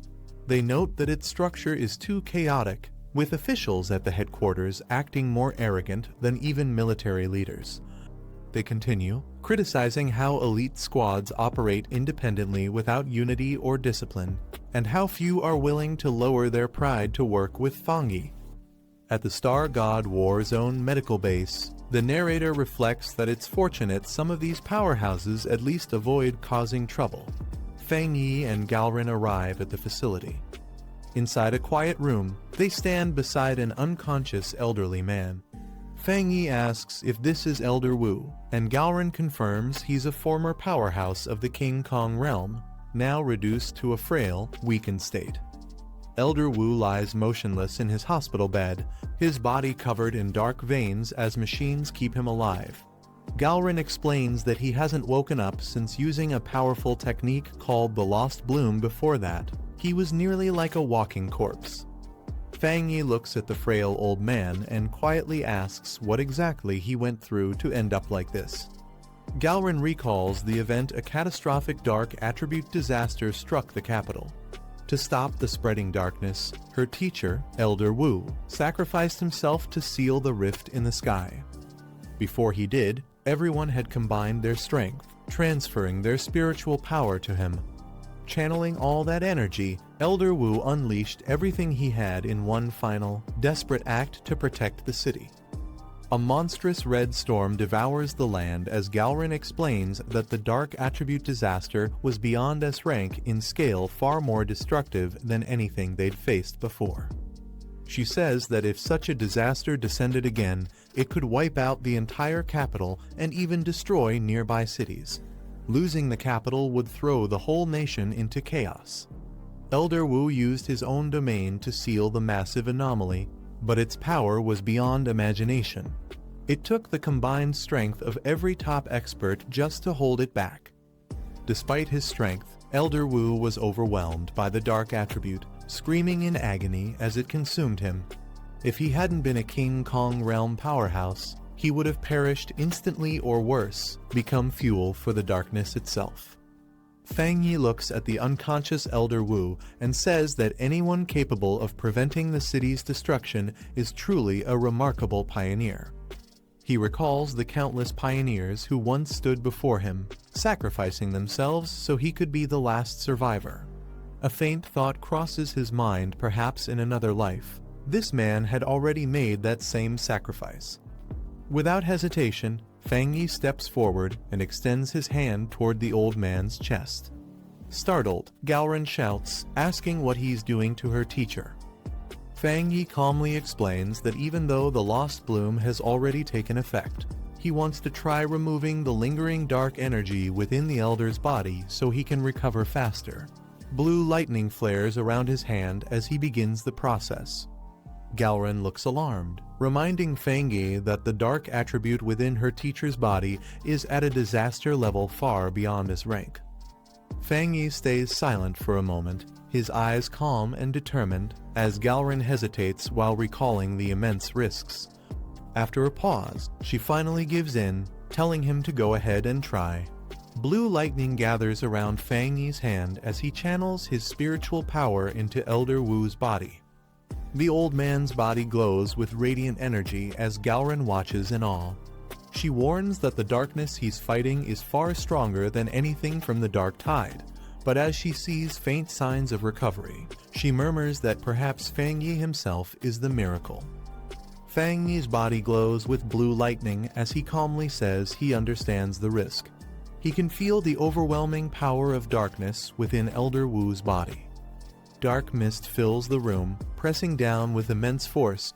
Even weakened by the lost bloom's purification, the oppressive energy still radiates a terrifying presence. Galrin watches tensely, but hides her worry behind a composed expression, knowing the danger Fang Yi is facing. The darkness begins to surge outward, and the ground trembles. Galrin yells for Fang Yi to concentrate, warning that the dark attribute is starting to affect him too. Golden lightning bursts from Fang Yi's body as he steadies himself, his expression calm and focused while resisting the dark energy's pull. His eyes glow with a golden hue, a surge of unfamiliar power awakening within him. He mutters in confusion, realizing something is different. Suddenly, his vision shifts, memories and sensations flood his mind. He finds himself standing in a ruined city under a crimson sky. A massive, ominous eye looms above as he realizes in shock that his consciousness has been dragged back into the past. In the middle of a ruined city, a massive red eye appears in the storming sky. The man standing below stares at it in disbelief, questioning what kind of presence could wield such power. He wonders if the dark energy he sensed earlier is causing hallucinations, or if this entity is truly real. With determination in his eyes, the man steps forward, saying he doesn't care who or what it is, his only goal is to erase it. Blue flames rise from his hand as he prepares to strike, realizing that this so-called anomaly isn't as all-powerful as it seems. The red eye reacts violently, distorting the air as sharp crimson energy bursts toward him. Buildings shake under the pressure while the man braces himself, refusing to back down. He tightens his stance, ready for whatever comes next. A golden light flashes across his eyes as his power awakens. His calm gaze turns fierce and focused, signaling the beginning of a battle that could decide everything. Golden energy bursts around the man as he charges forward, his body wrapped in a mix of radiant light and blue flames. The air trembles with destructive force as he meets the dark entity head-on. He observes the strange lightning surrounding him, realizing it carries the same divine power he once absorbed atop Jade Emperor Peak. Its intensity confirms the danger he's facing. Above him, the red eye swirls violently, releasing countless shadowy, insect-like anomalies. The sky darkens further as they spiral downward toward the city. He acknowledges the overwhelming numbers, noting that even if these creatures are illusions, each one possesses the strength of real monsters from the dark tide. Thousands now descend, surrounding him completely. The man's hand ignites in flames, forming a blazing sword that radiates intense heat. His aura burns brighter, fueled by determination and anger. Facing the monstrous red figure in the sky, he declares that there's no other option left. It's time to wipe out every last one of these pests. He leaps into the air, gripping his fiery blade tightly. With eyes glowing crimson, he channels all his power into a single, decisive strike. Shouting fiercely, he brings his sword down, releasing a massive arc of blazing energy that cuts through the darkness, shaking the battlefield with raw, destructive force. The man's blazing sword slashes through the monstrous red eye, causing violent ripples of energy to burst outward. He studies it calmly, realizing this entity is an S-class amalgamation of anomalies, though the illusion might be weakening it. He suspects the lost tempering flower might have reduced its power, giving him a slight advantage. The explosion of light and darkness shakes the ruins around them. Still, the creature's strength feels close to a class, reminding him of the ancient battle Elder Yun once fought when an entire city was wiped out by anomalies like these. He clenches his hand, gathering a swirling mass of black energy. Admitting the threat could have been far worse, he activates his next move, the Boundless Dark Realm. Raising his hand, the man releases the Boundless Dark Realm, a swirling black void that distorts the very air around him. The red eye in the sky trembles in confusion, unable to comprehend the power before it. The monstrous voice breaks the silence, questioning what kind of being he truly is. Its tone shifts from arrogance to fear as the dark vortex expands. A smirk forms on the man's face. He doesn't bother to answer, only clicking his tongue in amusement, confident in his control over the situation. As the black sphere pulls everything into its center, the creature panics. Its once menacing gaze turns desperate, realizing too late that it's being consumed by the darkness itself. As the swirling darkness fades, the red eye lingers for a moment, whispering ominously that it will return soon before vanishing completely into the void. The man stands within the collapsing black sphere, realizing what he faced was likely the remnant consciousness of a dark attribute anomaly. Its presence still leaves an unsettling trace in the air. He recalls the creature's final words, "We'll be back." The plural chills him, suggesting it wasn't alone. If true, other catastrophic entities might also be preparing to return. With the battlefield in ruins and the ground still burning, he decides it's time to leave before more danger arrives. Blue energy gathers around him as he prepares to exit the scene. The man's eyes narrow sharply as his senses pick up a sudden disturbance. Blue energy flickers around his arm, warning him that something nearby isn't stable. Without hesitation, he raises his glowing hand, channeling intense spiritual power.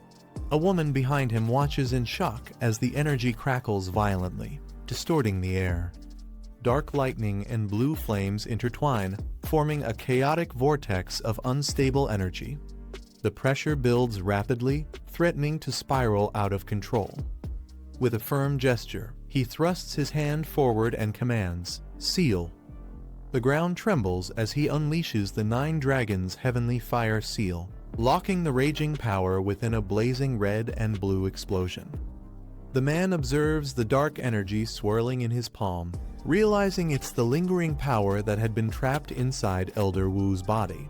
The woman beside him listens as he identifies it as remnants of a Calamity-class anomaly. Though the energy still carries immense dark power, It has weakened after being drained by the lost temper blossom and Elder Wu's sealing efforts. Its influence has now greatly diminished. Elder Wu lies unconscious, his body marked by faint red lines from the years he spent containing the darkness. The man remarks that anyone else would have perished long ago, but Elder Wu's resilience kept him alive. The woman thanks him, acknowledging that his ability ultimately saved Elder Wu's life. He modestly replies that it was only possible because the lost temper blossom had already weakened the corruption beforehand. Blue light bursts from his hand as he completes the purification process. With a calm expression, he confirms that the dark energy has been fully neutralized. However, he adds that there's still something important left to discuss. Traces of black mist fade from his palm, hinting that the darkness might not be gone for good. Standing beside Elder Wu's bed, he explains that during the psychic illusion, the remnant calamity seemed to stir as if it was waiting to awaken again. They must stay alert, for the next attack could come anytime. The woman acknowledges his warning, saying she's heard the same rumor before. Her tone shifts calm but uneasy, realizing that the threat might truly return. The man explains that both the military and the spiritual association constantly monitor psychic readings, collecting data on aura anomalies. All such records are heavily classified to prevent leaks. He mentions a disturbing rumor that according to official projections, with the nation's current energy reserves, humanity might not survive even the first year of full aura resurgence. It's a possibility no one wants to believe. The woman listens quietly before asking if he thinks the rumor could be true. He notes that the data seems too coordinated to dismiss, hinting that the authorities might know more than they admit. As he reflects, his thoughts drift back to his past life. He recalls surviving 3 years after the aura resurgence began, but by then, the blue star had already been reduced to ruins. With a grim look, he wonders if his rebirth might have changed the future itself. The woman reassures him not to overthink things, saying Elder Wu will wake up soon. Her calm tone hides the weight of everything they've just faced. He looks determined, vowing that if the calamity ever returns, he'll stand and fight beside her no matter what. His eyes burn with quiet resolve. As the sun sets, the man reflects on the coming storm. The battle against the calamity is inevitable whether it arrives sooner or later. It's a fate they can't avoid. But this time, he swears to change how it ends. Night falls over the city, calm and silent for now. Yet beneath the peaceful moonlight, a sense of looming destiny still lingers. Sitting cross-legged in meditation, he focuses his energy, feeling the surge of power within. After battling 2S class anomalies, he senses he's on the verge of breaking through to the Spirit Force realm, 2-star level. However, he knows it's not enough. Despite awakening the dark attribute, the upcoming aura resurgence will demand far greater strength. The memory of the illusion still lingers, its suppressed power had nearly overwhelmed him. Later, he sits quietly in his living room when something catches his attention, a small potted plant glowing faintly. He recognizes it immediately and sighs with a faint smile.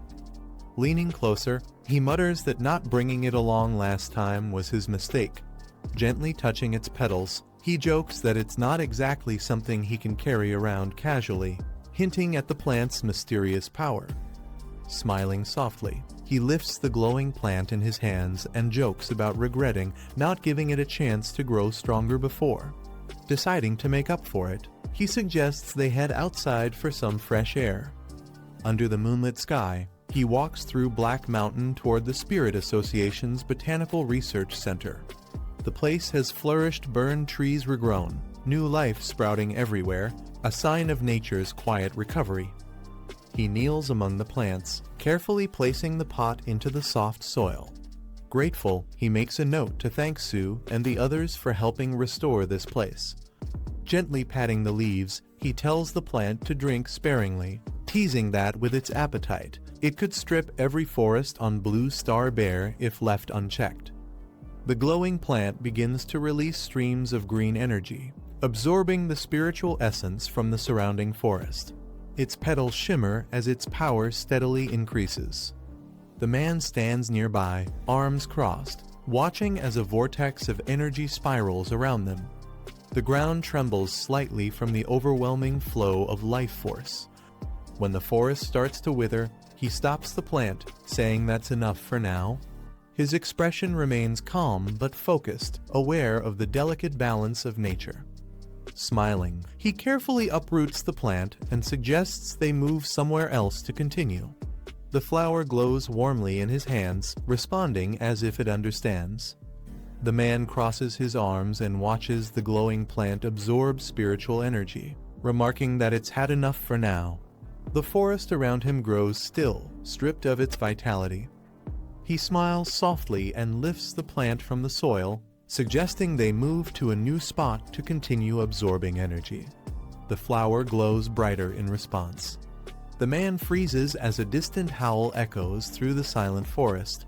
His expression sharpens while the glowing plant in his hands flickers faintly in response. He narrows his eyes, realizing the sound is from a wolf, or rather, something far more dangerous hiding in the dark. The air grows heavy with killing intent. Under the blood-red moon, shadows shift atop the mountain ridge. Dozens of crimson eyes glimmer menacingly in the night. His gaze hardens as the truth hits him. The entire wolf pack is evolving, their bodies twisting under the moon's cursed light. Under the blood-red moon, a massive figure stood atop the hill, the Wolf King, surrounded by his pack. The boy below watched cautiously, realizing the creature was nearing the end of its evolution. The Wolf King howled loudly as dark energy surged through its body, completing its transformation. The sinister green aura glowed brighter than ever. Holding a glowing plant, the boy tightened his grip. The radiant energy pulsed, reacting to the Wolf King's presence, making the air feel heavy and charged. As the evolved wolves surrounded him, the boy observed carefully. The Wolf King had changed its core, adopting a corrosive poison attribute after absorbing dark energy during evolution. The Wolf King's dark aura flared violently, its power growing unstable as the dark attribute surged within it. The air trembled from its presence. The man observed calmly, analyzing its strength. Despite the terrifying aura, he concluded it was only as strong as a class anomaly. He tightened his grip on the glowing plant, sensing its energy synchronize with his intent as faint lights pulsed through its petals. Placing the plant into the ground, he prepared for battle. Although the Wolf King's power wasn't extreme, the countless wolves nearby and the city below made the threat far greater. With calm determination, the man activated the glowing plant, its energy spreading as the Wolf King roared and charged toward him. The battle had begun. A massive beam of green energy shot into the night sky, piercing the moonlight as the surrounding mountains trembled from the surge. Watching from a distance, a group of scouts observed the chaos. One of them reported that the Wolf King's evolution was complete, and its aura had reached a contamination level of 90. Shocked, the leader muttered that its power was still rising, its base strength now comparable to those in the late ghost carving realm. The soldiers panicked as they realized the Wolf King's strength might have reached the spirit forcing realm. The rest of the pack was already at ghost carving levels, making the situation dire. Suddenly, a dark green light burst across the mountain once again. The dark attribute had reappeared, intensifying the corruption. One of the leaders shouted in realization. The Wolf King had evolved dual attributes, a nearly impossible mutation among anomalies. Knowing the danger, he urgently called for backup. If these beasts completed their evolution, the entire district below would be wiped out. The ground suddenly began to shake, startling the team. They wondered if the Wolf King's evolution had caused an earthquake. But before they could react, a massive surge of green energy erupted from the mountain, an overwhelming force recognized as the power of desolation. Panic spread as they realized it wasn't just the Wolf King. Another anomaly had appeared, releasing destructive energy without warning. The leader shouted for everyone to retreat and ordered an immediate evacuation of all nearby residents before the devastation could spread. One of the soldiers noticed something strange. The power of desolation wasn't spreading outward, but seemed to be shifting direction. As they watched in confusion, the glowing energy began sinking deep into the mountain instead of expanding. The intense pressure suddenly faded, leaving behind only silence. The men hesitated, unsure if the danger had truly passed. Beneath the surface, green vines spread through the rock, blooming with faintly glowing white flowers quietly concealing what had just occurred. The glowing energy from the mountain burst outward once again, scattering petals across the air as strange flowers began to bloom everywhere.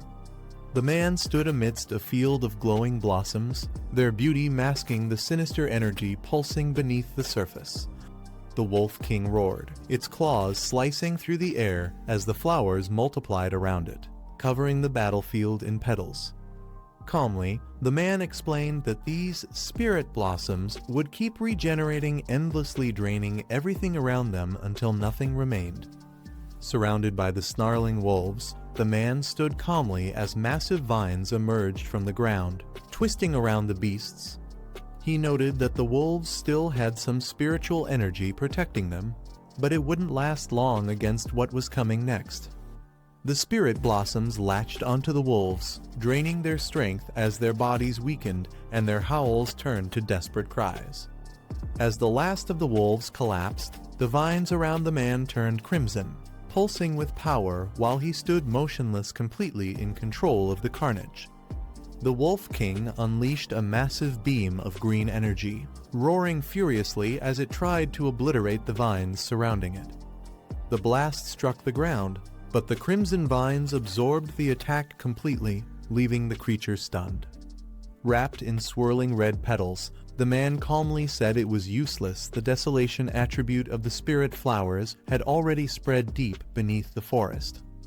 As the Wolf King looked on in despair, a single crimson flower bloomed atop the mountain, marking the forest's complete consumption by desolation. The man smirked at the enraged Wolf King, mocking its newfound intelligence, saying even wildfire couldn't stop spring from blooming again. The beast howled, charging forward with green flames swirling around its body, locking its gaze on the glowing red flower. The man calmly acknowledged its effort, impressed that it had identified the source of the spirit blossom's power. As the Wolf King lunged to destroy it, the crimson flower expanded violently, its petals wrapping around the beast in a burst of red energy. The Wolf King leapt at the crimson flower with all its strength, its jaws wide open and green energy bursting from its fangs. The monstrous flower countered, wrapping its massive petals around the beast in a violent clash of red and green light. The Wolf King roared and thrashed, but the petals tightened, draining its strength as the glow in its eyes began to fade. Standing before the chaos, the man silently watched as the creature was engulfed completely, the flower's power overwhelming even the evolved Wolf King. The man gazed at the dying Wolf King, asking if it truly intended to let the dark attribute consume it entirely. His voice was calm, yet cold. The beast roared in agony as the crimson petals constricted tighter, merging with the green energy swirling within its body. Its desperate howls echoed through the red field, but the flower absorbed every last trace of its power, leaving nothing behind. Watching the scene unfold, the man reflected that he never expected the spirit blossoms to develop their own cultivation ability, an overwhelming force born purely from the desolation he infused into them. The crimson flower stood tall amid a sea of red blossoms, radiating a quiet yet terrifying power. The man calmly declared that once trapped here, no anomaly could ever escape. The Wolf King's body, now reduced to a lifeless husk, lay before him, its remains turning to bone beneath the glowing petals. He explained that even if the flowers were destroyed repeatedly, they would regenerate endlessly, feeding on everything until nothing was left but desolation. As the moon shone above the endless field of crimson, the spirit flower completed its evolution, inscribing a new power, endless spirit sea. The crimson flower's core began to glow intensely, radiating warmth and power as golden sparks danced between its petals.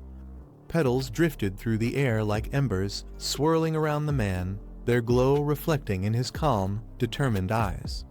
He stood silently beneath the towering bloom, the air thick with energy and anticipation as the night turned scarlet. In the control center, alarms blared as a major contamination alert appeared on the screens.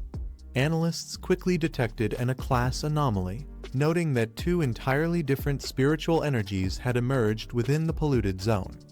One was identified as the Wolf King's dark evolution, while another desolation-type energy had suddenly appeared out of nowhere. A man with a stern expression demanded the anomaly's location. His subordinates, surrounded by red warning lights, traced the readings to the low mountain forest, the same area once supervised by Captain Su. Concerned, the operator reminded them that the Demolisher squad had already been deployed to handle the wolf pack, hinting that something had gone terribly wrong at the site. The commander received an urgent report. The Demolisher squad confirmed an immense surge of desolation energy at the mutation site, its power rising uncontrollably beyond measurable limits. At the contaminated zone, the Demolisher squad stood in shock as the readings stabilized. The commander on site reported that the surge of desolation energy had completely wiped out the A-class Wolf King anomaly. Yet instead of spreading outward, the energy burrowed deep into the mountain itself. Moments later, strange crimson blossoms began blooming across the slopes, an unnatural and mesmerizing sight that filled the air with an eerie stillness. The squad tried approaching the site, but the ground pulsed with unstable energy. None of their instruments could predict what the after effects might be. They decided to hold position, realizing that even the slightest disturbance could trigger another catastrophic surge. Back at headquarters, tension grew. One officer warned that if the unknown anomaly inside the mountain erupted, the destruction could surpass the previous airborne Ghost Vines incident. Another suggested calling for reinforcements, fearing that even with all the pioneers combined, they might not survive what was forming there. The commander, maintaining his composure, ordered 2 elite units to be dispatched immediately. Elsewhere, a girl with silver hair stood beside a silent man as the command echoed through the comms. Her expression hardened as she gazed toward the direction of the mountain. Something about the disturbance felt familiar. After a brief pause, she murmured to herself, realizing the truth, it was him again. Back at headquarters, the realization struck them like lightning. The silver-haired girl turned to the commander, piecing everything together. She deduced that the source of the desolation energy wasn't random, it was Fang Yi. His home was located exactly within the affected area, confirming their worst suspicion. Meanwhile, far away in the city, Fang Yi stood atop a building engulfed in flames of radiant energy. The fire around him didn't burn. It pulsed with life, resonating with the same mysterious force that had shaken the mountain. Calm and determined, he vowed to protect everyone within the city no matter the cost. High above, in the back mountain where the surge first began, the crimson blossoms continued to spread. The sky shimmered with energy as the earth trembled under the growing anomaly. The air grew thick with power, hinting that something extraordinary was about to awaken. Amidst the glow of red petals, a towering flower emerged from the mountain's core, immense and alive. Beneath it stood Fang Yi, gazing up at the monstrous bloom that radiated with spiritual energy. As the petals unfolded, he understood what was happening. By devouring the Wolf King, he was evolving once again, gaining a second attribute far beyond anyone's comprehension. The crimson flower pulsed brighter, its petals unfolding in waves of energy that lit the entire mountain. The desolation aura mixed with intense heat, transforming the surroundings into a fiery storm. The energy condensed into a blazing core, revealing the nature of Fang Yi's new power. A faint smile appeared on Fang Yi's face as he observed the phenomenon. He realized what he had gained, a fire attribute. It wasn't something he had expected, yet it perfectly resonated with the chaos burning inside him. Reaching out, he absorbed the energy flowing from the colossal flower. Flames swirled around him as the power fused into his body. He quietly remarked that evolution through devouring was an absurdly simple way to grow stronger, yet, for him, it felt natural. As the light dimmed, the massive flower shrank into his palm, transformed into a radiant spirit flower. It had completely devoured the mutated Wolf King and its pack. Now evolved into the desolate flame spirit flower, it held both desolation and fire attributes. Its hunger for spiritual energy had awakened, marking Fang Yi's step into a new realm of overwhelming power. Fang Yi studied the glowing panel before him, his crimson eyes narrowing as the words echoed in his mind, the boundless dark realm. The phrase carried both mystery and power, hinting at a dimension where darkness itself thrived. Realization struck him. If the spirit flower thrived on energy, then the boundless dark realm was the perfect place to nurture it. The soil and air of that realm were steeped in shadow, a haven for desolation and dark attributes. He couldn't believe he hadn't thought of it earlier. Channeling his power, Fang Yi summoned the realm's energy. Black tendrils of darkness swirled around him as the spirit flower floated gently in front of his palm. With one focused motion, he sealed it inside the void, letting the darkness engulf it completely. The sphere pulsed violently, lightning tearing through the clouds above as the sky dimmed into chaos. Fang Yi's gaze lifted toward the forming storm, his expression steady yet alert. Something had begun to awaken within that darkness, something powerful enough to shake even him. The sky above Fang Yi blazed with golden light as his eyes glowed fiercely, burning like twin suns. His aura surged uncontrollably, shaking the ground beneath him. It was clear he was breaking through once again, reaching the spirit-forging realm, and already advancing to 2 stars. A pillar of divine fire descended from the heavens, enveloping him in radiant energy. The storm clouds parted as lightning danced through the air, recognizing his power. Fang Yi sat calmly within the inferno, unshaken by the overwhelming energy that surrounded him.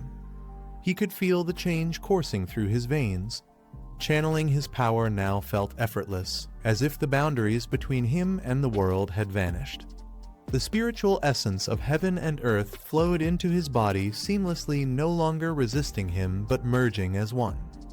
From a distance, a man cloaked in shadows finally spotted the fiery beam that pierced the clouds. His eyes narrowed as he smirked, muttering under his breath. So, Fang Yi had been here all along. The hunter had found his target. Not far away, another figure watched the golden pillar piercing through the clouds. His eyes gleamed with excitement as he realized what he was seeing, the legendary heavenly fire strike. He recognized it instantly as a sign of someone breaking through to the spirit-forging realm. 2 stars. A wild grin spread across his face. Flames burst around his body as his aura ignited. The fire roared, wrapping him in a blazing storm of energy. He declared that if Fang Yi was a fire attribute pioneer, then he would crush that pride himself and prove who truly reigned supreme. Back in the glowing forest, Fang Yi's eyes narrowed as he sensed a presence nearby. The energy was unfamiliar yet powerful. His voice cut through the silence as he demanded to know who was there. Stepping into view, the intruder's aura flared with fire as well. Fang Yi's expression hardened when he realized it, another fire attribute pioneer. Sparks crackled in the air between them, setting the stage for a clash of flames that would shake the entire region. Fang Yi's hand glowed with a deep violet hue as he summoned the energy of the boundless dark realm. The orb in his palm pulsed with swirling darkness mixed with fire, forming a perfect balance of destruction and control. He launched forward, flames and shadow spiraling together into a blazing sphere that tore through the air. His tone remained calm, but cold. It seemed he had been expecting this confrontation all along. "Finally showed yourself," he muttered, eyes fixed on the figure ahead. The opponent stepped out from hiding, his aura wild and unrestrained. Fang Yi observed him with quiet disdain, noting that he hadn't even bothered to suppress his spiritual energy. His presence was loud, arrogant, just like his flames. Fang Yi's gaze sharpened. The man before him was clearly a newly advanced cultivator in the spirit-forging realm. Yet despite his confidence, he stood no chance against someone who wielded both fire and desolation. The clash between them was inevitable. The flames roared higher as the stranger revealed himself completely. His aura burned with intensity, his presence wild and unrestrained. Unlike most pioneers, he had no affiliation or organization, just a lone warrior obsessed with combat. Fang Yi observed him silently. The man's energy radiated a fierce spiritual pressure, enough to make even the air tremble. Yet Fang Yi's expression remained calm, his crimson eyes unwavering as he assessed his opponent. A crooked grin formed on the stranger's face as he stepped closer, his voice filled with arrogance. He admitted he'd forgotten to introduce himself earlier, clearly enjoying the tension building between them. With a burst of fiery energy, he charged forward, shouting his name. "Zhang Lu," he declared. "You'll remember that soon enough." Flames exploded from beneath his feet as he launched himself toward Fang Yi, the battle between two fire-wielding pioneers about to ignite. Zhang Lu lunged forward, his entire body engulfed in roaring flames. His fiery aura blazed brighter with every step, his grin widening as he closed in. But Fang Yi stood motionless, calm amidst the chaos, his finger slowly rising toward the sky. The atmosphere shifted instantly. A surge of divine energy began to form above them. Fang Yi's voice was calm yet filled with authority as he invoked his next move, Divine Thunder. Lightning cracked across the sky, splitting the darkness as a torrent of blue energy descended like judgment itself. Zhang Lu's charge faltered, his flames meeting the descending storm. His confident smirk turned into shock as he felt the overwhelming power pressing down on him. The ground trembled as the lightning struck, engulfing Zhang Lu completely. His body convulsed under the blinding blue light, his mind racing in disbelief. "Wow, what is this?" he gasped, unable to comprehend the sheer force of Fang Yi's divine attack. A massive surge of lightning struck the ground, engulfing everything in a blinding blue flash. The impact shook the air, sending waves of energy rippling through the forest. Within moments, Zhang Lu's body was hurled backward, consumed by the devastating force of Fang Yi's divine thunder. When the light faded, smoke rose from the shattered ground. Zhang Lu coughed violently, his body trembling as he struggled to stay upright. The searing pain from the lightning coursed through his veins, leaving his flames flickering weakly.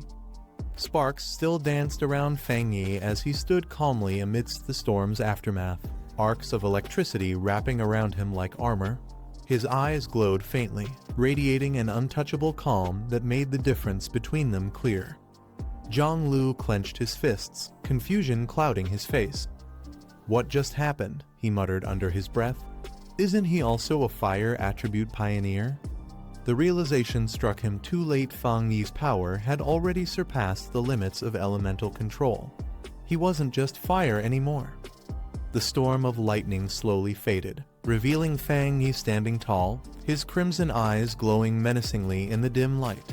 Zhang Lu struggled to move, his body scorched and trembling as the immense pressure around him made even breathing difficult. Fang Yi walked forward without a word, his steps echoing through the silent battlefield. He grabbed Zhang Lu by the head and forced him to the ground effortlessly, his grip like iron. The difference in power was absolute. Bolts of blue lightning surged once more, striking down like divine punishment. Zhang Lu screamed in agony as the energy coursed through him, his flames dying out completely. The proud pioneer who once boasted of being the strongest now lay defeated in the dirt. Fang Yi looked down coldly, his expression unreadable. "Didn't catch that," he said calmly, lightning crackling around his arm. "What did you say your name was again?" His voice was quiet, but the humiliation it carried was louder than thunder. Zhang Lu's face twisted in disbelief as lightning still crackled across his body. His mind struggled to process what had just happened, his pride shattered under the crushing weight of Fang Yi's power. He roared in defiance, his voice trembling. "Impossible, how can this be? I'm a spirit-forging realm cultivator 1 star, the fastest among all pioneers." His words faltered as Fang Yi's hand pressed harder against his face, driving him further into the ground. Memories of his arrogance flashed before his eyes, the admiration of his peers, the power of his fire attribute, and the pride he carried as one of the rare few who wielded flame itself. He had believed no one could stand above him. Yet now, he could barely breathe beneath the shadow of Fang Yi.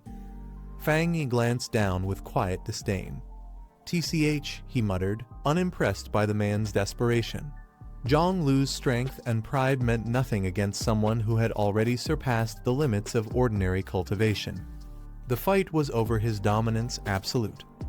Zhonglu screamed in agony as Fang Yi's lightning tore through his body, the pain searing into every nerve. The energy was relentless, crushing his flames and burning away the last remnants of his pride. His thoughts spiraled in disbelief. He's fire attribute, so why does he have lightning? The realization hit him hard. Fang Yi's power had evolved far beyond any normal elemental boundary. His flames had been snuffed out completely, leaving him powerless beneath the storm. Fang Yi looked down with cold indifference, blue lightning dancing across his hands. "So this is your true strength?" he said, almost mockingly. "That's it? Kids these days, so overconfident." His tone was calm, yet every word carried a weight that broke Zhonglu's will. Terror filled Zhonglu's eyes. "No, he hasn't even reached the spirit-forging realm, 2 stars, so why does his power feel like it surpasses me by 3 realms?" His mind screamed the truth he didn't want to accept. "I'm gonna die. I'm gonna die." The lightning storm raged around them, its blinding light reflecting off Fang Yi's cold, confident smile. The air crackled with raw power as Zhonglu lay beneath him, paralyzed by fear and pain. The purple-haired man lies on the ground, his body shaking as he begs for mercy. Fear fills his eyes while a hand presses down on his head, holding him in place. Standing above him is a black-haired man with glowing red eyes. He stays silent, his calm yet cold stare making the air heavy with tension. After a pause, the black-haired man speaks, warning that a pioneer's power should never be used against people. His hand slowly lifts, easing the pressure on the man's head. He turns away, advising him to stop picking fights and deal with the rampaging anomalies instead. The purple-haired man looks up weakly, realizing the overwhelming strength of the person before him.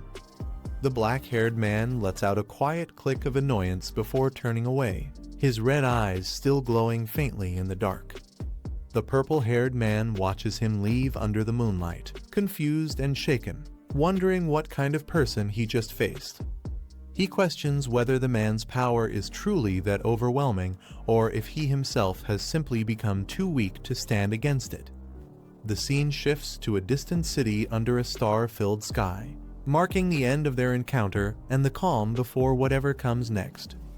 Inside a quiet office, 2 men sit across a table, deep in discussion. The door suddenly opens, catching their attention as a battered man steps inside, his presence immediately drawing silence. It's the same purple-haired fighter from before, now visibly injured and drained.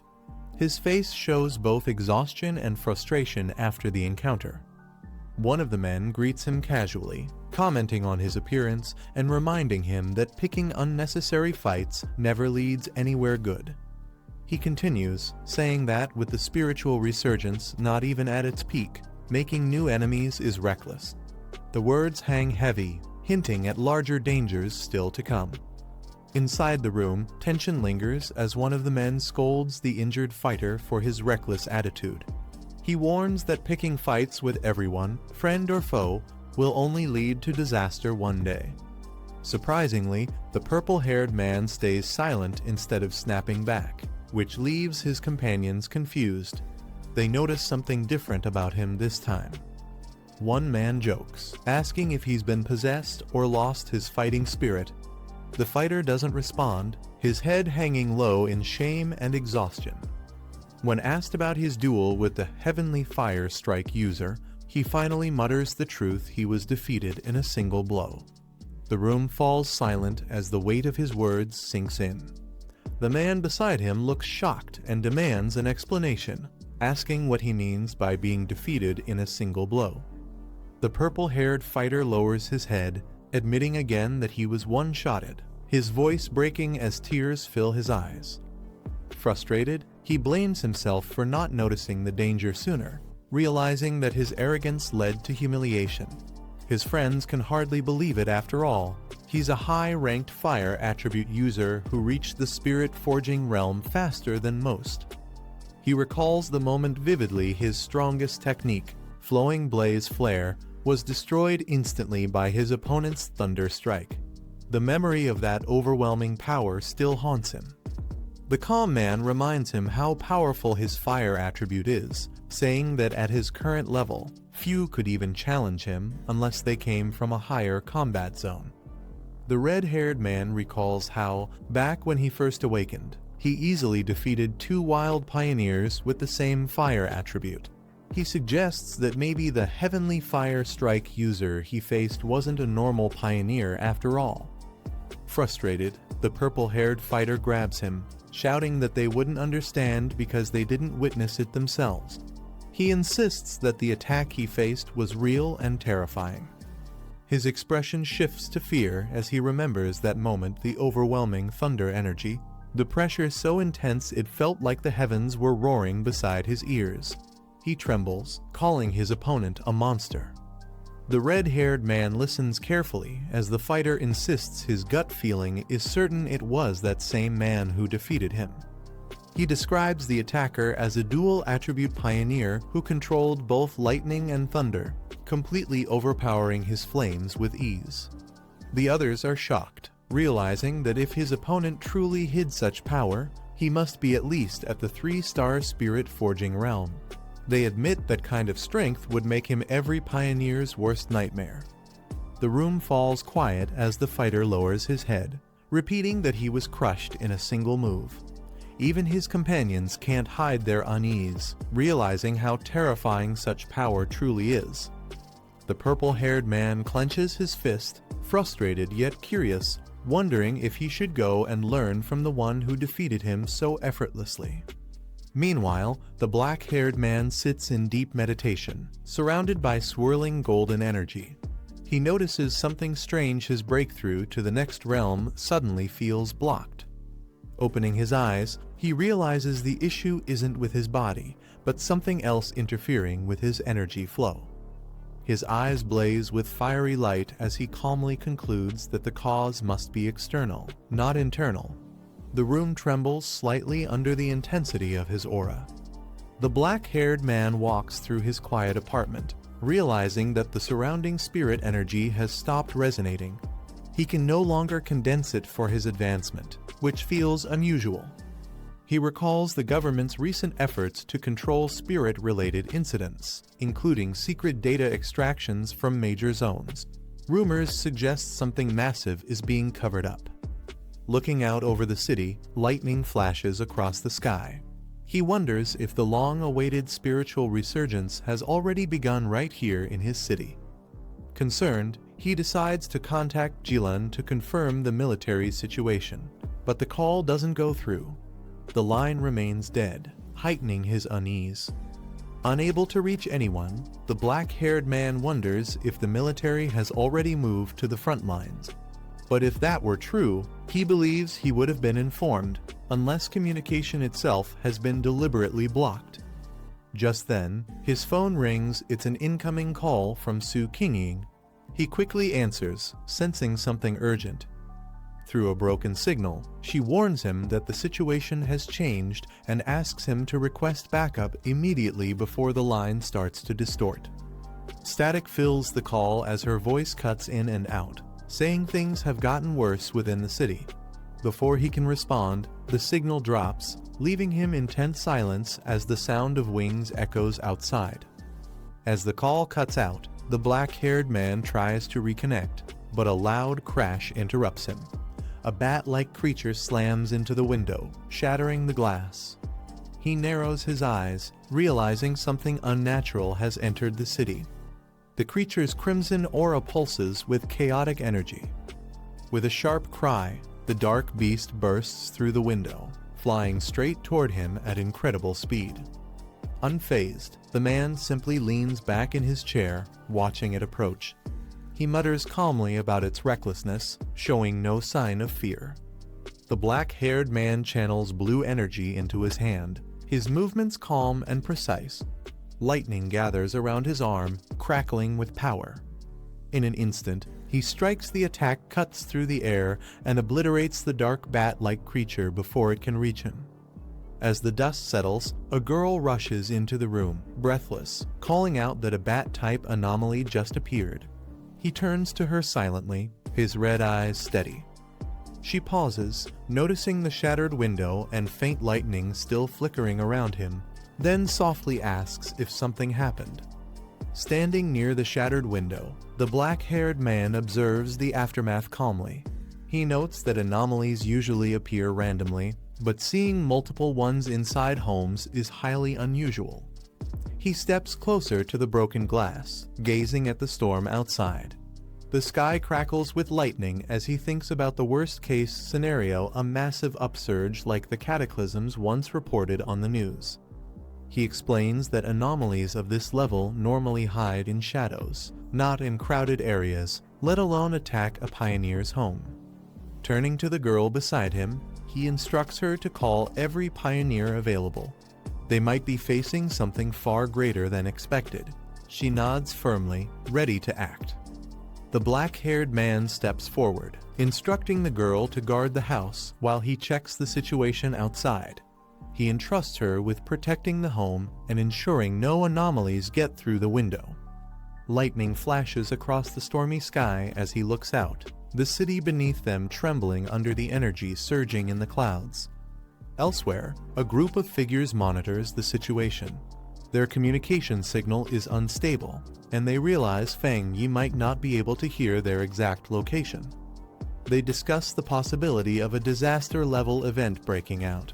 If that happens, they'll have to handle it on their own. None of them can imagine what an unclassified-level anomaly truly means. Under a stormy sky, a silver-haired woman and her team monitor the swirling clouds overhead. She hopes the readings are wrong and that this is only a false alarm. Speaking through her communicator, she orders all patrol units to report their status. The contamination levels are rising fast, and she warns everyone to stay alert for pollution fluctuations. Moments later, her team freezes as the scanners begin to spike uncontrollably. A dark shadow forms in the sky, followed by a chilling roar. They look up in horror as multiple bat-like anomalies descend from the vortex above. The system blares and alert multiple anomalies detected across the entire area. Dark clouds swirl above the city as bolts of lightning tear through the sky. News reports warn that this will be the heaviest rainfall the city has faced in 50 years.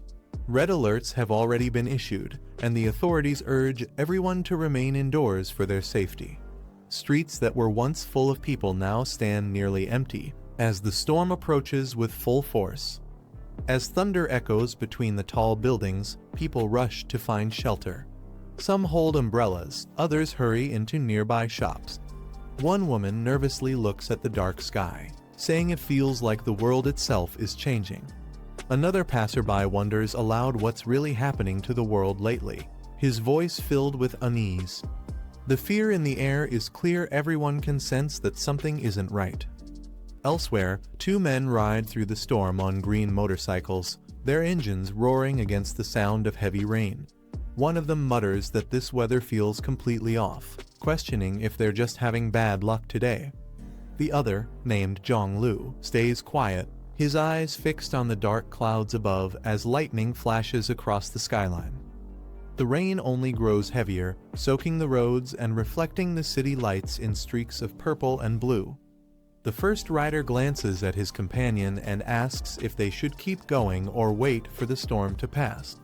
Zhonglu doesn't answer, he simply looks ahead, knowing deep down that this storm isn't ordinary. Something big is coming. As the storm intensifies, a strange sound cuts through the rain. Out of the shadows, a dark shape darts across the sky, wings wide, eyes glowing red. The creature swoops down, its presence heavy with killing intent. Zhang-Lu reacts instantly, flames bursting from his hand as he glares at the monster. With a sharp motion, he swings his arm and sends a blazing arc of fire forward. His voice is firm and cold, challenging the creature that dares to attack him. The fire burns bright, slicing through the darkness and striking the air with explosive force. His companion watches in disbelief, muttering that something's not right. Normally, no beast would dare approach someone with Zhang-Lu's fire aura, but this one doesn't back down. When the flames clear, the creature is still standing, its wings crackling with black fire instead of burning away. Its red eyes flare brighter, and a low growl rumbles through the storm. Zhang-Lu narrows his eyes. Whatever this thing is, it's not something ordinary. Zhang-Lu's attack scorches through the night sky, but his victory lasts only a moment. The burning creatures twist and scream, yet instead of turning to ash, their charred bodies regenerate, rising again with glowing red eyes. He watches in disbelief, realizing the flames didn't destroy them, they came back to life stronger than before. Gritting his teeth, he mutters that this place is insane. It's not just the people who possess monstrous power, even the anomalies roaming the city are beyond reason. The realization hits him hard, the storm isn't natural, and whatever's controlling these creatures is something far greater.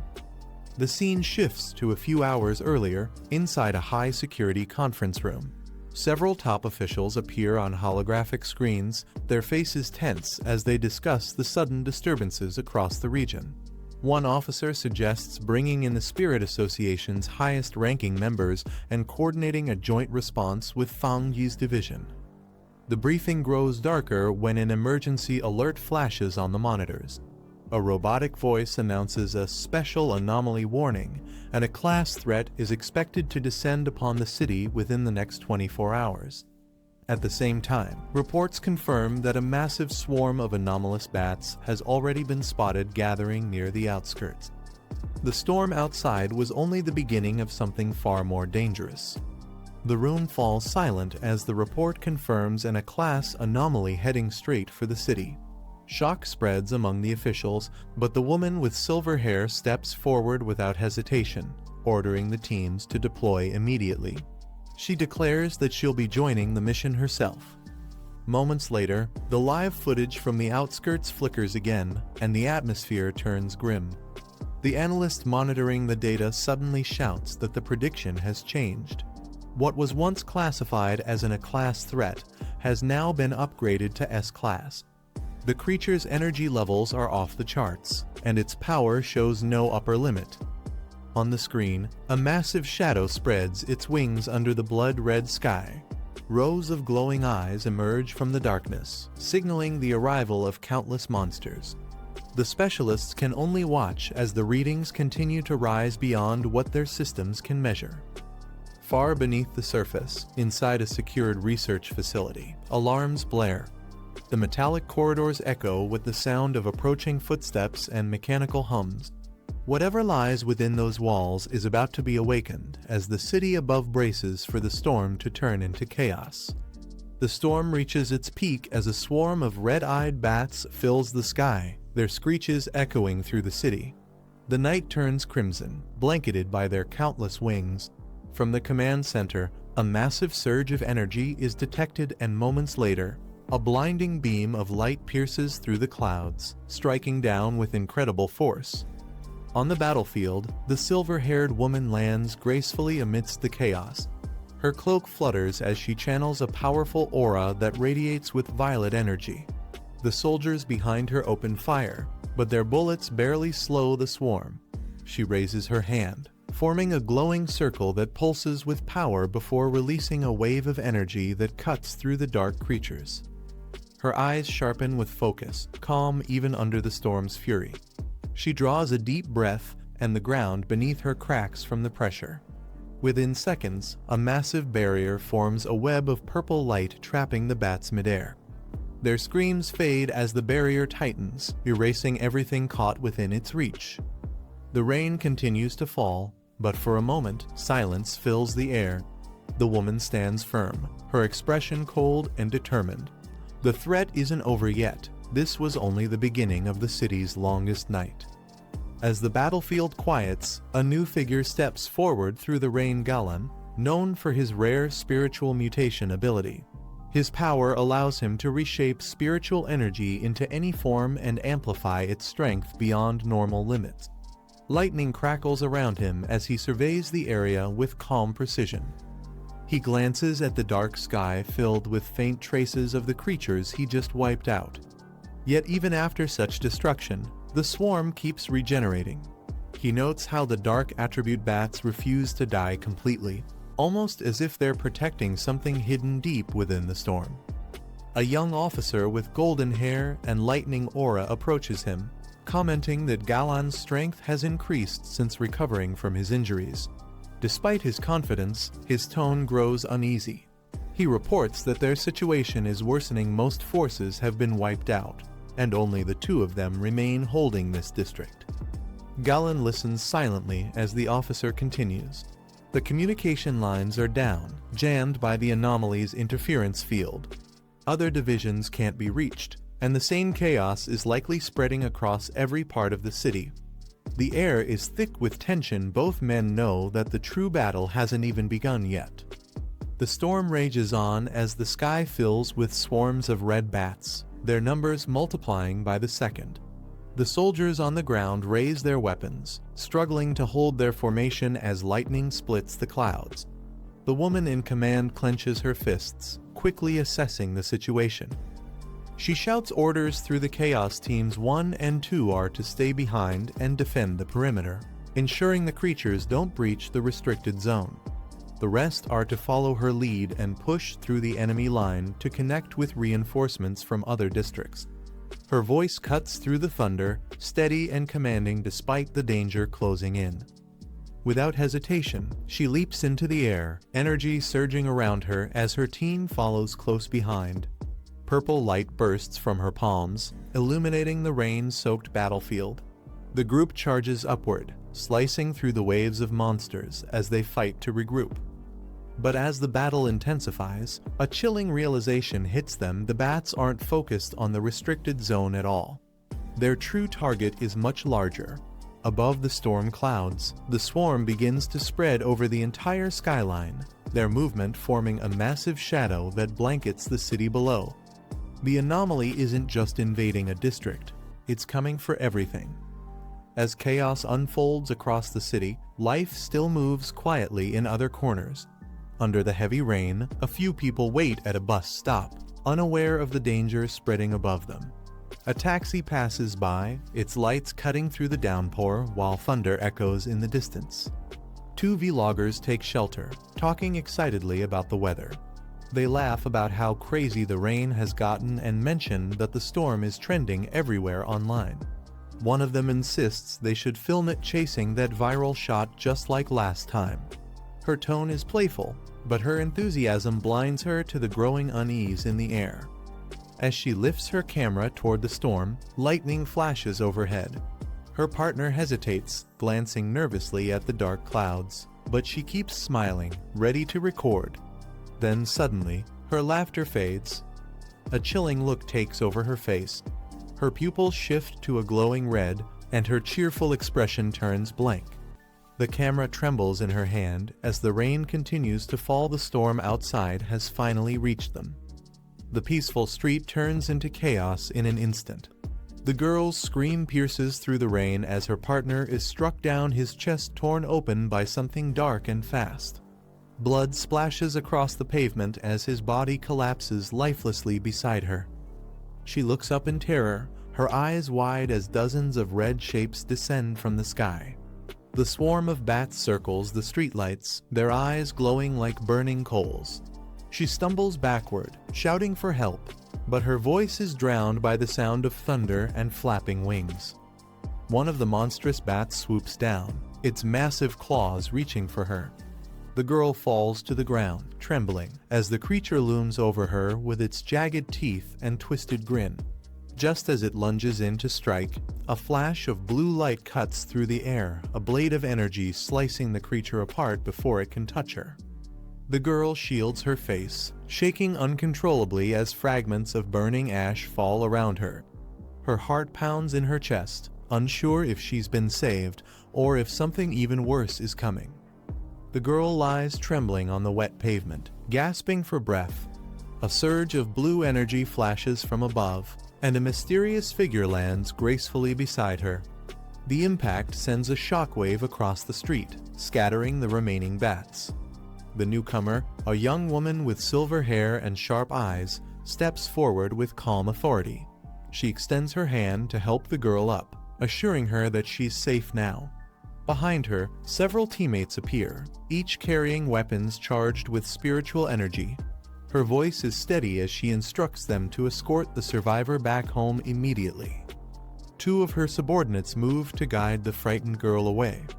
Meanwhile, one of them reports that the number of mutant bats is rising rapidly and worse. They're showing signs of further evolution. The woman's expression hardens as she listens, her gaze fixed on the storm above. She reminds them that these creatures evolve by feeding on human flesh and blood. Her command is clear and urgent: evacuate the civilians and secure the area before the situation spirals out of control. The rain continues to fall, but her resolve doesn't waver. The real fight is just beginning. The silver-haired commander takes charge of the battlefield. Her eyes glow faintly under the rain as she gives a sharp order the breakout unit will engage next, their mission focused on neutralizing the anomaly's contamination. Her voice carries authority, calm but commanding amidst the chaos. Her soldiers respond immediately, their synchronized voices echoing through the storm. Moments later, several operatives leap into the sky, their bodies cutting through the rainfall like streaks of lightning. Each one wields a weapon infused with elemental energy, leaving glowing trails in the air. High above the rooftops, the sound of flapping wings grows louder. Massive shadowy figures emerge from the dark clouds, larger, faster, and far more aggressive than before. One soldier clashes midair with a towering bat creature, his blade igniting with fiery energy as he dodges its claws. But even as he fights, he notices something terrifying: these monsters are far stronger than their last encounter. Their energy levels are nearing ghost-grade classification, something no one thought possible. The realization hits hard. The creatures aren't just multiplying, they're evolving in real time. High above the city, a lone figure descends through the storm with flames swirling around his blade. His movements are sharp and controlled, each swing cutting through the rain like molten fire. The glow from his weapon reflects in his crimson eyes, showing no hint of fear. He lands atop a rooftop, observing the chaos below. His expression tightens as he mutters that this anomaly feels different, unlike anything he's faced before. Around him, the mutated bats continue multiplying, their forms twisting into even darker shapes. Every time they're struck down, they reform, stronger and more resilient than before. He studies their movement closely, realizing something deeper. Each cluster of bats seems to generate its own contamination field, spreading faster across the city with every passing minute. The situation is spiraling out of control, and wiping them out completely might be impossible. His eyes narrow as a green light flickers around him. The energy readings confirm his suspicion: every major district is now surrounded by dense concentrations of dark energy. If left unchecked, the entire city could collapse into chaos. With no time to waste, he makes a cold decision. If he can't stop them all at once, he'll eliminate them one by one. The young man raises his glowing blade high, his voice echoing through the storm. Dark green energy swirls around him, forming a vortex that twists the air itself. With a cold expression, he activates his ability Boundless Dark Realm, commanding the spreading darkness to devour everything around him. "Become nourishment for my spirit blossoms," he mutters, as the energy consumes the infected ground. Meanwhile, across the city, he reflects on his allies. Most of the pioneers he once fought beside are already home now, safe and rebuilding their lives. But as he glances at the communication screen, the images of their faces crack apart like shattered glass. If this battle continues, even that fragile peace might vanish for good. survival is becoming harder with each passing minute. 10 minutes later, the city's skyline burns red under the swarm of bats. The silver-haired commander slashes through wave after wave, but her breathing grows heavier. She mutters in frustration. No matter how many she kills, the creatures just keep coming back. Her spiritual energy recovers too slowly, and at this rate, she'll collapse before the fight ends. Rain drenches her uniform as she glances at the empty streets below. Her two teammates were supposed to regroup by now, but there's still no sign of them. Gritting her teeth, she realizes the truth: they might have fallen victim to the swarm too. Screams echo through the storm as the swarm descends on the streets below. The silver-haired commander turns sharply, her eyes locking onto the red cloud of bats tearing through another block. Civilians cry for help, their voices fading into the thunder. She clenches her jaw and launches herself forward, blue flames spiraling around her boots as she soars into the air. The rain whips past her as she shouts orders to her team, warning that the anomalies are evolving faster than expected. If this continues, their energy could reach the spirit creation level, something humanity can't handle. She lands on the side of a skyscraper and propels herself upward again, slicing through a wave of creatures midair. Her energy bursts with blinding light, tearing through their ranks, but for every one that falls, two more take its place.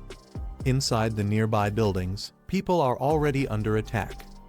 Gritting her teeth, she remembers the reports from the capital. This is exactly how it started back then. As another massive shadow closes in, her blue aura flickers, exhaustion setting in. If this keeps up, she realizes grimly, even she won't last much longer. The silver-haired commander gasps, her eyes widening as a shadow looms above her.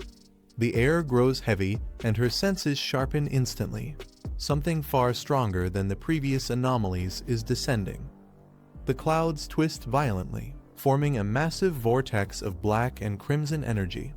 From within it, countless bats spiral downward, merging into a single monstrous form. The creature's roar shakes the surrounding skyscrapers, its wings spreading wide enough to darken the entire block.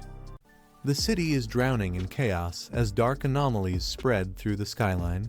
Red bats swarm the skies, devouring everything in sight. The storm rages endlessly, and it feels like no one can stop what's coming. Citizens hide under the rain, trembling as the infestation grows. The ground forces are losing control, and the whole city stands on the brink of destruction. In Sector 13, the Pioneer Squad struggles to contain the outbreak. Explosions erupt as they use heavy firepower against the bat swarm, but the creatures multiply faster than they can be destroyed. Inside the control center, officials report severe casualties. Even with emergency plans activated, reinforcements won't arrive in time. The bats' overwhelming numbers push the defense to its breaking point. Inside the command center, panic grows as reports flood in. The city is now completely surrounded by a massive black mist, cutting it off from the outside world. Military support and rescue teams can no longer enter the perimeter. Realizing the truth, one of the officers trembles. Their city has officially become isolated. From a high vantage point, the entire metropolis lies beneath a crimson haze. The swarm of bats covers the skyline like a living storm, sealing every escape route. The operators confirm that the city has reached its maximum danger level, a state of total lockdown. Everyone inside must now face whatever is coming, alone. Despite the hopelessness, the commanding officer refuses to surrender.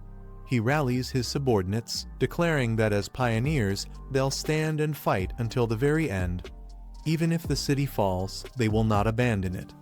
His voice echoes across the room, igniting a final spark of courage among the exhausted defenders. Determined, he orders the transmission of their final status report to headquarters. Their spiritual reserves are nearly depleted, and their defenses are collapsing. Yet, before turning away from the screen, he makes a vow: if the anomalies want to destroy this city, they'll have to trample over their corpses first. Amid the chaos, a powerful energy sphere emerges at the heart of the anomaly. The air crackles with dark pressure as a lone figure descends into the glowing vortex. The swarm of bats circles wildly, shrieking as the energy begins to distort the space around them. At the center of the storm stands a white-haired mage, her eyes glowing with fierce determination. She gathers her energy, realizing that if they can't stop the catastrophe, they must at least seal the corrupted zone to prevent the dark attribute from spreading further. Her hands glow as the spell takes shape, her final hope to contain the outbreak. She raises her hand high, channeling every ounce of her power. A blinding blue beam erupts from her palm, shooting upward like a divine pillar. The beam pierces through the darkness, tearing apart the cloud of bats as it climbs toward the sky. The impact shakes the entire area. Light clashes with shadow, exploding into a radiant surge that engulfs everything around her. For a moment, the endless cries of the bats fade into silence, as if the entire city holds its breath, waiting to see if her sacrifice was enough to stop the darkness. Just as the beam of light pierces through the dark storm, a monstrous figure bursts from the shadows. With glowing red eyes and razor-sharp claws, the creature charges straight toward the white-haired mage, roaring through the chaos. Sensing danger, she channels her remaining strength to reinforce her barrier. The impact shakes the entire area as the monster's claws crash against the glowing shield. Sparks of blue energy explode outward, forcing her to hold her ground with sheer willpower. She grits her teeth, realizing her spirit energy is almost depleted. Despite the exhaustion, she refuses to back down, pouring everything she has into maintaining the barrier. Sweat runs down her face as her voice trembles. She knows one mistake could mean the end. But before she can react, the creature's massive arm breaks through the defense, striking her directly. The explosion of blue light engulfs them both as she's lifted into the air, blood scattering with the collapsing energy. Her spell shatters, and silence follows the battle's outcome, uncertain beneath the storm's roar. The monstrous creature hovers above, its wings spreading through the storm as it prepares to strike again. The mage, battered and bleeding, lies surrounded by shattered fragments of her barrier. Her body trembles under the pressure, yet her eyes remain fixed on the enemy closing in from above. Blood drips from her lips as she struggles to rise. She mutters that there's no other choice left. Escape is impossible, and reinforcements will never arrive in time. With her strength fading, she gathers what little energy remains within her. Summoning every ounce of her willpower, she ignites one final surge of power. Her body glows with a blinding blue aura as her spirit energy erupts upward once more. Even if it costs her life, she swears to stop the creature before it destroys everything.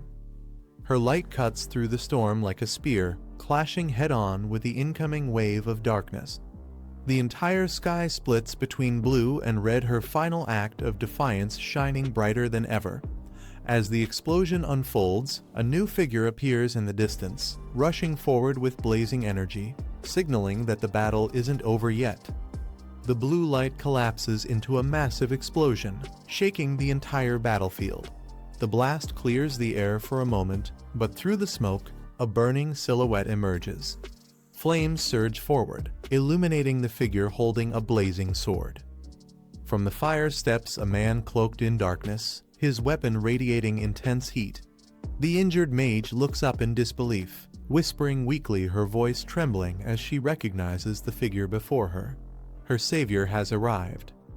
The man's eyes burn with twin lights, one red, one blue, their energy crackling with pure destruction. His calm expression hides a storm of power building inside him. He doesn't waste a word. His presence alone silences the chaos around. He raises his blade high, merging lightning and flame into a single strike. The aura around him twists the air as he prepares his next move, divine thunder. The ground splits beneath him as he launches forward, ready to end the battle in one decisive blow. The monstrous being roars furiously, its body engulfed in flames as it charges forward. The ground splits beneath its steps, and its burning red eyes lock onto the man standing against it. The creature's power surges, shaking the entire battlefield. The black-haired warrior doesn't flinch. Lightning and fire intertwine around his blade, forming a radiant strike filled with destructive energy.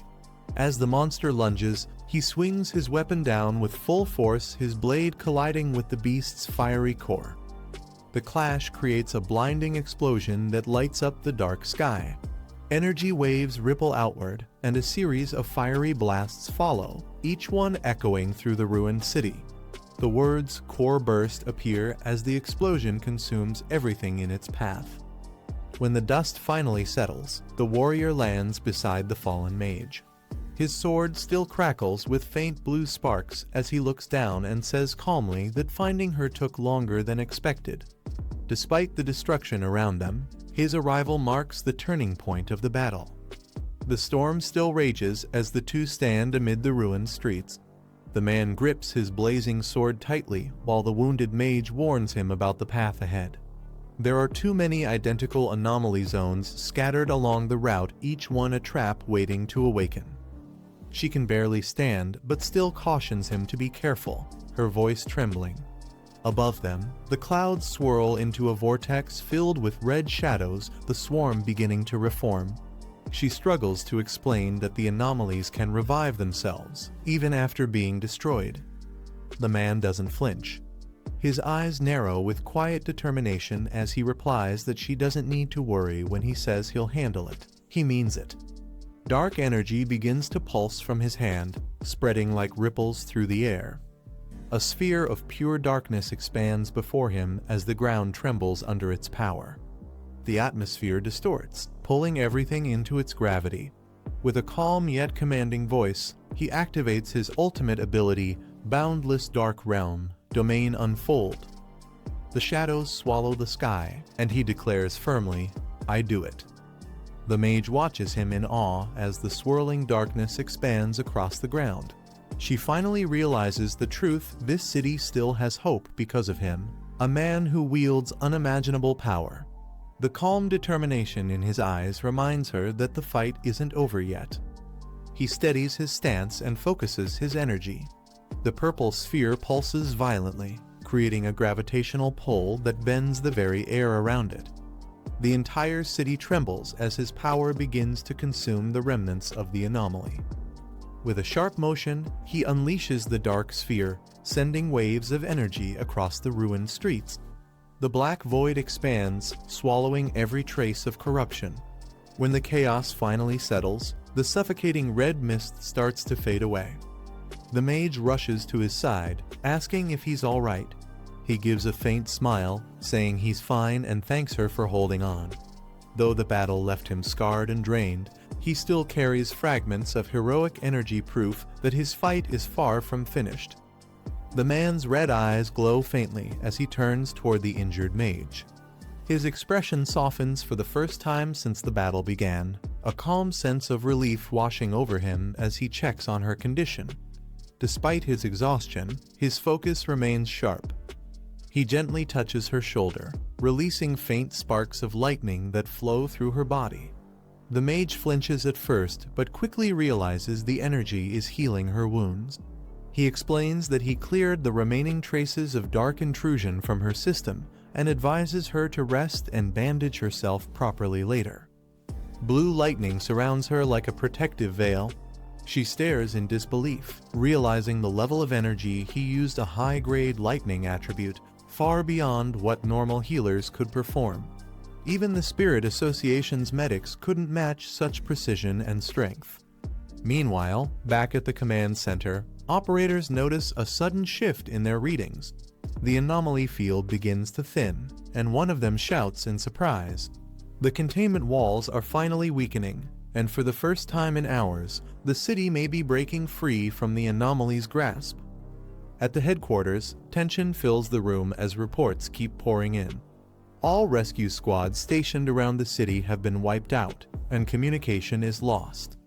The analysts confirm that the anomaly's spread outside the city hasn't slowed down. The situation is still critical. Inside the city, however, something strange begins to happen. The number of anomalies starts to drop rapidly, yet not a single combat unit has reconnected.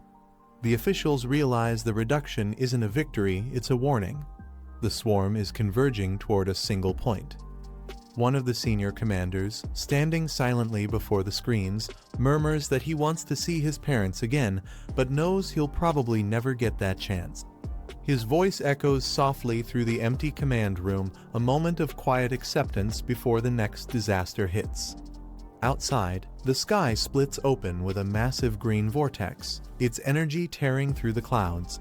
The man and the mage stand beneath it as he explains the terrifying truth: this isn't over. The swarm is gathering because a new entity is descending, an S-class anomaly capable of destroying an entire city on its own, the Anomaly King.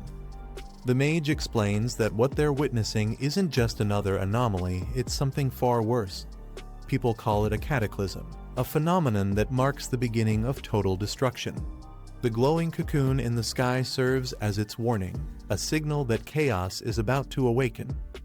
She continues, comparing it to humans sensing disaster before it arrives, feeling the terror yet powerless to stop it. Inside that vortex lies something monstrous. Once it fully hatches, the entire city will fall, and no defense will be strong enough to contain it. But now, science has given them an explanation. Research shows that anomalies, even of the same type, will fight and devour each other in their instinctive drive to evolve faster.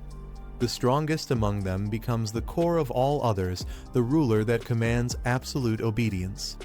A massive dark serpent appears in her vision, its green eyes glowing like emerald fire. She explains that when a dark-type anomaly reaches perfection, it exerts a powerful bond over its kin, turning every other creature into its servant. This terrifying being is known as the Anomaly King, a living symbol of perfect evolution. The mage looks at him with concern, her voice trembling as she admits she knows how powerful he is, far beyond what she can comprehend. Yet, she reminds him that even the strongest pioneers before him fell while trying to seal a cataclysm. The thought of losing another hero weighs heavily on her. She pleads for him to reconsider, explaining that he hasn't yet reached the Diamond Realm. Others far stronger had sacrificed everything for far less. If possible, she suggests he should break through the blockade and escape while there's still time to regroup with the military and save himself. But instead of replying, the man gently flicks her forehead with a faint smile.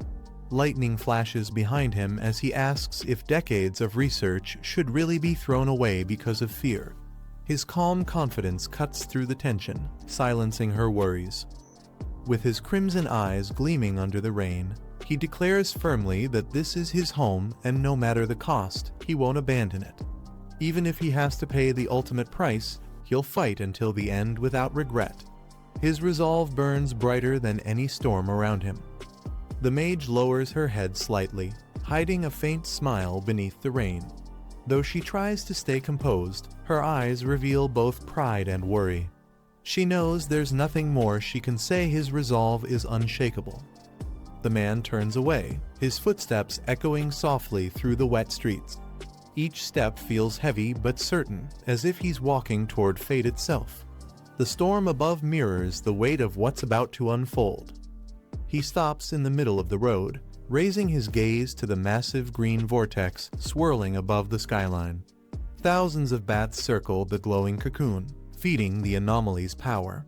The city trembles beneath the birth of something catastrophic. His crimson eyes flare with light as he lifts his blazing sword. Realizing that the entire city is being used as a sacrifice for the creature's awakening, he channels every ounce of strength left within him. Golden energy bursts forth, golden radiance, unleash. The storm parts as his power ignites the night sky.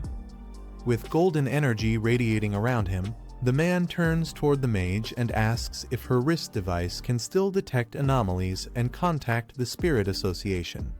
His tone is calm but urgent, as if every second now carries the weight of the world. The mage hesitates for a moment before realizing his intent. She quickly removes the device and hands it over, trusting him completely. He nods, knowing this connection might be their only link to the outside world and possibly their last chance to warn them. The flames on his sword flare higher, wrapping around him like wings of light. He steps forward through the falling rain, determination etched across his face. His voice cuts through the storm as he declares his next move. He'll go up there himself and stop the catastrophe before it begins. Above, the vortex churns violently, the swarm spiraling into a glowing green storm. The entire city shakes as he prepares to launch upward, his golden aura tearing through the darkness. The final battle against the coming disaster is about to begin.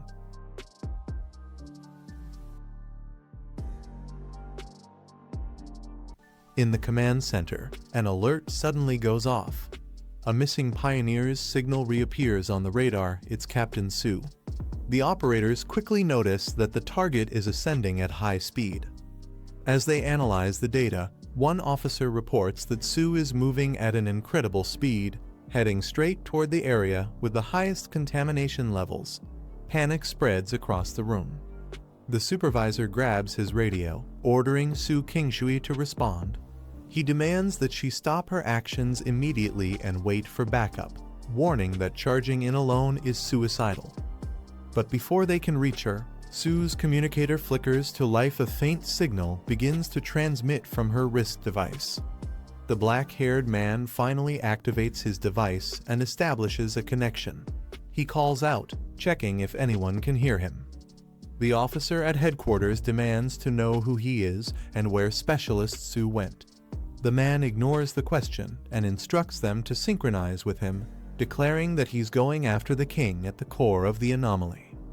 He warns that if they don't cooperate, the entire city will fall. As he rockets upward through the storm, he orders them to send all intel and equipment to help him destroy the Great Cocoon. The officer is left speechless, unable to comprehend who this person is or how he's connected to Specialist Su. The commander rallies the control room, ordering everyone to drop what they're doing and assist the unknown fighter. He assigns Ko-2 as the primary contact to guide him directly to the coordinates. Operators quickly access the satellite systems, tracking the Great Cocoon. They report massive swarms of anomalies around it, with the northern path being the least dense, their best route. Another operator recommends taking the southeast side roads to avoid the main routes, which are already overrun by anomalies. Meanwhile, the mysterious figure accelerates upward, his body glowing like a blazing comet as he shoots toward the storm. The operators detect new movement on the radar. Anomalies have spotted the target. 2 of them are classified as a class, matching the power of spirit possessors. The command room immediately shouts for him to evade. The officer hesitates, realizing there's no time to retreat. The situation is spiraling out of control. The control room erupts in alarm as red warnings flash across every screen, tension rising by the second. Meanwhile, the black-haired man bursts through the clouds at blinding speed, twisting through the air as an enormous dark force closes in behind him.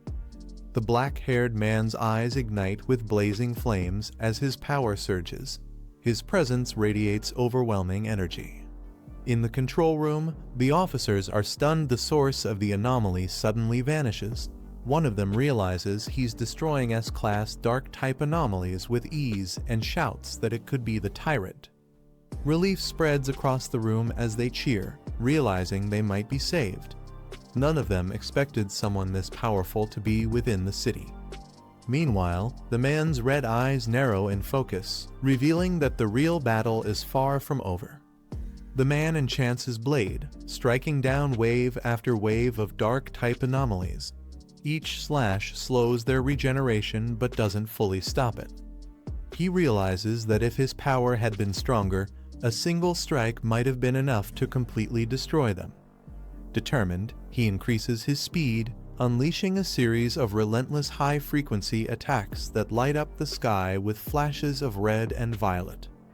But despite his efforts, more swarms emerge from the core, endless and infuriating, as the green heart of the anomaly begins to pulse violently once again. A swarm of bat-like anomalies bursts from the green vortex, their eyes glowing red as they dive through the city. But suddenly, the creatures halt midair, their formation freezing as if controlled by something unseen. On the ground, two figures watch in confusion as the bats retreat toward the swirling core. One of them realizes the attacks have completely stopped. An older man explains grimly that this can only mean one thing: the Anomaly King has recalled its army and is accelerating its descent toward the city. The sky darkens as countless bat-like creatures swarm above the city. A worried voice questions if there's even a chance to survive now that the flocks are being recalled to the core. A lone fighter stands atop a rooftop, unleashing a powerful energy beam that cuts through the storm, striking down several anomalies at once. Elsewhere, a blond man asks how much longer until they reach the city center. His companion, calm but tense, estimates at least another half hour. She warns that by then, the Anomaly King will have descended and the city will be lost. The swarm size has already exceeded all estimates 10 times more than expected. Explosions erupt across the city as massive firepower strikes the swarm, yet even large-scale bombardments fail to eliminate them completely. The purple-haired woman grits her teeth, realizing that if this continues, nearby cities will soon be consumed by dark energy. She questions if they still lack the manpower to break through. Frustrated, she notes that some pioneers are simply standing by, watching the chaos as if it won't reach them. Suddenly, her eyes widen. She senses something unexpected approaching from above. The two watch in shock as countless bats spiral into the sky, forming a massive red vortex above the city. It's clear this is where the Anomaly King will emerge. Suddenly, a brilliant column of fire cuts through the storm, piercing the heart of the swarm. The woman's eyes widen as she recognizes the familiar energy. She mutters the name Fang Yi, realizing who it might be. When her partner asks what's wrong, she smiles faintly and says, "Never mind," her gaze fixed on the burning sky. Commanders shout orders as they charge forward. All units are told to increase firepower and push into the city, refusing to abandon even a single sector. A blazing pillar of fire erupts from the ground, cutting through the storm and scattering the dark swarm above. Two women watch in awe, their eyes widening at the sight of the sea of flames. One of them recognizes the technique instantly. It's her cousin's blade style, a swordsmanship she could never forget. A massive wave of dark bats charges through the storm, their red eyes glowing as they swarm toward the city. The black-haired man bursts upward through a vortex of flames, his power blazing like a meteor as he faces the oncoming horde. He grips his weapon tightly, a faint smirk on his face. This is exactly what he wanted, a battle against impossible odds. With one devastating slash, he sends a fiery arc across the sky, colliding with the swarm in a massive explosion that lights up the night. The fiery slash cuts through the endless swarm, splitting the sky apart as the bats disintegrate in its blazing path. Flames swirl around the black-haired man's eyes, burning brighter with each passing second. He mutters that feeling has returned the same power that once pushed him beyond his limits. Engulfed in golden fire, he surges upward, feeling the rush of breakthrough as his energy pierces the clouds. With a confident smile, the black-haired man's eyes blaze with fiery light as he shouts for more speed, pushing his power to the limit. He raises his hand, summoning a swirling void of purple energy that expands rapidly in front of him. A massive vortex opens above the city, the boundless dark realm, its energy warping the skies as light and darkness collide. With a smirk, he commands his next move, calling forth Spirit Blossom appear as his aura burns brighter than ever. A surge of red energy bursts outward, splitting the air with violent shockwaves as the battle reaches its peak. High above the city, the dark cocoon begins to crack open, releasing blinding lightning and chaotic power. The black-haired man focuses his strength, channeling his energy toward the spiraling core. He shouts with determination, commanding his power to drain the remaining anomalies and push him toward a new breakthrough. A dark sphere blooms open like a blood-red flower, releasing a violent surge of energy. Crimson spirals wrap around it, shaking the entire sky as the power bursts outward. The flower expands further, petals stretching like tendrils of pure chaos. Bright sparks flicker around it, as if the energy is fighting to break free and devour everything nearby. Dark, vine-like limbs shoot out at high speed, tearing through the scene. Their movements are fast and aggressive, as if they're searching for something or someone to crush.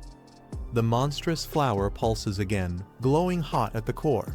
The twisting limbs spread wider, crawling forward with unstoppable force, making the ground tremble under their emergence. The man steps onto the heart of the massive crimson flower, surrounded by swirling embers. The air vibrates with power as he calmly rises from its center. Looking toward the churning red and green vortex above, he mutters to himself something has awakened again. His red eyes gleam sharply, observing the storm forming in the sky. A faint smirk crosses his face. Though he cannot see the enemy directly, he senses its presence through the chaos, the heartbeat of a mighty being resonating within the storm. He listens closely, the sound echoing like distant war drums from an ancient battlefield. His expression hardens. This isn't just noise, it's the rhythm of an approaching war. Dark silhouettes rise around him, their spears aimed high. The air grows heavy, filled with a strange rhythm that strikes deep into the soul, an echo that awakens ancient instincts and primal desire. His crimson eyes narrow sharply. He senses the truth, the power he feels is immense, yet incomplete. It's as if the transformation ahead hasn't fully taken shape. Turning toward the swirling storm, he raises his hand slightly. His tone stays calm but commanding as he asks if the target's exact location has been found. A red light flashes on his wrist device, confirming the signal. He mutters with resolve the king's position has been detected, and now it's time to move. He raises his hand toward the swirling storm, a red beam shooting from his wrist device into the clouds. His sharp gaze locks onto the signal, the target is right there. Golden energy surges around him, crackling like divine lightning. His eyes blaze as he channels the ancient technique, the golden sun absorption art, summoning raw, overwhelming power. The light erupts all at once, engulfing everything in a blinding golden explosion. The air vibrates as his power fully awakens, tearing through the storm above. From within the golden blaze, a demonic figure emerges, rushing forward with blazing red eyes. The clash between divine light and darkness is about to begin.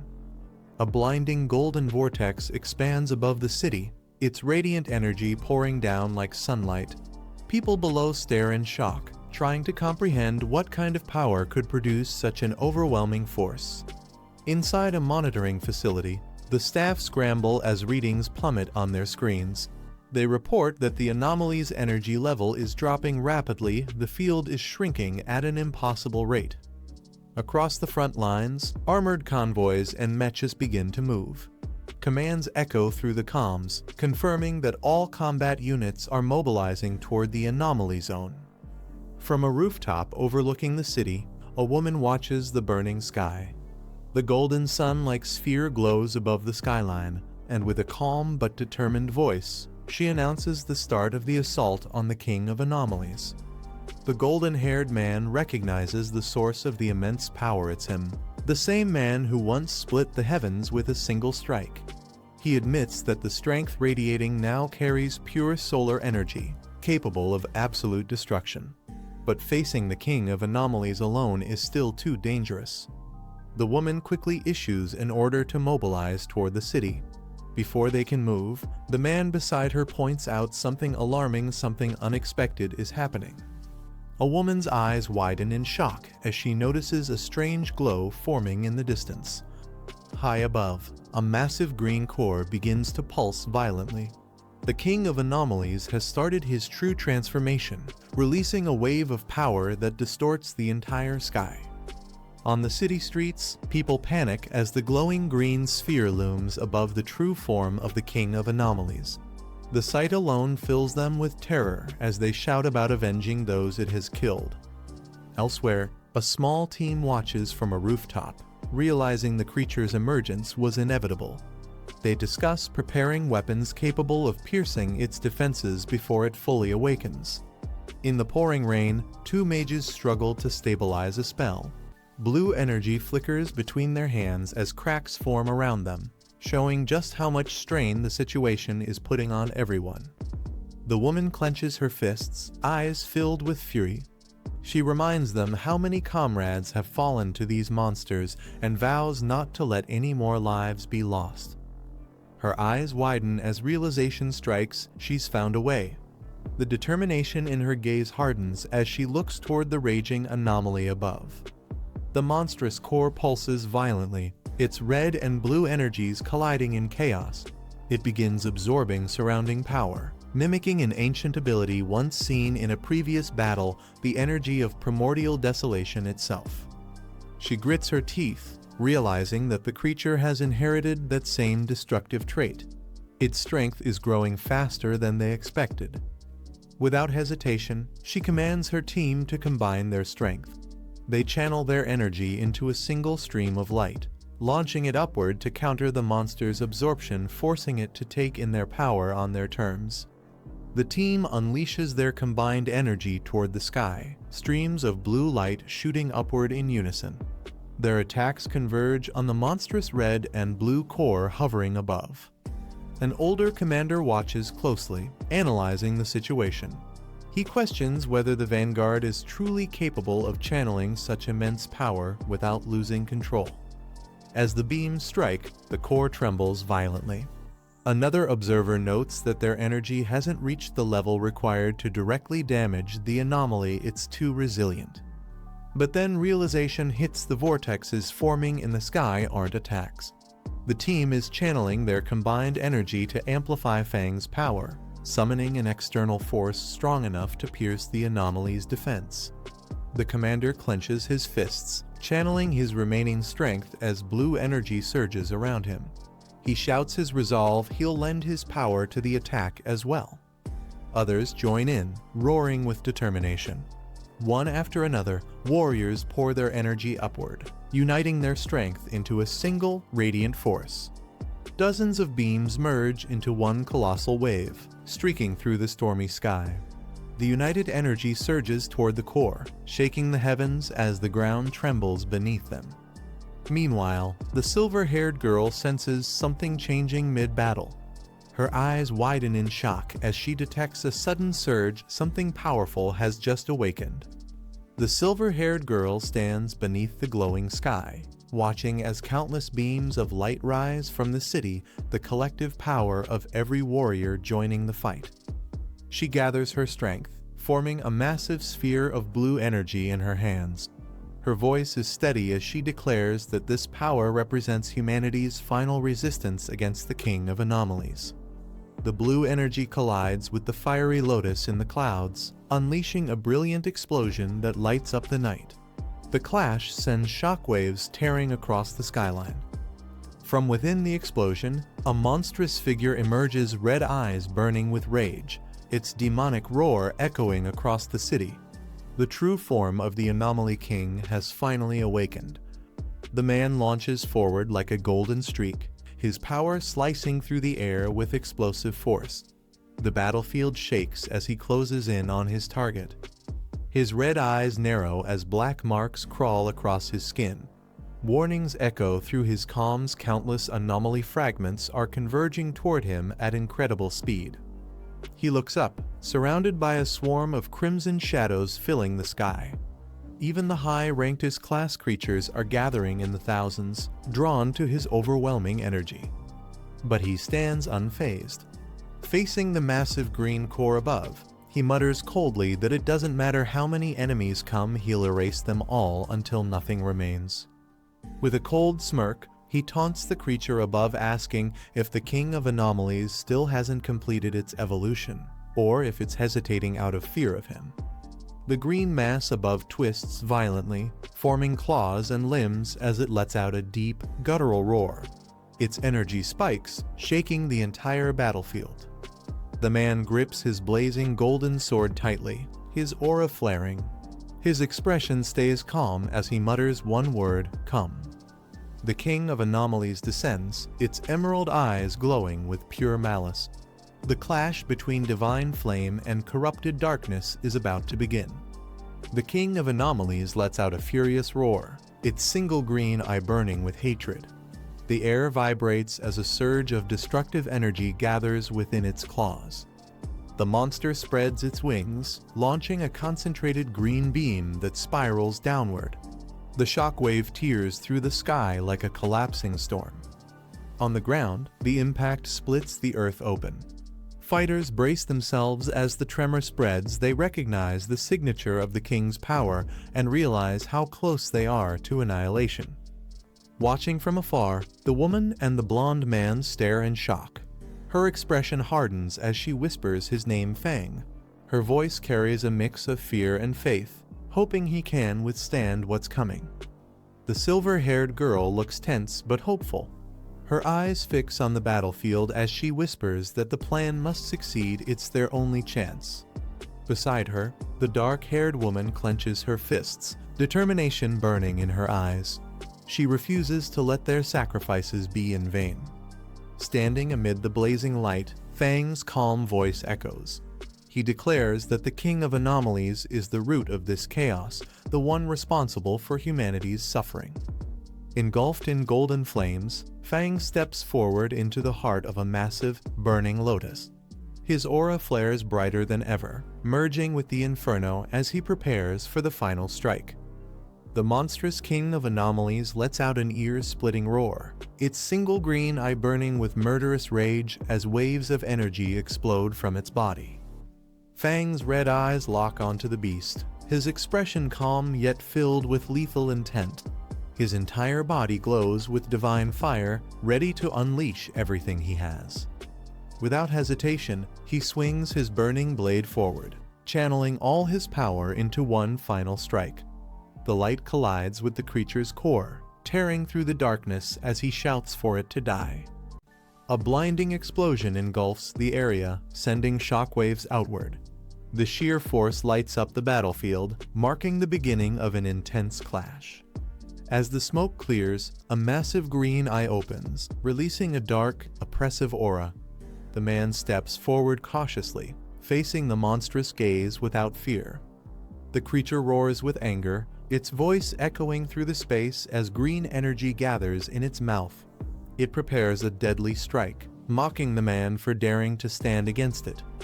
Realizing the incoming danger, the man swiftly dodges the blast. His red eyes gleam sharply as his body moves with precision, ready to counter the beast's next move. The monstrous creature roars again, its fangs dripping with green flames as it releases another devastating wave of energy. The impact tears through the air, shaking the ground beneath them. The man steadies himself mid-air, his expression calm but focused. He notes how resilient the monster is despite taking heavy hits. It hasn't been completely destroyed. This creature is clearly far beyond a normal beast.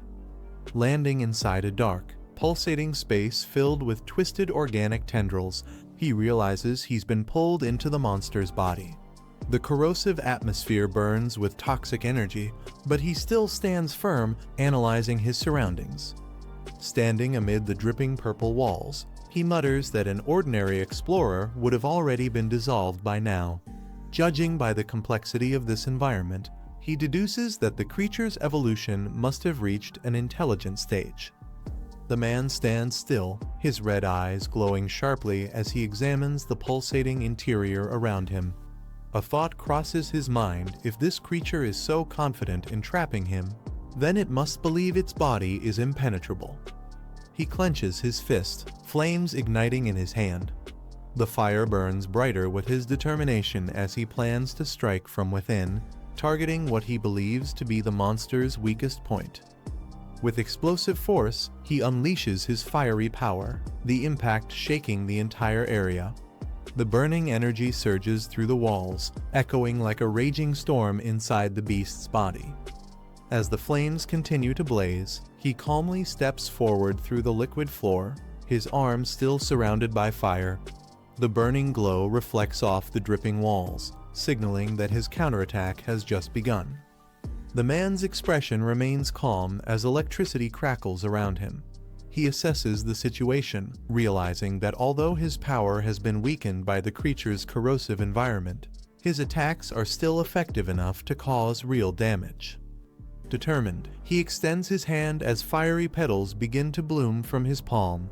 He summons the Spirit Flower, a powerful entity that glows with a mix of red and green energy.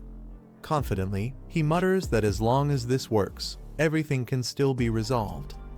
His eyes glow with sharp focus as he senses the Spirit Flower drawing in energy. It has absorbed plenty of dark-type essence from the monster, along with the spirit power gifted to him by the city's explorers. Holding the crimson flower, he observes how it reacts to the corrupted aura surrounding him. A faint smile crosses his face as he questions the creature, wondering aloud if it dislikes its own dark attribute being turned against it. The spirit flower fully blooms, radiating intense red light that fills the dark interior.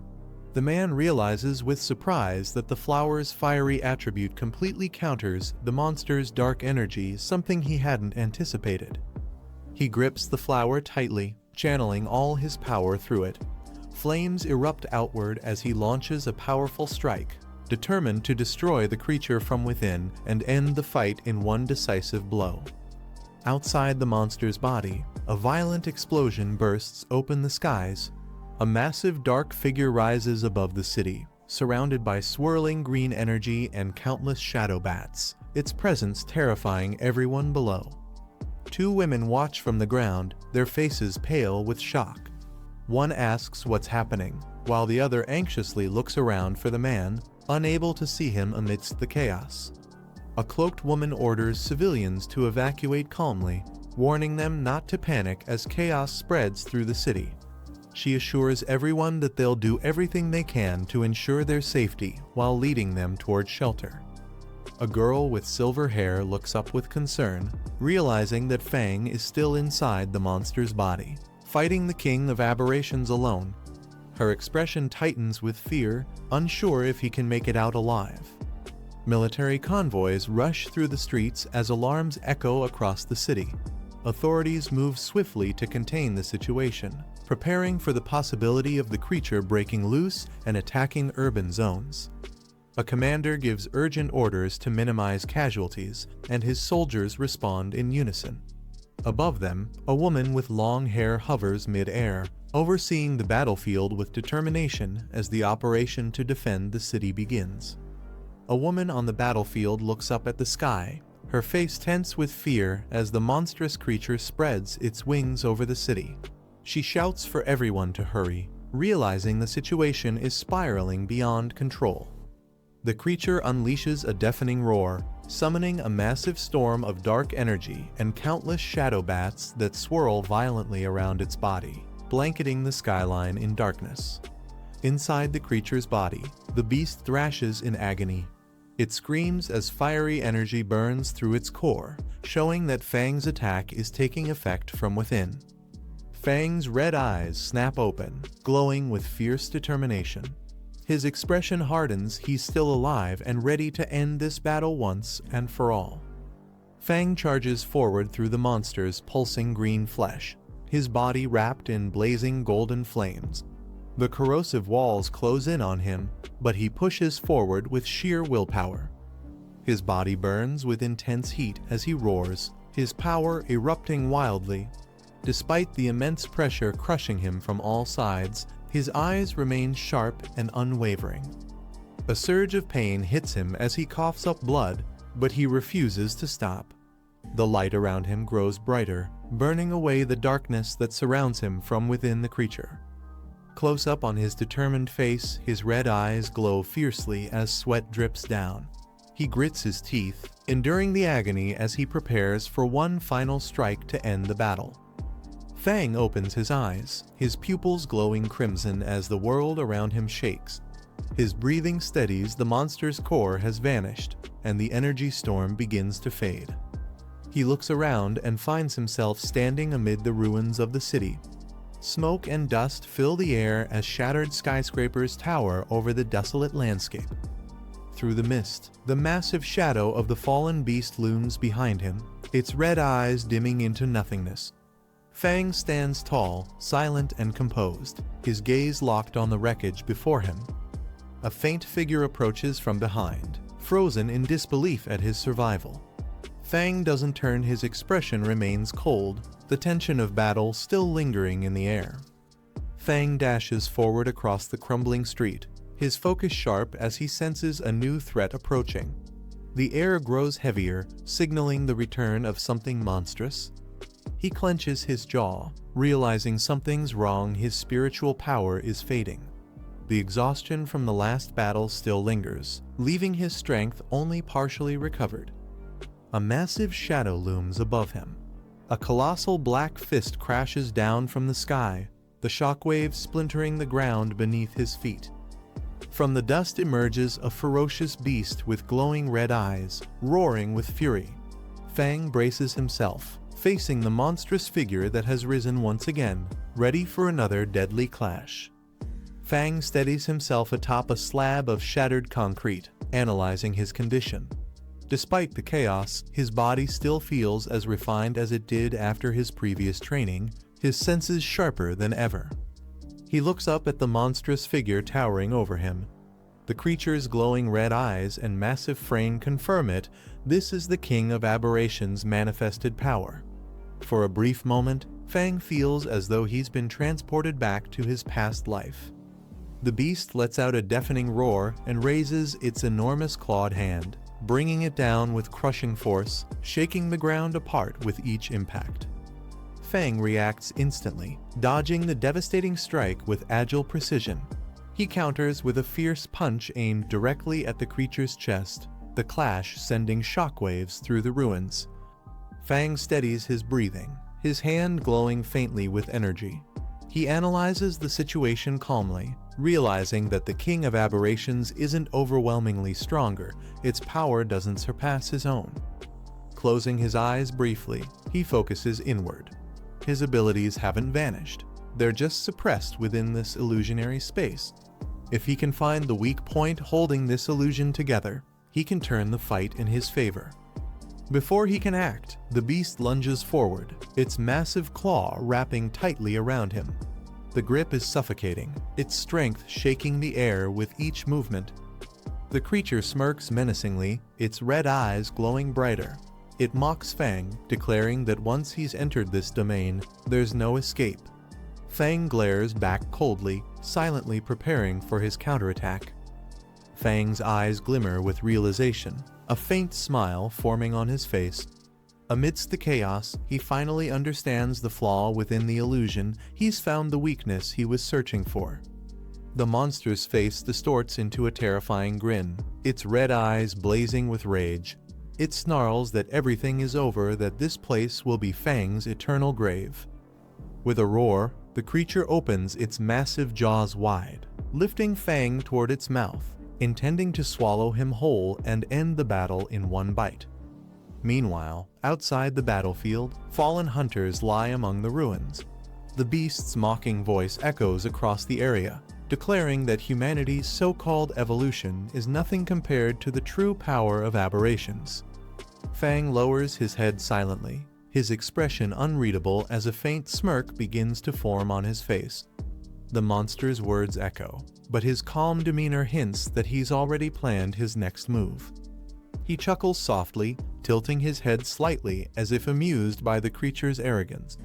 His tone turns confident, mocking the beast's claim of victory. Golden flames erupt around his body, illuminating the dark space. His energy surges, burning brighter and stronger than before.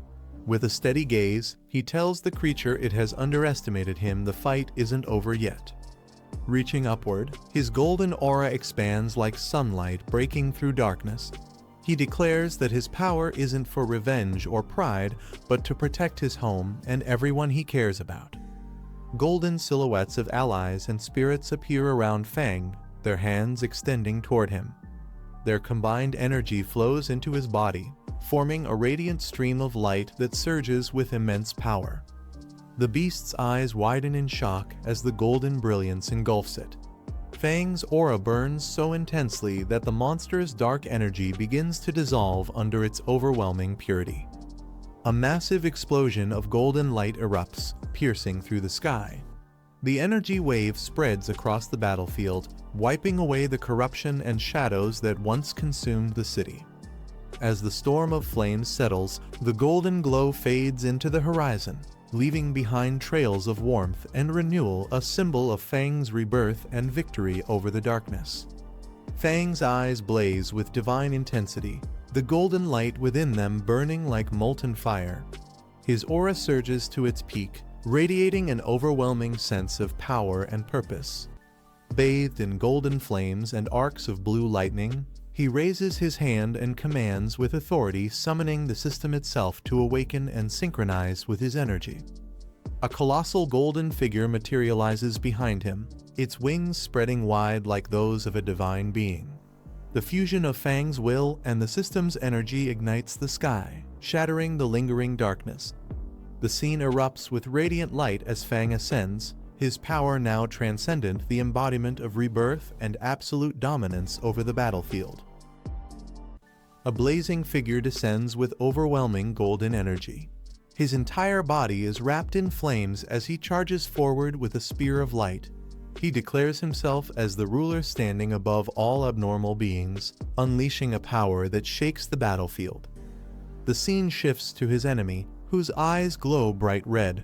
His expression twists with rage, and he admits that the attack has finally forced him to take things seriously. His aura surges as he prepares to retaliate. Both powers collide in a single explosive strike. The flaming figure pushes through the dark energy, slicing straight down with intense force. Sparks burst across the frame as the two sides clash head-on. The flame-haired warrior emerges calmly from the blaze. His eyes sharpen as he explains that he is not a hero, but a victim seeking revenge. The fire around him intensifies, showing that the real fight is only just beginning. A massive vortex forms around the flame-haired warrior as he walks forward with his burning blade. The enemy mocks him loudly, calling him insignificant and weak. The swirling cyclone grows stronger, but he keeps moving without hesitation. He raises his head, unfazed by the taunt. Flames surge around him as he stands firm, showing no reaction to the provocation. His expression stays calm, as if the enemy's words hold no meaning. Suddenly, a dark shadow lunges forward and strikes him with explosive force. The impact sends flames scattering across the scene, but he withstands the attack without falling back. A towering dark figure appears above him, its red eyes glowing as it declares that he won't leave this place alive. It threatens to tear him apart, laughing as its power spreads across the sky. The flame warrior simply stands below, ready for whatever comes next. The shadow creature suddenly freezes, shocked by something it senses inside the flame warrior. Its red eyes widen as it realizes the danger approaching from him. The flame warrior steps forward with a calm smile. The monster panics, recognizing a strange power in his body, something rare and extremely threatening. A burst of golden flames explodes outward as the warrior strikes. The attack tears through the creature's defenses, forcing it to recoil in fear. The warrior raises his hand, energy gathering around his fingers. He speaks a single command, sealing the creature's fate as the flames blaze brighter than before. The flame warrior unleashes a massive burst of power, engulfing the shadow creature in blazing light. The monster panics, shouting that this strength is far beyond what a lower-ranked being should possess. A gigantic explosion rises into the sky, bright enough to illuminate the entire city. People below stare at the blast in shock as the flames erase everything in their path. Inside the explosion, the shadow creature's red eyes tremble violently. Its form is overwhelmed by the expanding light, unable to withstand the attack. The scene shifts to the city rooftops. A dark wave shoots across the sky, sweeping past the buildings as the aftermath of the battle spreads outward. A massive purple vortex opens in the sky, twisting violently as its pull grows stronger. Dark energy gathers at the center, forming a black core that drags everything toward it. The flame warrior steps forward, his body surrounded by blazing fire. The vortex wraps around him, but he stands unfazed, letting the dark sphere form right in front of him. His flames flicker brighter as his eyes glow red. He looks straight ahead with a calm expression, showing that the swirling chaos around him doesn't shake him at all. The vortex expands once more. He lifts his flaming weapon and walks into the swirling darkness, ready to confront whatever lies inside as the energy pulls him deeper into the core. The dark vortex finally begins to fade, and people on the ground look up in disbelief. Someone murmurs that the chaos might finally be over as the swirling clouds slowly clear. Crowds cheer loudly as soldiers confirm that the city has survived. They shout that the second defensive line held and that the worst has passed. Relief spreads across the entire street.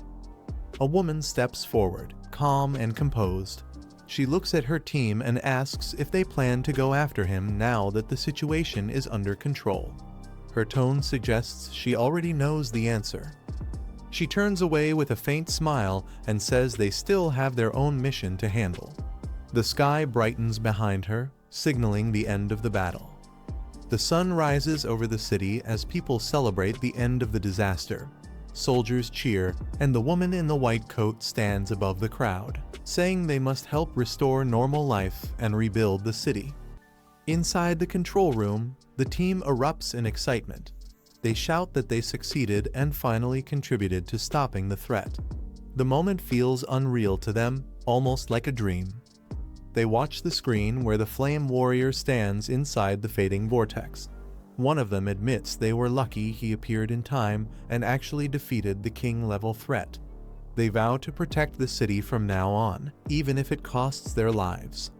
Outside, emergency teams load injured survivors into vehicles.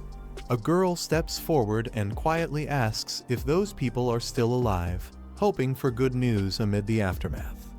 The girl listens quietly as the older man assures her that their medical center hasn't detected any abnormal infections yet. She stays silent, absorbing the situation as the sun sets behind them. She explains that she understands the risks. Without proper treatment, injured people might not survive.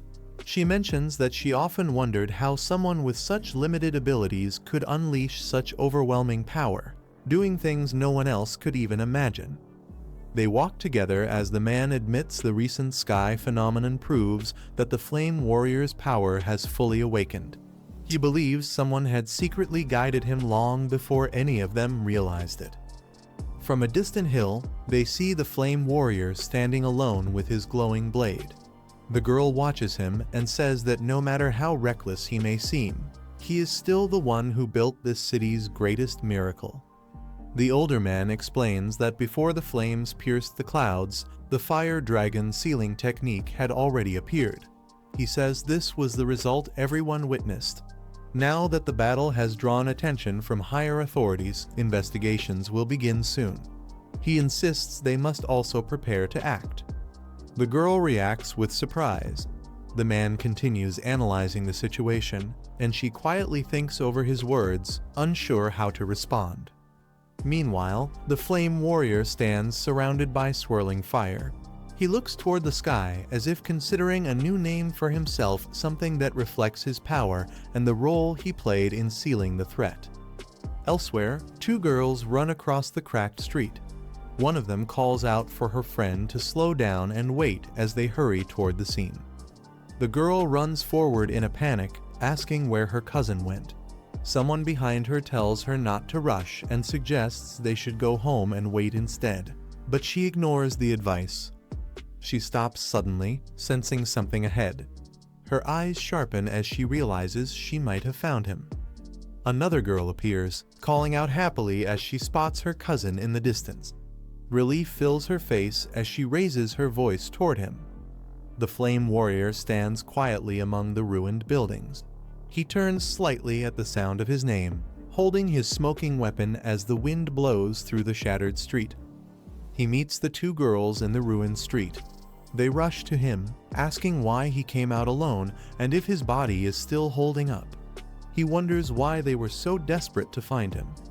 The girl tells him she knew he would need them sooner or later. She looks relieved but still worried about his condition. He doesn't answer immediately, keeping his expression calm. He puts an arm around her shoulder and says he's fine. He reassures them that nothing serious happened, even though he hasn't faced a king-level threat in a long time. His eyes sharpen as he recalls the final clash. He explains that his last hit, combined with the sealing technique, almost drained all the power he had left. He admits it even made both girls worry more than he expected. The girl suddenly hears her device buzzing. She picks it up in confusion, sensing that something urgent has happened again. The two girls approach him quickly, confronting him with worried faces. They ask if he has already healed and what exactly happened during the fight. The red-haired girl shouts in shock after hearing that his power surged again. Meanwhile, across the city, multiple screens display the recorded battle.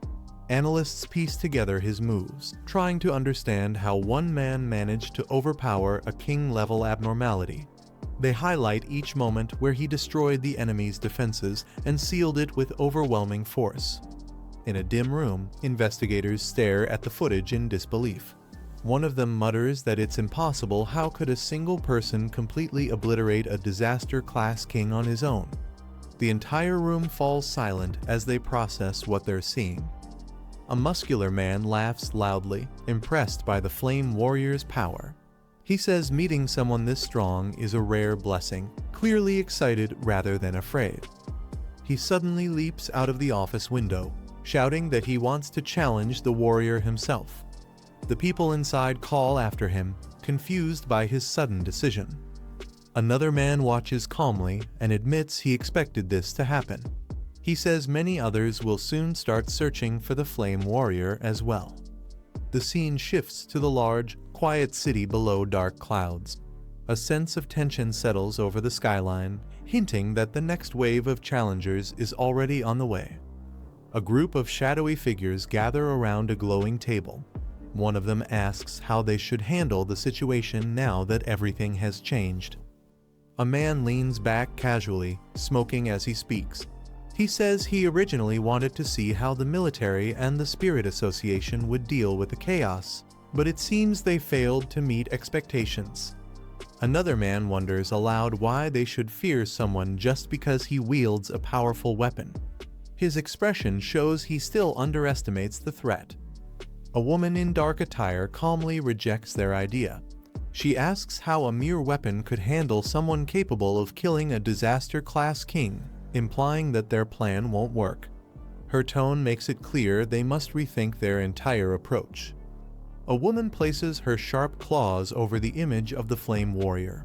She quietly repeats his new title, acknowledging him with a cold, calculating tone. She suddenly grabs the paper and slices it with effortless precision. The man on the image remains unfazed, his expression calm as if he doesn't care about her threat. Dark purple energy bursts out around her. She declares that no matter who stands in their way, everything and everyone will be erased. The aura grows stronger, filling the room with pressure. Her true form appears in the darkness, floating eyes glowing violently through swirling purple flames. The presence spreads like a monster awakening, hinting at a far greater danger preparing to move. A sudden knock interrupts the quiet room, and both of them look toward the door. When it opens, two visitors step inside, an older man in formal attire and a girl carrying several gift boxes. They greet them politely and ask if Fong Yi is home. The atmosphere shifts as the older man explains why they came. He mentions that during the recent S-Class anomaly invasion, their organization made a serious mistake, and only Fang Yi's actions prevented a major disaster. To show their appreciation, he formally expresses the Spirit Association's gratitude and presents the gifts they brought. Fang Yi listens calmly and then steps aside, inviting them in. He tells them to come inside so they can talk properly. They take their seats as water is served around the table. While glancing at Fang Yi's simple home, the girl quietly wonders why someone of his level still lives in such modest conditions. She thinks the Spirit Association should help him secure a better place. Once settled, the older man explains the second reason for their visit. The association wants Fang Yi's approval to promote him under the title Entamer. Fang Yi listens and asks him to continue. The man then describes the current situation across Xia Nation. Several powerful pioneers have appeared in different cities, each gaining recognition quickly. Their influence is spreading fast, and they are becoming widely known within pioneer circles. They continue explaining that the recent S-Class anomaly was the most terrifying disaster so far. Because of what happened, the association wants to promote Fang Yi under the title Entamer, aiming to stabilize Tai City as a major strategic zone after the spiritual resurgence. Fang Yi listens quietly as they outline the city's current situation. After the S-Class crisis, they realize the city needs a strong pioneer leader, someone recognized and capable of acting as captain. The girl adds that celestial phenomena will occur more often, and anomaly invasions will continue to rise. Without a powerful protector, their city risks being pushed into a state where it feels completely abandoned. Fang Yi questions her choice of words, and she clarifies that if he hadn't stepped in, the entire city would already be gone. She explains that the danger is always the same, it's only the manner of death that changes. Fang Yi listens to them carefully before giving a calm response. He admits he understands their concerns and realizes that his focus on cultivation made him overlook how much the world has changed since the spiritual resurgence. He tries to ease Yi's worries, telling her there's no need to think so negatively. As he reflects, he explains that Tai City, although once an important provincial center, was never among the top cities in terms of development or strategic depth before the resurgence. Across Xia Nation, the strongest three cities remain the capital, Shen City, and Gang City. Beyond them, there are other major cities like Hai City, Yuan City, and Chuan City. With so many powerful regions already established, the current crisis becomes an unexpected opportunity for Tai City to rise in importance. The older man explains that every city is now gathering reports on their pioneers to build their own combat power. Stronger pioneers raise a city's rating, bringing in more resources. Because of this shift, even unaffiliated pioneers in different cities are now willing to join the spirit associations. He adds that both pioneers and ordinary citizens need someone to look up to, someone who represents stability and hope as the world evolves.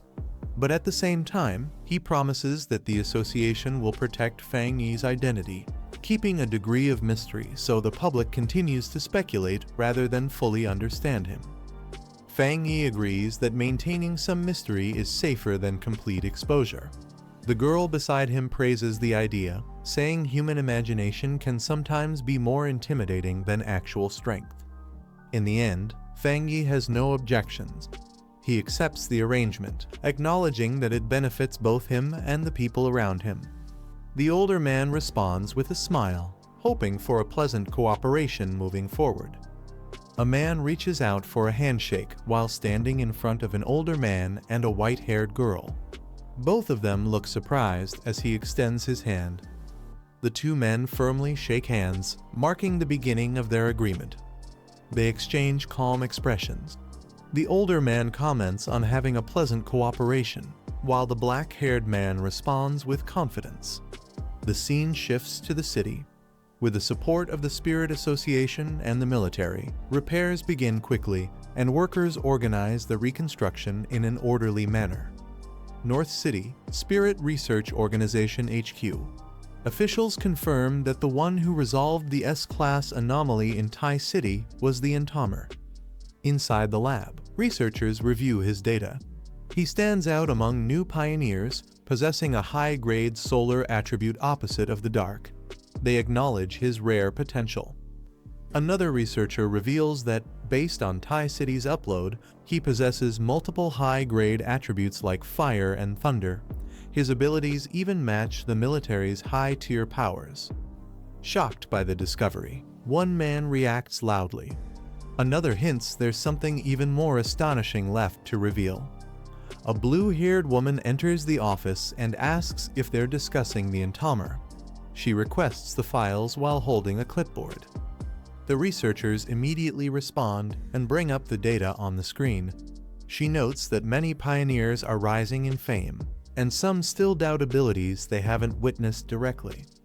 They show a display of the entamer in action, his power recorded during a previous event. The woman adjusts her glasses and says she wants to see his strength firsthand. She hints that their meeting with the entamer might be coming soon. At Long City's central library, people browse the shelves and study in a quiet, open space. A red-haired woman works on her laptop while others search for books nearby. A man approaches her with a smile and tries to start a conversation, but she calmly shuts him down, reminding him that it's a library and he's bothering others. The man walks away frustrated, calling the people around him boring, while the woman continues her work without reacting. The red-haired woman closes her laptop, annoyed at how ordinary people remain unaware of how much the world has changed. She reflects on her time in Kang City, how the exams ended and she unexpectedly gained spirit energy, becoming a one-star ghost carving realm pioneer. She notes that pioneers are extremely rare, and she's fortunate to be among them. She thinks this newfound strength is likely why she survived the Thai City disaster. Comparing herself to ordinary people, she wonders what they could possibly use to fight anomalies. A sharp smile forms as she adds that certain despicable people can't do anything at all, emphasizing her rising confidence. She watches from a distance and realizes the two standing together are merely classmates. She thinks back to someone else and concludes that, judging by his usual behavior, he was probably taken out by the bats long ago. She criticizes herself for even comparing the two. She looks at her laptop, where an image of the entamer is displayed.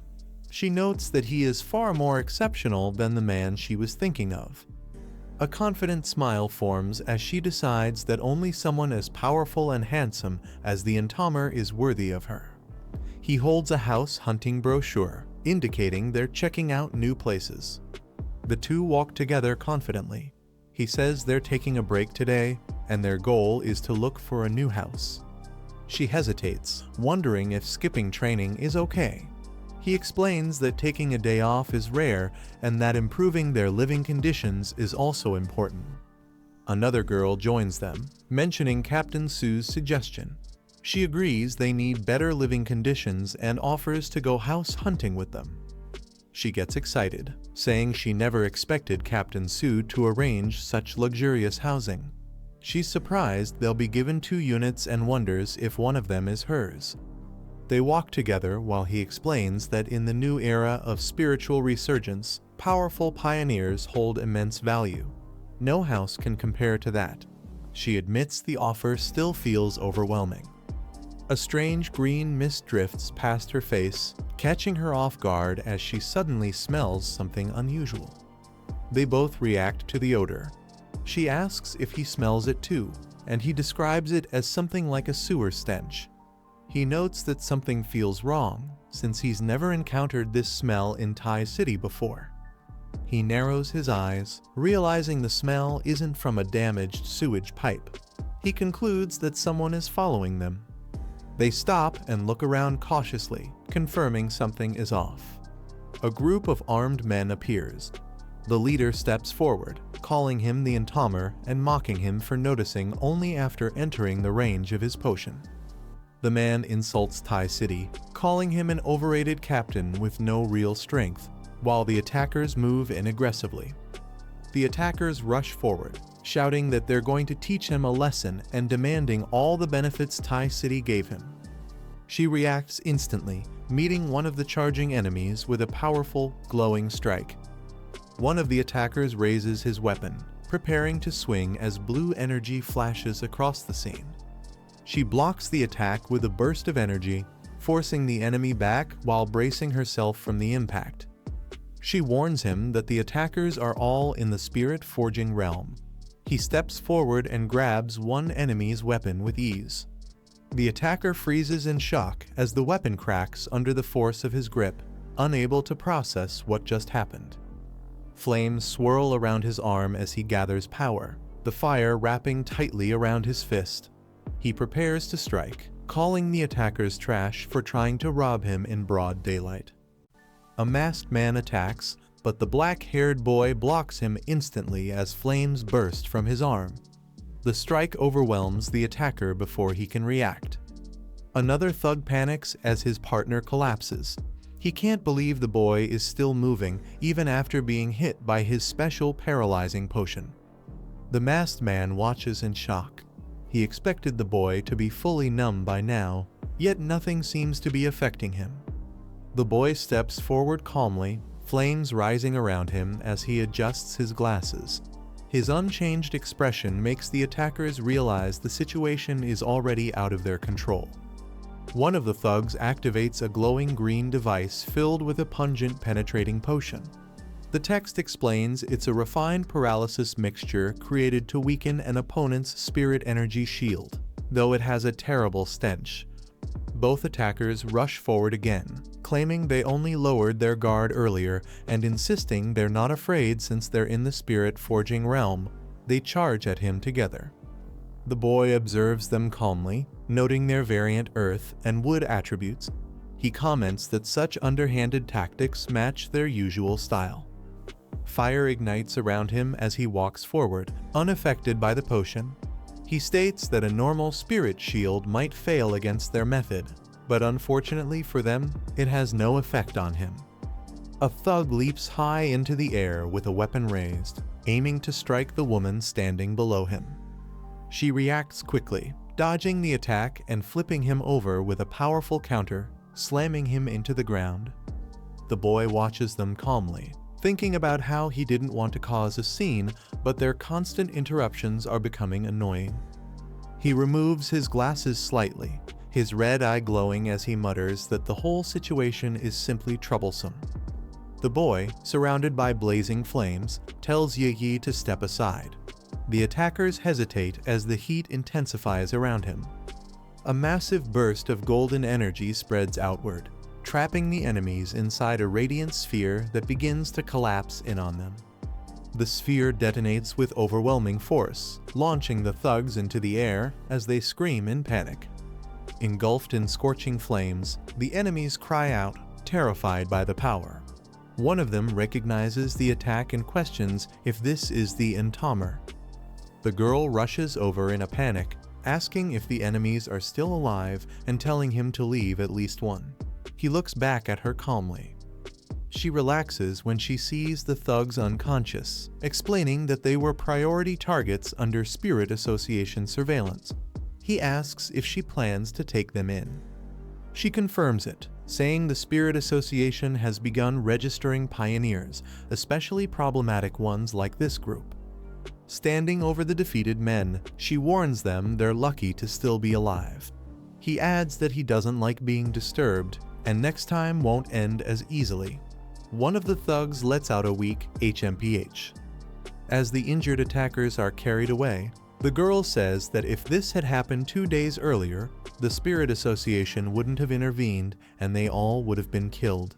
She adds that the Entamer spared them only out of respect for the association.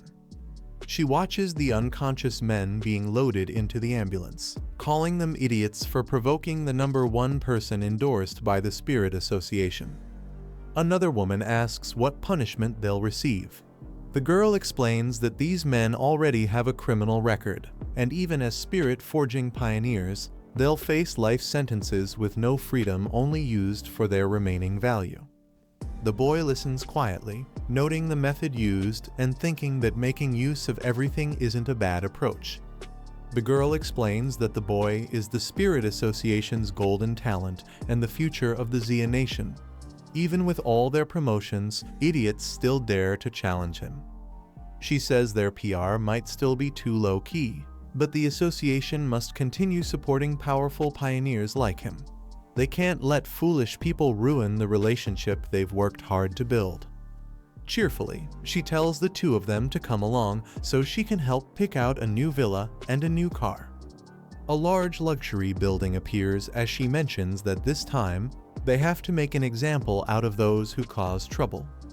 She shows them two properties chosen by the Spirit Association, a top-floor penthouse in the city and a private 3-story villa in the mountains, both convenient for different lifestyles. She explains that both are fully furnished with high-end interiors, requiring no extra renovations. They can move in immediately. He looks at the options and simply says they'll take both. The two girls are surprised by how casually he decides. He tells her he trusts Captain Sue's sincerity, while she looks shocked but pleased at his confidence. They arrive at a luxury dealership. She says the Spirit Association has a partnership here, so he can choose any car he wants. As they walk in, people notice the girl's beauty and comment on her fair skin and strong presence. Others observe the boy, saying he stands out even in simple clothes and wondering which influential family he belongs to. Someone assumes he's probably here to buy a car for his girlfriend, completely unaware of who he really is. A girl recognizes him and is shocked. She whispers to herself that he's Kinglu's ex-boyfriend, the one with military connections and special treatment from the principal. He looks calm, noting how they were just shopping and happened to run into his roommate's ex. The girl stares at him, confused and annoyed, wondering why he's buying a car for another girl. She secretly records them as he stands beside the new car with the two girls, clearly misunderstanding the situation. A phone vibrates on the table. A girl texts Kinglu excitedly, saying she just saw her ex-boyfriend at a VIP dealership buying a luxury car for a beautiful girl. Kinglu reads the messages with an annoyed expression. The pictures show him standing beside the expensive car, and she reacts with a cold, "So what?" Sitting in class, she questions how he could afford a car, doubting he would ever have that kind of money. Smirking to herself, she says the Thai city disaster didn't kill him, but made him lucky instead, thinking he somehow became someone's pretty boy. The red-haired girl smirks to herself, thinking that the gap between them isn't something he can cross easily. Walking through class, she believes that once she reaches the pinnacle of the pioneers, worldly matters won't matter to her and calls him an idiot in her thoughts. Meanwhile, the boy arrives at the new villa with the girl, and she excitedly shouts that they actually own a villa now. Inside, she's stunned by the luxurious interior. He tells her it's nice and reminds her they also have a penthouse downtown, so they can switch between both places whenever they want. As they enter the villa, the girl excitedly runs upstairs. He watches her and notes that she's finally behaving like a child instead of acting overly mature. He recalls his past life, realizing he never met her before being reborn. Judging from her actions, she must have been a trusted pioneer back then too. Suddenly, his phone rings. He's surprised to see Garen calling and wonders why she would contact him now. He answers the call with a calm greeting. Garen congratulates him on his promotion and mentions she heard the Spirit Association granted him 2 properties. He relaxes on the couch while talking on the phone, saying he thinks it's a good habit and they should continue the support. Garen tells him there's no need to defend the association. She knows someone as strong as him doesn't care about material rewards, but improving living conditions is still valuable. She mentions the first batch of spirit fruits will be harvested soon, and she'll send some for him to try. She explains the gap between normal people and pioneers comes from power, and that this difference also shapes their perspectives. The gap between top-tier pioneers like him and ordinary pioneers is even greater.